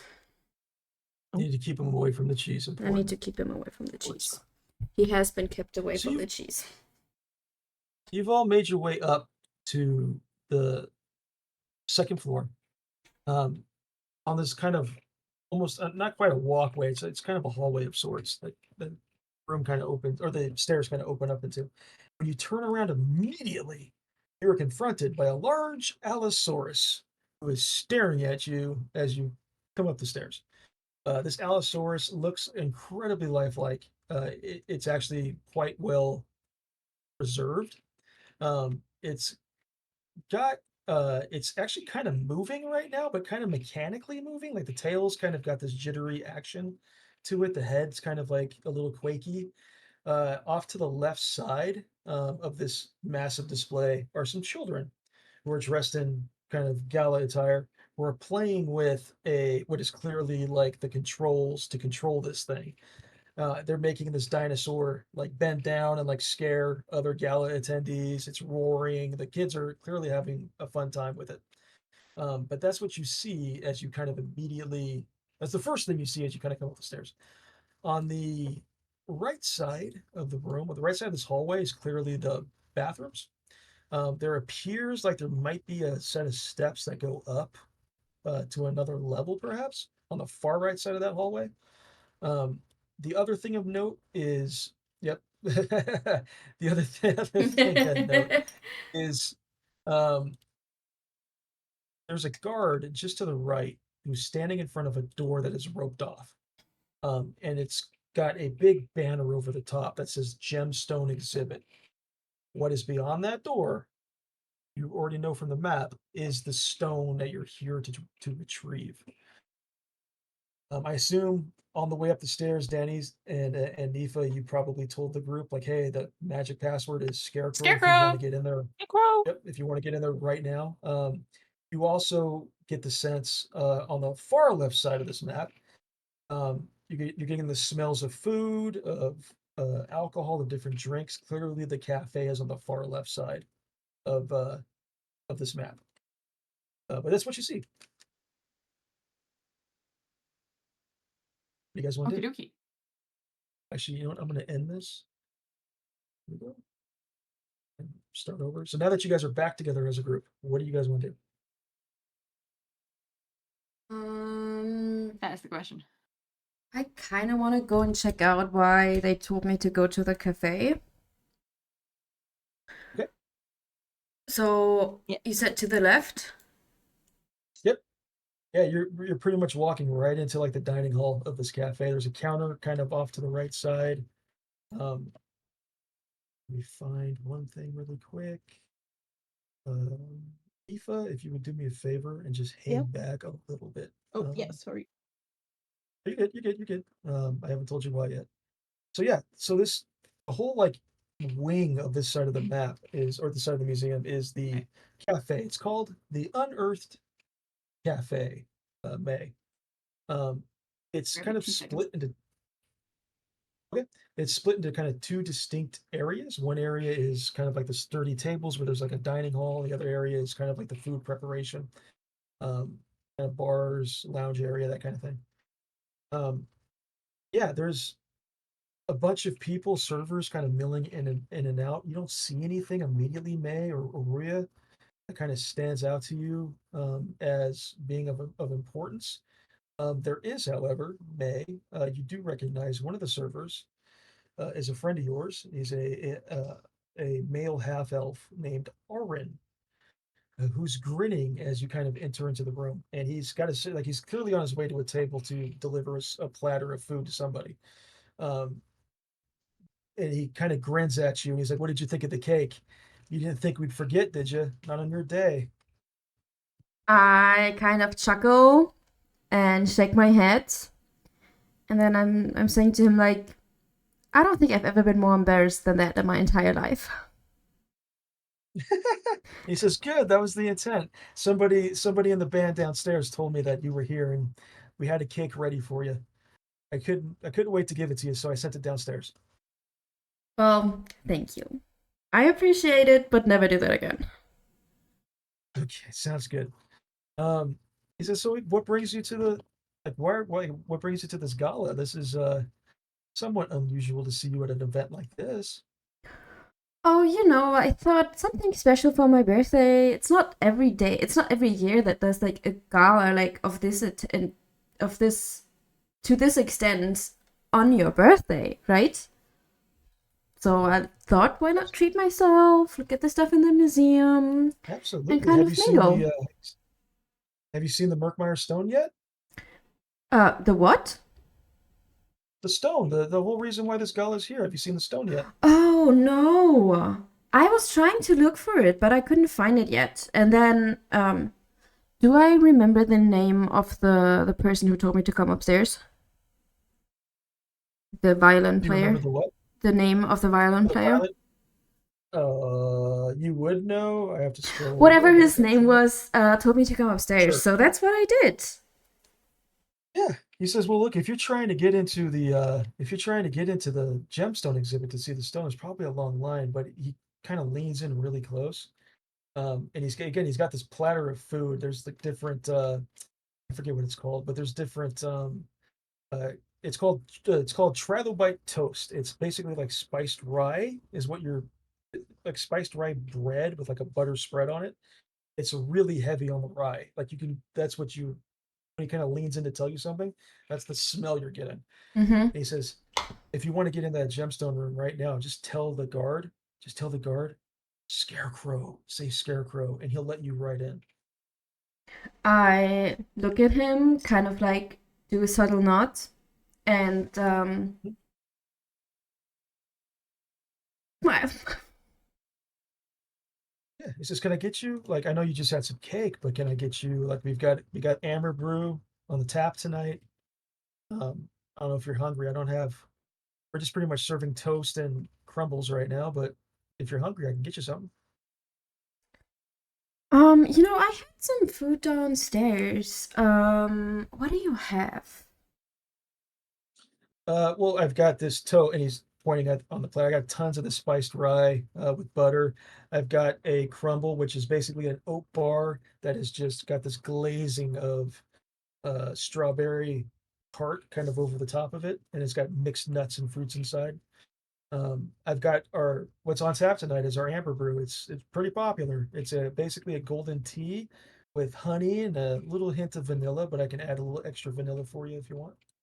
I kind of like cock my head to like the side a bit and like smile, and I'm like, you know what I mean. What do you have? and like try to see if he has like something special like in the back of the kitchen that's like not really out for the guests, but you know, some the birthday Oh, man, girl. He goes, let me go back and see what I have. I all my food tonight is pretty much for this gala, but let me see if I can't whip something up real quick for you. He kind of walks away for a moment to go rummage around behind the kind of food preparation counter. In the meantime, Nifa, as you're following May, Mm-mm. as Can the I group 1 perhaps second? is I need to. My oh, mom is calling me. I'm sorry. oh, okay. You guys go do Okay. your thing. I'll call her right back. I'm sorry. All right, no worries. So as May has kind of walked forward, Nifa, Mm. you're kind of making your way through this Allosaurus exhibit, kind of following into the cafe. You get the sense that there are two eyes, or two sets of eyes, two people kind of Oh no. looking at you as you kind of walk through this exhibit. When you kind of turn almost in Vale's direction, standing there are your parents, Lord Aerith Vale and Lady Celia Vale. They're both standing there, dressed in their gala attire, jaws agape, as they watch you kind of enter into the space. Both completely shocked, almost speechless.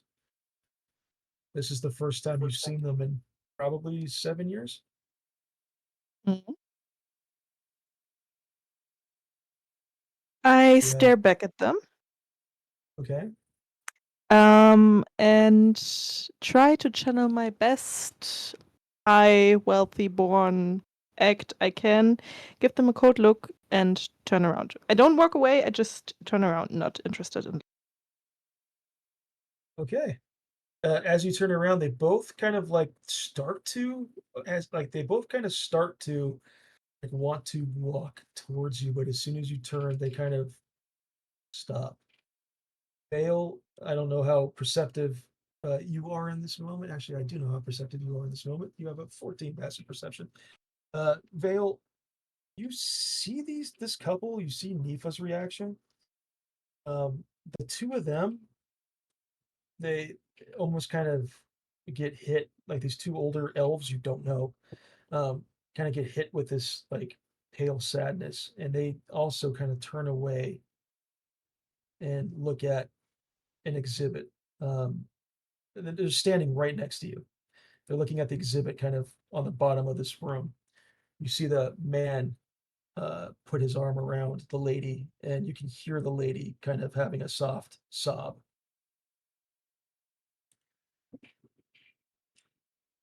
May, are you back, Lenity? So do I talk to them?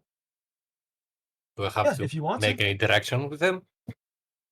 You don't have to. I'm just pointing out what you saw. I'm You back don't now. have to have Sorry. any interaction with them. Okay, so I asked them what's going on, if there is something troubling them.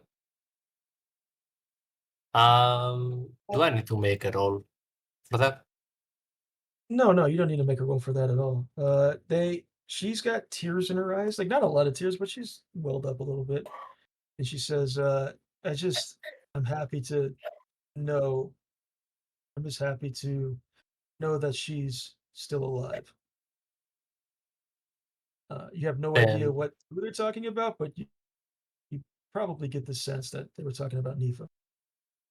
then I ask them who they are talking about because I want to make sure. The man kind of turns over his shoulder and looks at Nifa, who has her back turned to you guys now. She's our daughter. We haven't seen her in 7 years since she ran away. Okay, so then I replied to them that she's doing fine.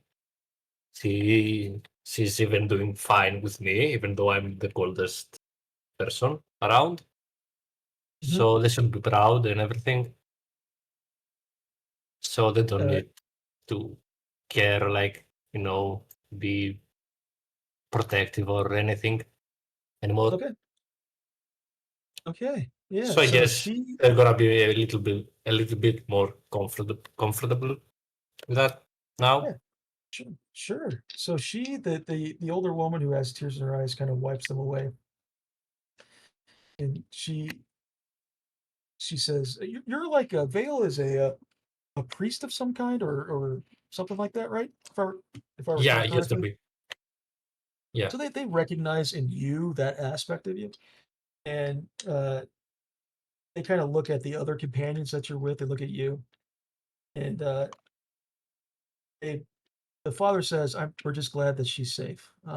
If you can, if she's willing, we had hoped that perhaps one day she might want to come home, but we don't want to push her. We're just glad that she's well and she appears to be a proper member of high society.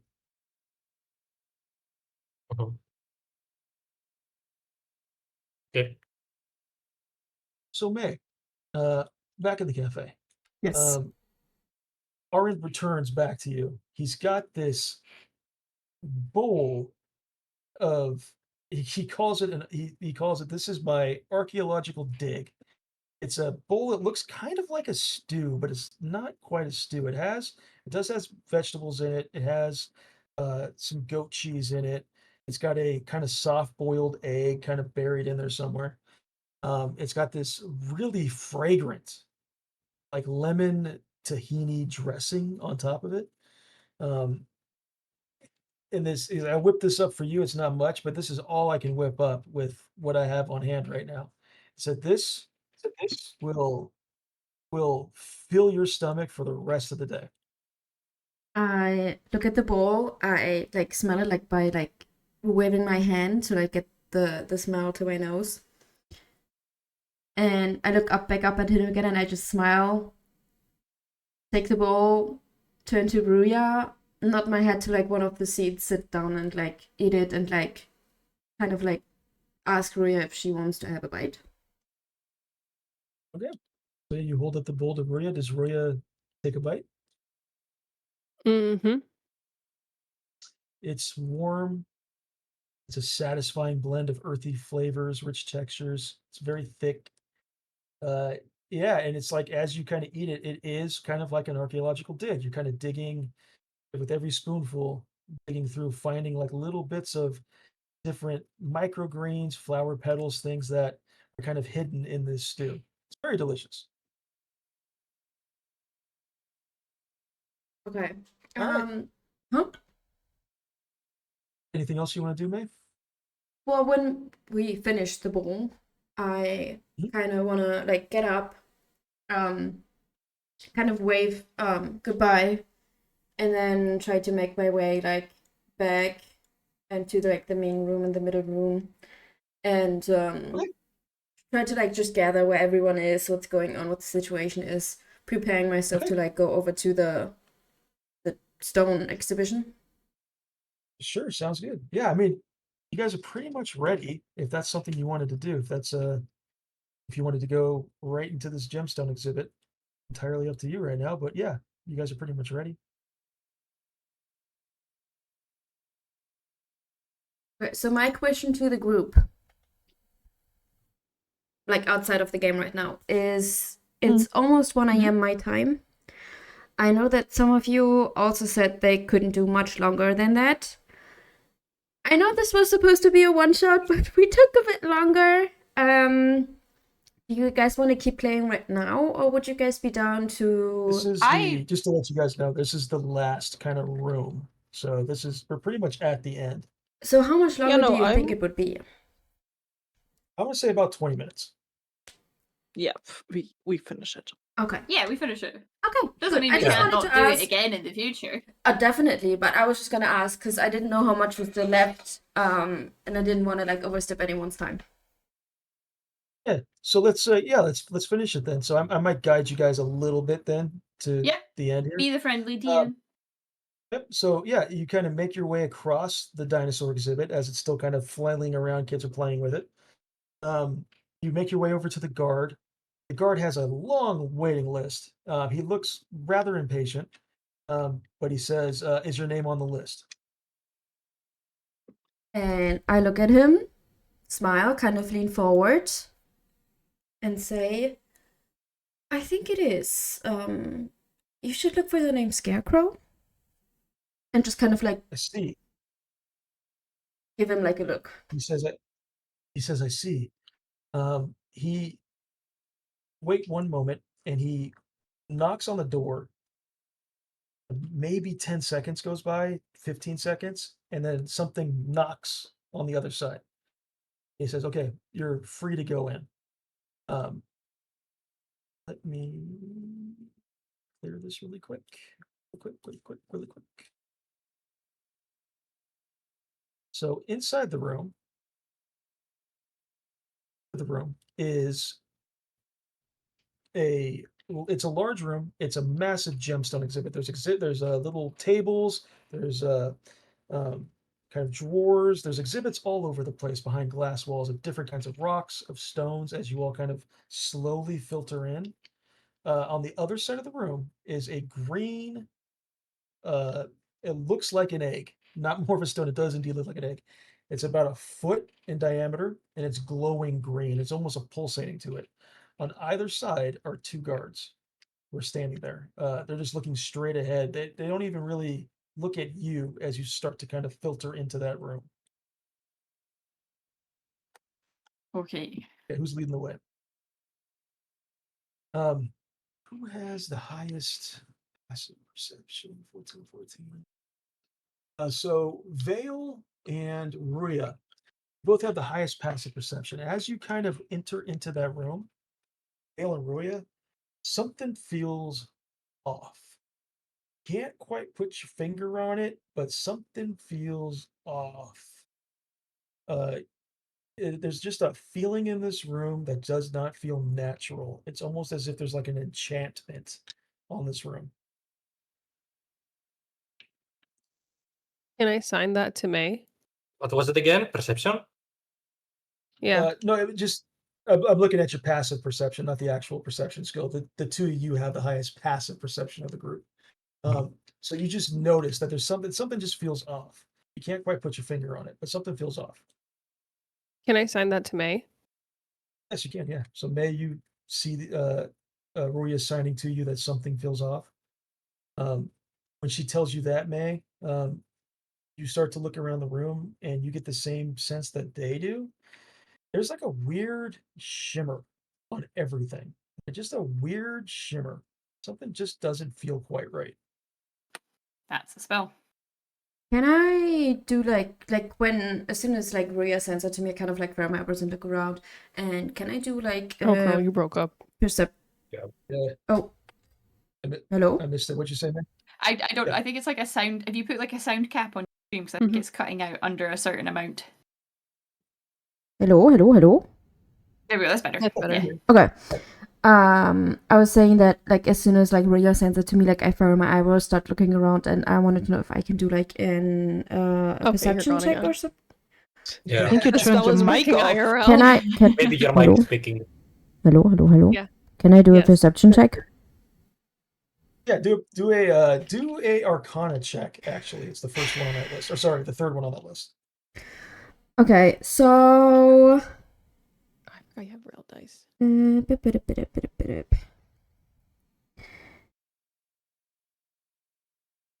Okay. That's intelligence. Yeah, Arcana is a plus that's one. a 4. Can I use the Ring of Puzzler's Wit? Yeah. That just No, gives maybe me. it's said Intelligence. I have +3. That's intelligence. So So yeah, I roll that- expend roll that one again. charge of that, and then I can roll again, Yep. right? Yep. Oh, well, that didn't work. That landed on another dice. Mine was bad. Well, that's a 7. That's a 7. Yep. A little better. There's definitely some kind of magic happening in this room. You can't quite put your finger on what it might be. So I just sign back to Ruya, just like magic, and shrug my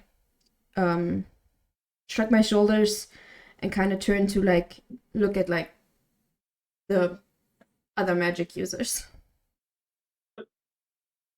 So the two guards, again, they're not the doors. Once you all enter in, the doors kind of close. You weren't given any kind of specific time frame for like how long you can be in this room, but the two guards aren't really engaging with you. They're just kind of looking straight forward.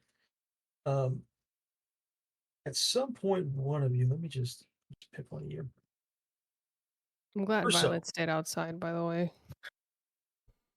Urso, as you're kind of Violet's walking right there in front of around- us. Yeah. She's outside from my Urso, screen. Oh, she's here for me. Oh, never mind. Urso, as you're kind of walking around, you are just walking around in the space and you bump into something, but you cannot see what it is. There's something in front of you. And when you bump into that, whatever that thing is, there's a slight shimmer, and you swear that you can see an orc. And then it kind of faded away. I will tell that to the group and see if anyone could. Just out loud so the guards No. can hear us. Yeah, If scream you it. want. He's an orc! As you yell that, the two guards drop their knees and kind of fall forward on their face. And Oh, they're dead. there's this shimmer over them too. And the shimmer kind of fades around them. You get the sense that there is definitely some kind of major illusion spell. From behind the room, behind the egg, stands Thorn Malik. Just trying desperately to keep his major illusion spell together, and it's starting to fail. Around the room are several orcs from the Ash Knuckle Syndicate. One of them is right next to Urso. One of them is right next to Roya. Let's do this as quickly as we can because I know you guys are running out of time. Give me 1 second. Where is my initiative? Mhm. I thought I picked a good corner too. Because they're on the same thing. All right. So I need everybody to roll for initiative. Actually, wait, hang on. Sorry. Before you do that, wait. Before you do that, hang on 1 second. Sorry. Let me get you all in here.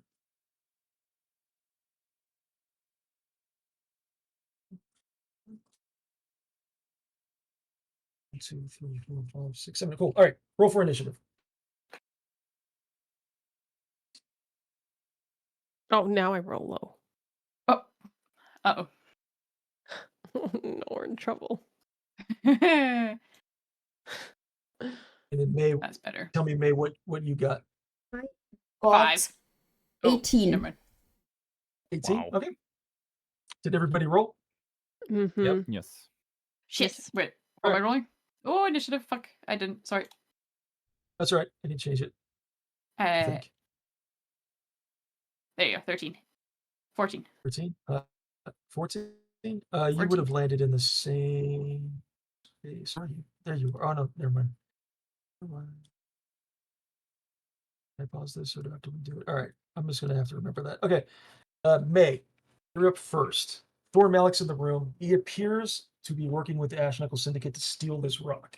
What are So you doing? I can see him now, right? Yep, you can see him. He's desperately was trying to hold on to a major illusion spell, and it's failed. Can I can I step a bit down without Bandit B like getting a reaction on me? Have they noticed you can that we see them? Yeah, the spell has failed. So yeah, you can. I would say yes. You could step away from that bandit bee without the reaction. So I want to like kind of like walk over here. Can I do that? Uh-huh. And then I want to cast Vicious Mockery. Okay, on Thorn Malik, absolutely. Yes. What are you saying?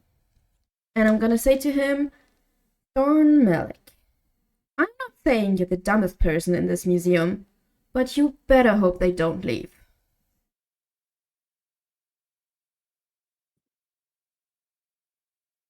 He's got to make a wisdom saving throw to try to withstand that. Let's see how he does.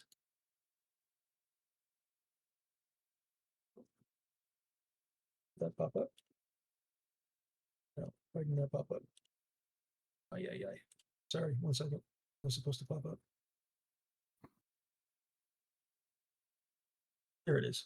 He rolled a 17, which is better than your 14, so he Yeah. succeeded. And that was that was it. So that's the end of your turn, unless there's something else you can do. You still have a little bit of movement, but you did move into range of. Oh no, sorry. The Yeah, guts you do have a dropped. little bit of movement left. Yep. So if you want to move, you can still. No, do I it. think You I still just have a want to little bit of stay there, prop my hands on my hips, and look at him. Just like really disappointed. It's now his turn. So he is going to focus his attention on you now. He's going to pull out a pistol. That's right. Oh, D&D fuck. has guns and rolls. Yep. He's going to pull that. Does a 12 hit May? I don't think it Nope. does. My AC is 15. Yep. But he's going to do it one more time. Oh, That time it shit. hits. Oh my god. That's a natural. Yep. Yeah, that's a You're good gonna hit. You're going to take 5 points of. I'm rolling with the wrong thing. You're going to take 13 points of piercing damage. I think May goes down, right? Yeah. Oh No. no. Oh, we're No. gonna die. We're gonna die. Get up, Well, girl. can I still run out of As the you- room? As you fall down, you're knocked unconscious. You're not dead, but as you fall I down, know. you hear Thorn say to you, "I've always wanted to do that." Oh my god. Next up is Nifa. May just fell. She just got shot. Gun. Okay, I'm not near anyone. Can I help her up? You absolutely can. You can run over and you can stabilize her. I will even allow everybody, each one of you, you may or may not have known this, every one of you has a healing potion in their backpack. You can dump this healing potion down May's throat and get her to wake up. Yeah, I think I'm gonna do that. The birthday girl needs to be conscious Yeah, and fight with us. So May, roll it's a 1d4, so it's your little triangle shaped dice. It's a 2d4. So roll that twice and add 2 to the result. And that's how many hit points you get back. That's 3, 6, so 8. Yep. So yeah, you get all your hit points back. Yes.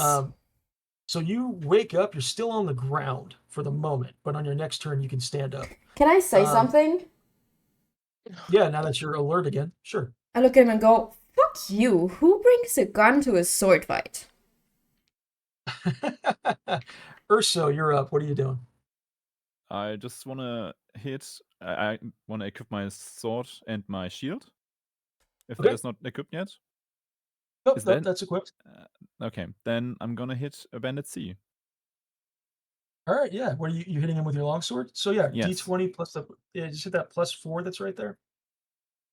Next to the Where's longsword? attack? Oh, okay.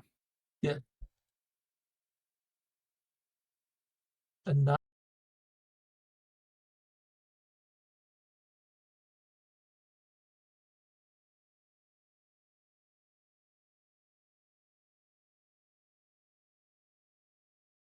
Dodge? No. So this is an attack on you. So you're gonna take 3 points of slashing damage Oh, we're back. from his scimitar as he strikes you. I'll remember Bandit that. B is gonna, yeah, I hope so. Bandit B is gonna run up to Nifa and do the same. No. We're good. A 9 This misses is where we you. die. This is where we Bandit- die. Orc The C only is gonna fighter try we're to going down. do the same to Urso. That's also a miss. All right, that's the end of their turn. Now we've got. So I need to move. That's too late now. So Danny's, now it's your turn. Okay. Yeah, Right. massive battle going on. Okay. Who am I attacking? Who? Mm, Where are you? Oh, you're closer to Bandit C. correct. Depends what your range is. My range is. If I get back to actions. So you've got a longsword, you've got a javelin. You can throw a firebolt across the room. I'm gonna go with long reach. Okay. So yeah, you have to get right up on this bandit if that's what you want to do. Go right. So like right here. Uh-huh. Go. Yep. And I think you're swinging with both hands, right? You don't have anything else in your hands. You don't have a shield or anything. Yes. No, I think it's both hands. Yeah. Okay. So hit the +5 next to longsword. Oh, let's go, baby. That's good. Yeah. And then hit the 1d10 +3. That's right Whoa. next to the +5. 1d10 plus 3. 1d10 plus 3. It's kind of ghosted down there, but it's there. Oh, hold up. Where? Sorry, what? Next to the +5 on longsword, there's a 1d8 Yeah. +3, and then a Oh, 1d10. yes, yes, yes. Yeah, Yeah. hit that. Hit the 1d10. 1d10 plus 3. Mhm. Take it. Take it. That is exactly as much as you needed to kill this guy. Nice. Goodbye. Woohoo! So you run up after Urso swings. You run right up behind him with your longsword out. Take one cleave, and down he goes. You still have some movement if you want to move someplace else. Yes. How much would I have used for what was I like here? You use like 5 feet, so you still have like 5. 25 feet left. Yep. So in 5 feet, 10, just so everybody knows, every square is 5 feet. 20. Mhm. 25. We'll go there. Oh, she's Okay. cornering. She's cornering. I like that. All right, now it's Violet's turn. So Violet has several options at her disposal, and I'm just going to go with whoever calls out the most. She can run right up to Thorn if you want and try to use her spells to kind of attack him, or she can hang back and attack from distance, or she can attack one of the other orcs. What do you guys want to do? I think we have her covered. We have the orcs covered. She can just go for What Thorn. about Bandit B though? Yeah, would be good to get rid of him, right? No one's Yeah. there. If we can get the ones down, it'll be easier for us to all target the same big person. Okay, she's going to use Chill Touch on him, so she's going to run up. Hopefully this works. Yes, so that succeeds. So she's going to raise her hands, grab this orc by the throat, and 2 points of damage. Okay. Use Chill Touch on him.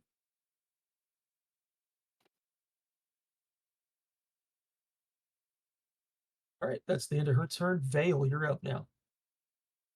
Okay, so I want to target Bandit A, the one Okay. closest to Ruya, so I can help Yes. her out so the others can just take care of Bandit B. How's that?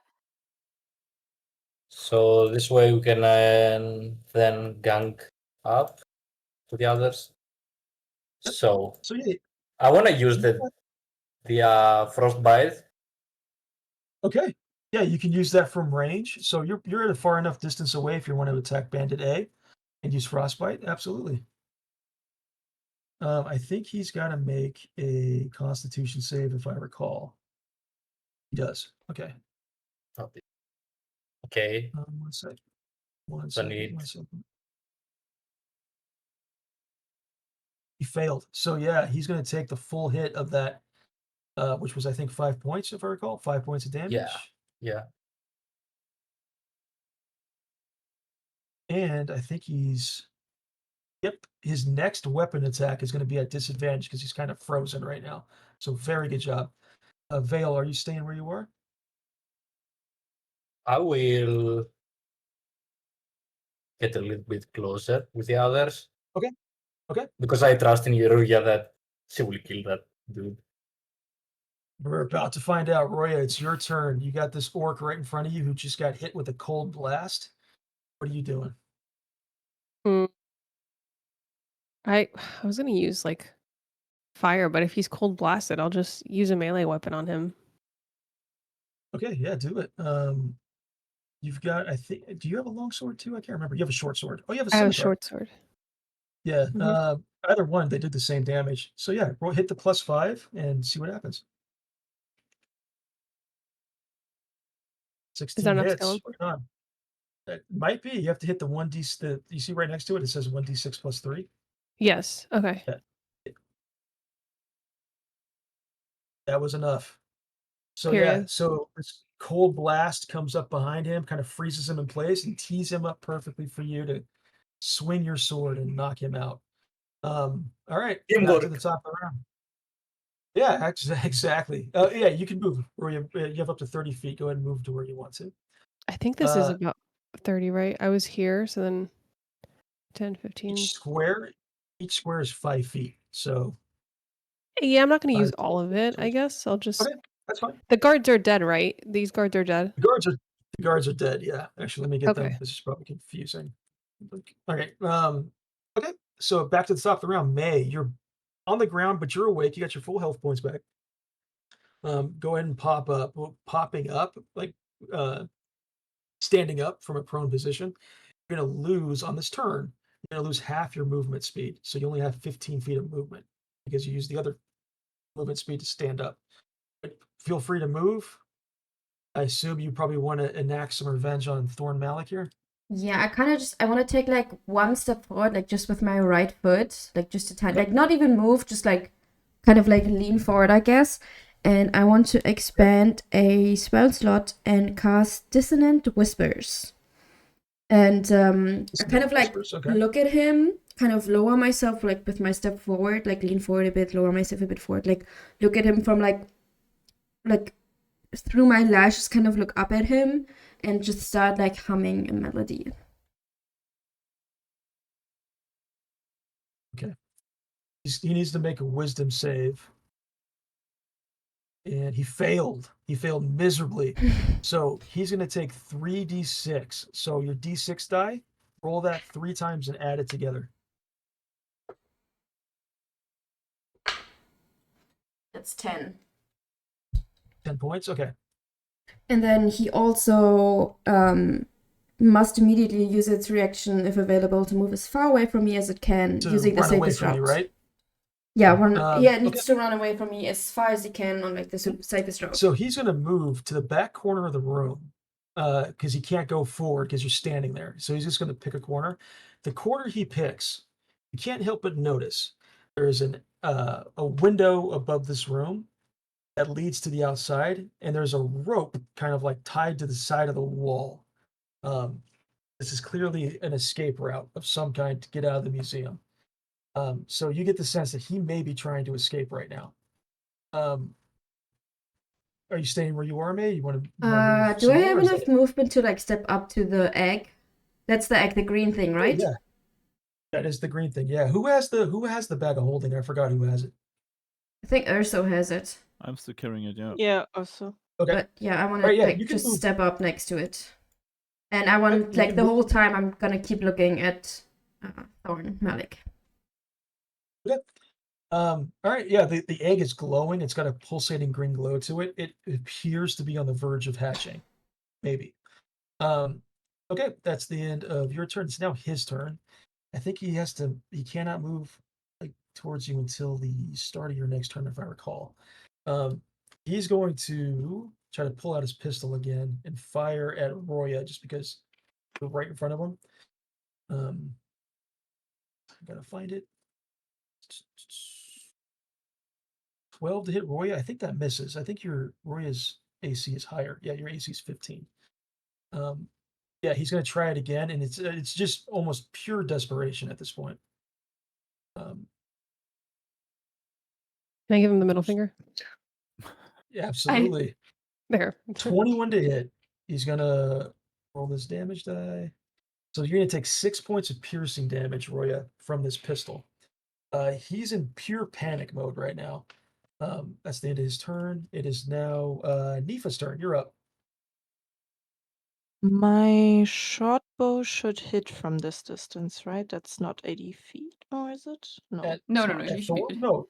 Yeah, no, you're fine. Yeah. And then shot 7 to 7 hit doesn't hit. misses. Nope, that just misses. You can stay where you are. If you move, that bandit who's still standing may take an opportunity attack on you. If you Oh, I move. totally didn't see that bandit was still there. He says hi. No, I'm gonna stay. Okay. Urso, you're now up. So there's nobody in front of you. I want to move to that bandit. That should be Okay. 25. Yep, And- and you're going to be flanking with Nifa, so any physical attack is going to be made with advantage. Ooh. Then I want to try to hit him with my longsword. Do it. So roll twice and take the higher result. I'll do it right there, honestly. Okay, yeah, and then hit that. You said you had a shield, right? You're wearing a Yes. shield. Okay, so it's going to be a 1d8 plus 2. So hit that 1d8 plus 2 tab there. 5 points of damage. I think that was, yep, that was just enough. Cleaved him down. So all the orcs are down in the Ash Knuckle Syndicate. All that's left is Thorn and this pulsating egg. Dennis, you're now up.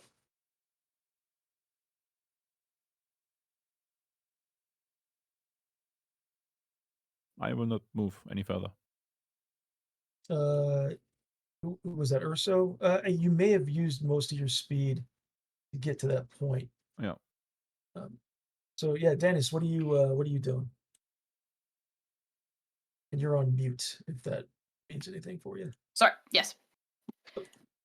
So that'd be 5. That'd be 10. That'd be 15. That'd be 20. That'd be 25. Oh yeah, you can get there easily. 30. I want to be here. Okay. And then, oof. Now, can I slash the rope that he's trying to escape on? You absolutely can, but do keep in mind that you're about to steal an egg. You may want to do what he was going to do. Okay. Yes. Good point. Right. I want to attack this guy. All right. Yeah, you got a bunch of options. You just want to hit him with your longsword? Yes. All right, swing away. Oh shit. That misses. That misses. Are you gonna? I assume you're staying where you are. If somebody can get on the other side of him, opposite from you, they'd be flanking and they would get advantage. There you It's go. now Violet's turn. What do you guys want Violet to do? Do you want Violet to try to hit Thorn? Probably, right? Yeah, I would say so. Yeah. Yeah. Can I Okay. move if I still have leftover feet from last time? Yeah. Put yourself where you want to. Okay, she's going to Violet's going to kind of step 1 foot forward, and she's going to cast a Witch Bolt on him. So this Ooh. lightning chain crackles out from her hand, and she has to make a ranged spell attack, which misses. Awesome. I'm rolling terrible as her. This is awesome. She's gonna kind of move up to there though to perhaps get a better angle for the next time. Okay, that's the end of her turn. Vale, you're up.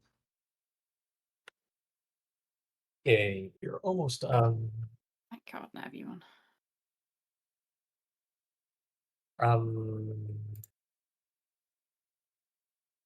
Let me see. I guess I'm gonna go with a chill touch. So You're gonna do the chill touch. yeah. Yeah, get right up on him and grab him. Hit that +5 next to chill touch.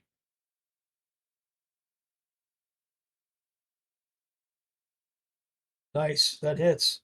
Hit the 1d10 next to the +5. Wait. D10? Yep, 1d10. There's a next to the +5 on chill touch. There's a 1d10 button. Is this the one? No. Oh, it's this one.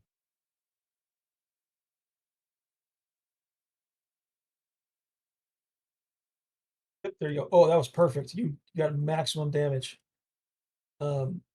He's still standing, but that hurt quite a bit. And he's going to have disadvantage on his next attack because of that. So that was a very good turn, Vale. Roya, you're up. Mhm. He's not looking good. What are you doing? See, I wish I If could you just hit do, him with my longbow, but I feel like that's yeah, You're a bit you're going to be at close. disadvantage if you do that. right. If you hit him with your short sword or your scimitar, you'll have that attack at advantage because you're flanking with Danis, who's on the other side of him. Okay, question about the unarmed strike though. I have Oh, okay. bludgeoning. Okay. Is That's that 2 as points. deadly as it sounds? It's the maximum if you're successful on the unarmed strike, the maximum amount of damage you're going to inflict on him is just 2 points. Never mind. I'll go with the short sword. Okay.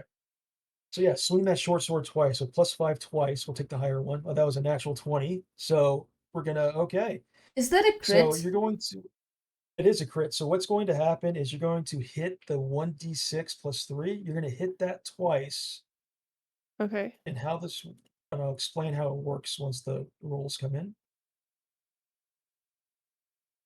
Good. So yeah, you rolled a 6 both times. So how the crit damage works, it's a little different than I think BG3, Baldur's Gate 3 does. We're going to take the 2 dice rolls, which were 3 apiece, and add those together for 6, and then only add one of the modifiers. So it's 9 total points of damage from your longsword. You cleave Thorn Malik nearly in half. You have to remember, he's just wearing gala attire. He's not wearing leather armor. He's not wearing any protectives really whatsoever. You cleave him nearly in half, and he just falls in a heap on the floor. Urso, you've got that bag of holding. May, that egg is pulsating. It's getting ready to pop. You guys are going to want to do something about that right now. I'll take the egg and I look at Urso and I go catch and throw it. Oh no. Oh no. As soon as you take the egg, an alarm spell goes off. You throw the egg. I need you to make a performance check. Don't forget you've got that inspiration. I believe you still have that inspiration. The performance. The heroic inspiration I do. Yeah, so it's a +6. Well, So it would D20 be plus 6. 13 for the first one. Would a 13 be enough? That would be enough. So 13 plus 6 is Then 9. I don't is need the is that what? heroic inspiration. No, I So rolled. you throw the. Oh, you rolled a 13. Okay, that's fine. 13 still passes. You roll or you throw this egg across the room to Urso, who's got the bag of holding out, and it just you can see Urso as this egg is coming at you, and like right into the bag, like as it starts to cross into the bag of holding, you can see cracks. You can see an eyeball of whatever monster is inside that egg, and you just kind of close the bag up tight. Meanwhile, there's an alarm spell going off. You can immediately hear the guards outside trying to get into the room. The only other exit is up this rope. And I'm going to just kind of fast forward this because I know we're a little bit over time. All of you quickly help each other up this rope onto the roof top of this museum. You run across the backside. There's a ladder that goes down an alley behind the Sage and Quill, behind the tavern you met Dr. Danell at. Scale down the ladder as this alarm spell is going off. It's deafening. And you make your way down the alley. Dr. Danell is standing there. She has her back turned to you at first, but she hears you coming. And she goes, I take it that means you got the egg because there's a lot of action happening right now. I assume, Urso, you hand over the bag of holding. Yes. She has this device. It's kind of like a glass cube of some kind. She puts the bag of holding in it, like in this kind of box. It keeps the straps out, closes the lid, and then pulls the bag of holding like through the lid, and inside drops this egg. It's cracked, it's starting to hatch, but it's whatever this device is she has like held it in place. She thanks you profusely for doing this. She ensures to all of you that she will return this to the Moki people. They can repair the egg. They can get their magic cast back on it to keep this thing in check. And she hands you back the bag of holding, Urso, and she hands you another small bag of gold coins. Inside are enough gold coins for 15 for each of you. You, at that point, probably want to move away from the museum, I would assume. Make your way back into the Whisper Grove as out of the front of the museum, the gala has been canceled. All the attendees are making their way out front. You see poor young Maribel, who had just put on her silver dress that she was given, was just getting ready to go inside to have a great time at that party, a party that is now canceled because somebody stole the egg. And that is where we're going to end this. Damn, I feel bad for Maribel. Oh, yeah, I'm going to say the prayer, Can we like grab her and like go to a tavern and have a drink with her? Well, we're fugitives right now. I don't know if that's. Well, they don't know that. We can just pretend we're coming up with like the masses because everyone's like coming out as like chaos, right? So we can like grab her and Yeah, be like, we just arrived to go to the party again. they don't know that. Weird alibi when Maribel is standing right there. And she checks it. We're just gonna She like just is like, wait, why did you guys come hear rush it over back. again? Don't worry about that. We just tried to get some air. Come, let's have a drink. Let's go get a drink. Well, you guys could get a drink. I'm gonna go get a pizza. Oh, Lovely. Oh. I'm that was, gonna go to bed. That was a lot. Yeah, I was gonna say it's gotta be like what 2 a.m. your guys' time. No, it's 1:16. Well, it's 2 yeah, a.m. close for enough. never. Yeah, it's 2 a.m. for me. Oh my Alright. god, you need to go sleep really. So, world champions, you guys have stayed this late. I appreciate. I hope you guys had fun. So Hope you much enjoyed fun. it. Oh my goodness. So Thank you, much thank fun. you Yeah, it was good so much, Nuber, for doing this for Thank me. you, Absolutely. Nuba. Thank you, Nova. Absolutely. Happy birthday, Lanity. Thank you. Welcome to the 24 game. Eh. Can I go Welcome to back? mid 20s. 24. Mm-hmm. All right. I Well, want to be you guys 24 have again. What? you guys have a lovely evening, and get some rest. And yeah, thanks for playing. Thanks Oh, for Thanks for doing all the DMing. work. DM. I appreciate the work you put into it. Yeah, Yeah, a you lot of put work. so much value into it. Thank you so much. You're welcome. You guys have a good Bye-bye. night. You You too. too. Enjoy Bye. your pizza. I Yeah. will. Thank you very much. Thank you. Thank you. You're Bye welcome. bye. Thank you. Bye, everyone. Thank you for playing with Goodbye. me. No, Thank you for the Bye, invite. guys. Happy birthday. Thank you. Bye. Happy birthday. Bye. Bye-bye. Bye-bye. See you all later. It was nice to Bye. meet you all. Bye. Bye. Bye bye. Bye bye.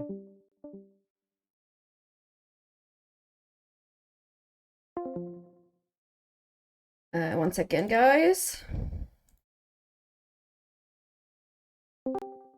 Right, there you go. Hi.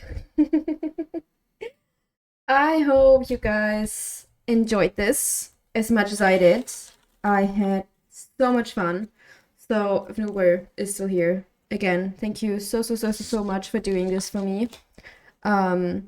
This was my first time finishing a D&D session. I had so much fucking fun. And it was such a nice time spending my birthday, like celebrating into my birthday with you like this. First time playing D&D, and it was not my first time playing D&D, but it was my first time finishing a D&D game. Also, so thank you so much that you like the characters. I made them like based on everyone's description, and I'm really happy with how they turned out. Dice Scale was a W, thank you. I had so much trouble with it this morning, like it was not working. I cried over it. I had a mental breakdown over my fucking camera. But yeah, I'm still gonna be my character, whatever. Oh, first time it was your first time playing. Oh my god, sorry. Yes, I had so much fun. Imagine to make a D&D session for my birthday, which is never. We could. I mean, you could ask him. We could maybe get this gang together again. I don't know. Whatever you want to do, just ask. The worst thing that happens is he says no. Yeah, sorry, I misread that, Nika. But yeah, I had so much fun, and thank you guys so much for like celebrating into my birthday with me. I'm like tired, and I need to get up in like 7-ish hours again to get ready, cause it's gonna be a full day for me. It's packed. So you need to host D&D sessions more often. I mean, I could, because it was really fucking fun, and it was also, even though I was stressed about making like the overlay, it was so much fun to see it come together, and it turned out like, in my opinion, really fucking good, if I may say so myself. Also, the fuck did I make the right moves with my skills? Need to think about it? Yeah, same. Oh my god, I still have my shower head marinating in vinegar outside. Oops. Wanted to show you something for your birthday, but it would take like an hour, and since it's maybe another day. Yeah, it's 1:20. It's late. I don't know. I think maybe another time would be better. I'm sorry, Swift. I'm probably gonna stream again. I might not stream on Monday. I don't know yet. Let me text you. If I'm streaming on Monday, then we can do it on Monday, and if not on Wednesday, is that okay for you? Because I think an hour right now would be too much. Because I don't want to be dead on my birthday, to be honest. I'm so sorry. Question, yes. Oh, I was talking about the D&D sessions. But yeah, maybe I think I want to try to organize more. But I don't know if Nuba would be down or if we could find another DM. Something along those lines. But it was really so much fucking fun. Which ones of the dice set were you wishlisting?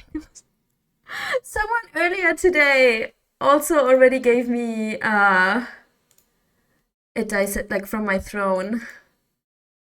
Wait, I need to wait. The gray ones or the green ones? Gray ones. Oh, you mean the sword and board? I don't even remember which ones they got me. I think it was a different one. I mean, I like all of them, which is why they're on my throne list. So yeah.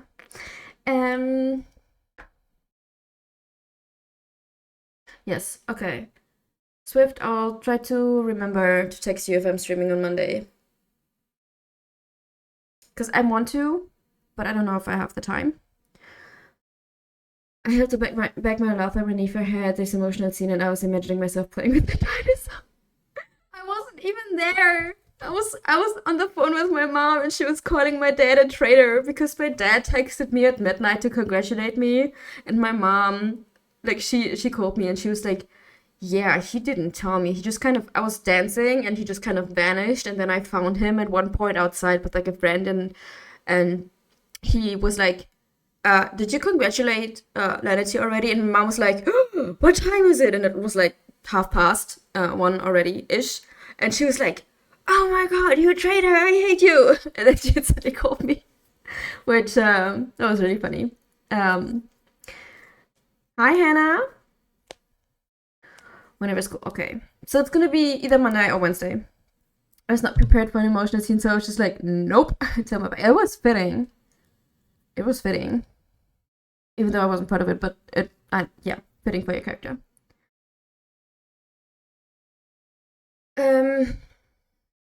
What was I trying to do? Oh yeah, I was trying to do this.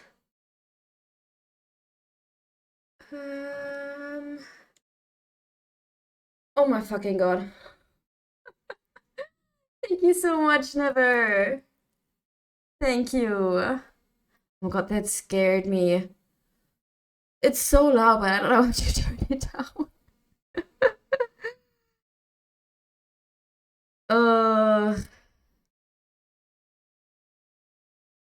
Okay. New character. This is my D&D character that I just played. Yeah. I think my favorite part was honestly me and Iona going on a side quest. It was funny. I don't want to talk about that fight anymore.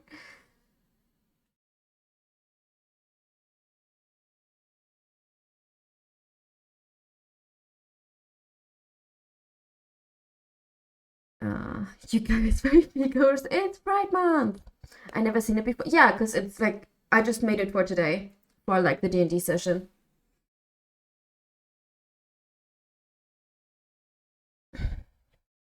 When I was like, oh girl, down you go. And oh my god. Oops.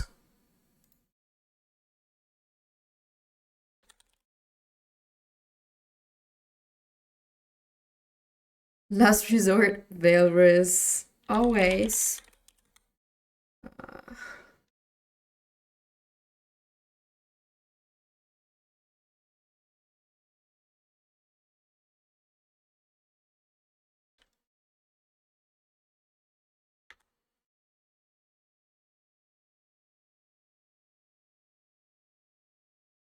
Okay.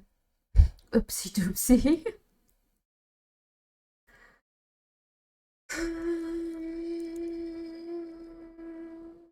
Do you guys have anyone to raid, or do you just wanna stop? How the frick did my character go from coldest motherfucker in the room to the Riz Master?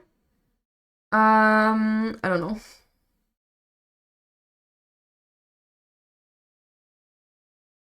Same thing. True. Actually, true. Blame Nuber. We're gonna blame Nuber for everything. Everything.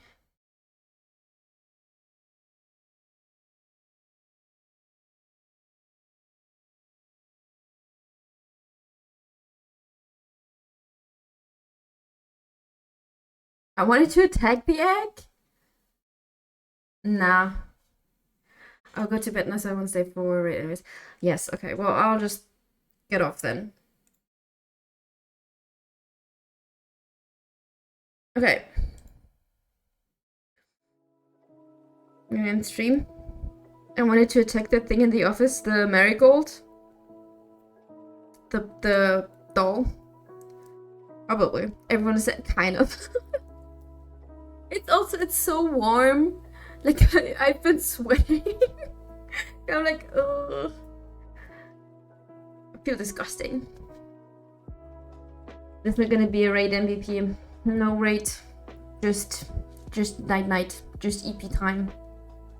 But yeah, again, thank you guys so much for spending some time with me on my birthday eve and celebrating into my birthday with me and playing games with me.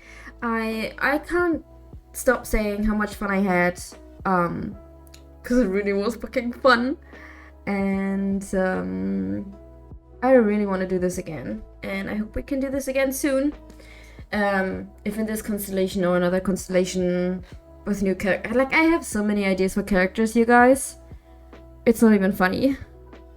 Like, I have a Pinterest board saved with, like, character inspiration. I have a whole, like, savings board on TikTok for, like, background ideas for characters for, like, I'm like, oh! Vicky, hi! Happy birthday! Thank you. Sana got in at the end, though. Yeah. We had a lot of fun. We played D&D, yeah? I don't know if you know what that is. But we played a D&D one-shot and it was so much fucking fun. In a Minecraft village? Huh. I can't do it as good as you can, but you know, I tried. I know what the Discord because yes. I love D&D. You had a great time? Yes. It was so much fun. Thank you again. I don't think Nuber's here anymore. I think he's enjoying his pizza, but thank you again so much to Nuber for DMing this and organizing this with me. And for being a wonderful DM and taking everyone under the wing, even though for most of us, it was like either the first time or like one of the first times we played. Like this was the first time I finished something D&D related that's not like Baldur's Gate, like an actual D&D thing. I had so much fun, and I hope you guys had fun, and I'll get ready for bed now, because I have a long day ahead of me, and I don't want to end, but I have to. I need to go to bed. I don't even know what Chino is, but it was so nice to finish it. Yes, I wouldn't have minded to like finish it another time, but because it was only like 20 more minutes, I was like, yeah, that's fine. That's whatever. Let's do this. But yeah, I will try to organize more. Because, I don't know, I had so much fun. We won! Yes, we won! So yeah, cheers to you guys. I will say a good night now, everyone. I will be back either on Monday or on Wednesday. If I'm not here on Monday, I will be here on Wednesday. But yeah, I will see you next week. Stay cozy, stay wild. And have a good fucking night or a good fucking rest of your day, everyone. Bye-bye. Bye.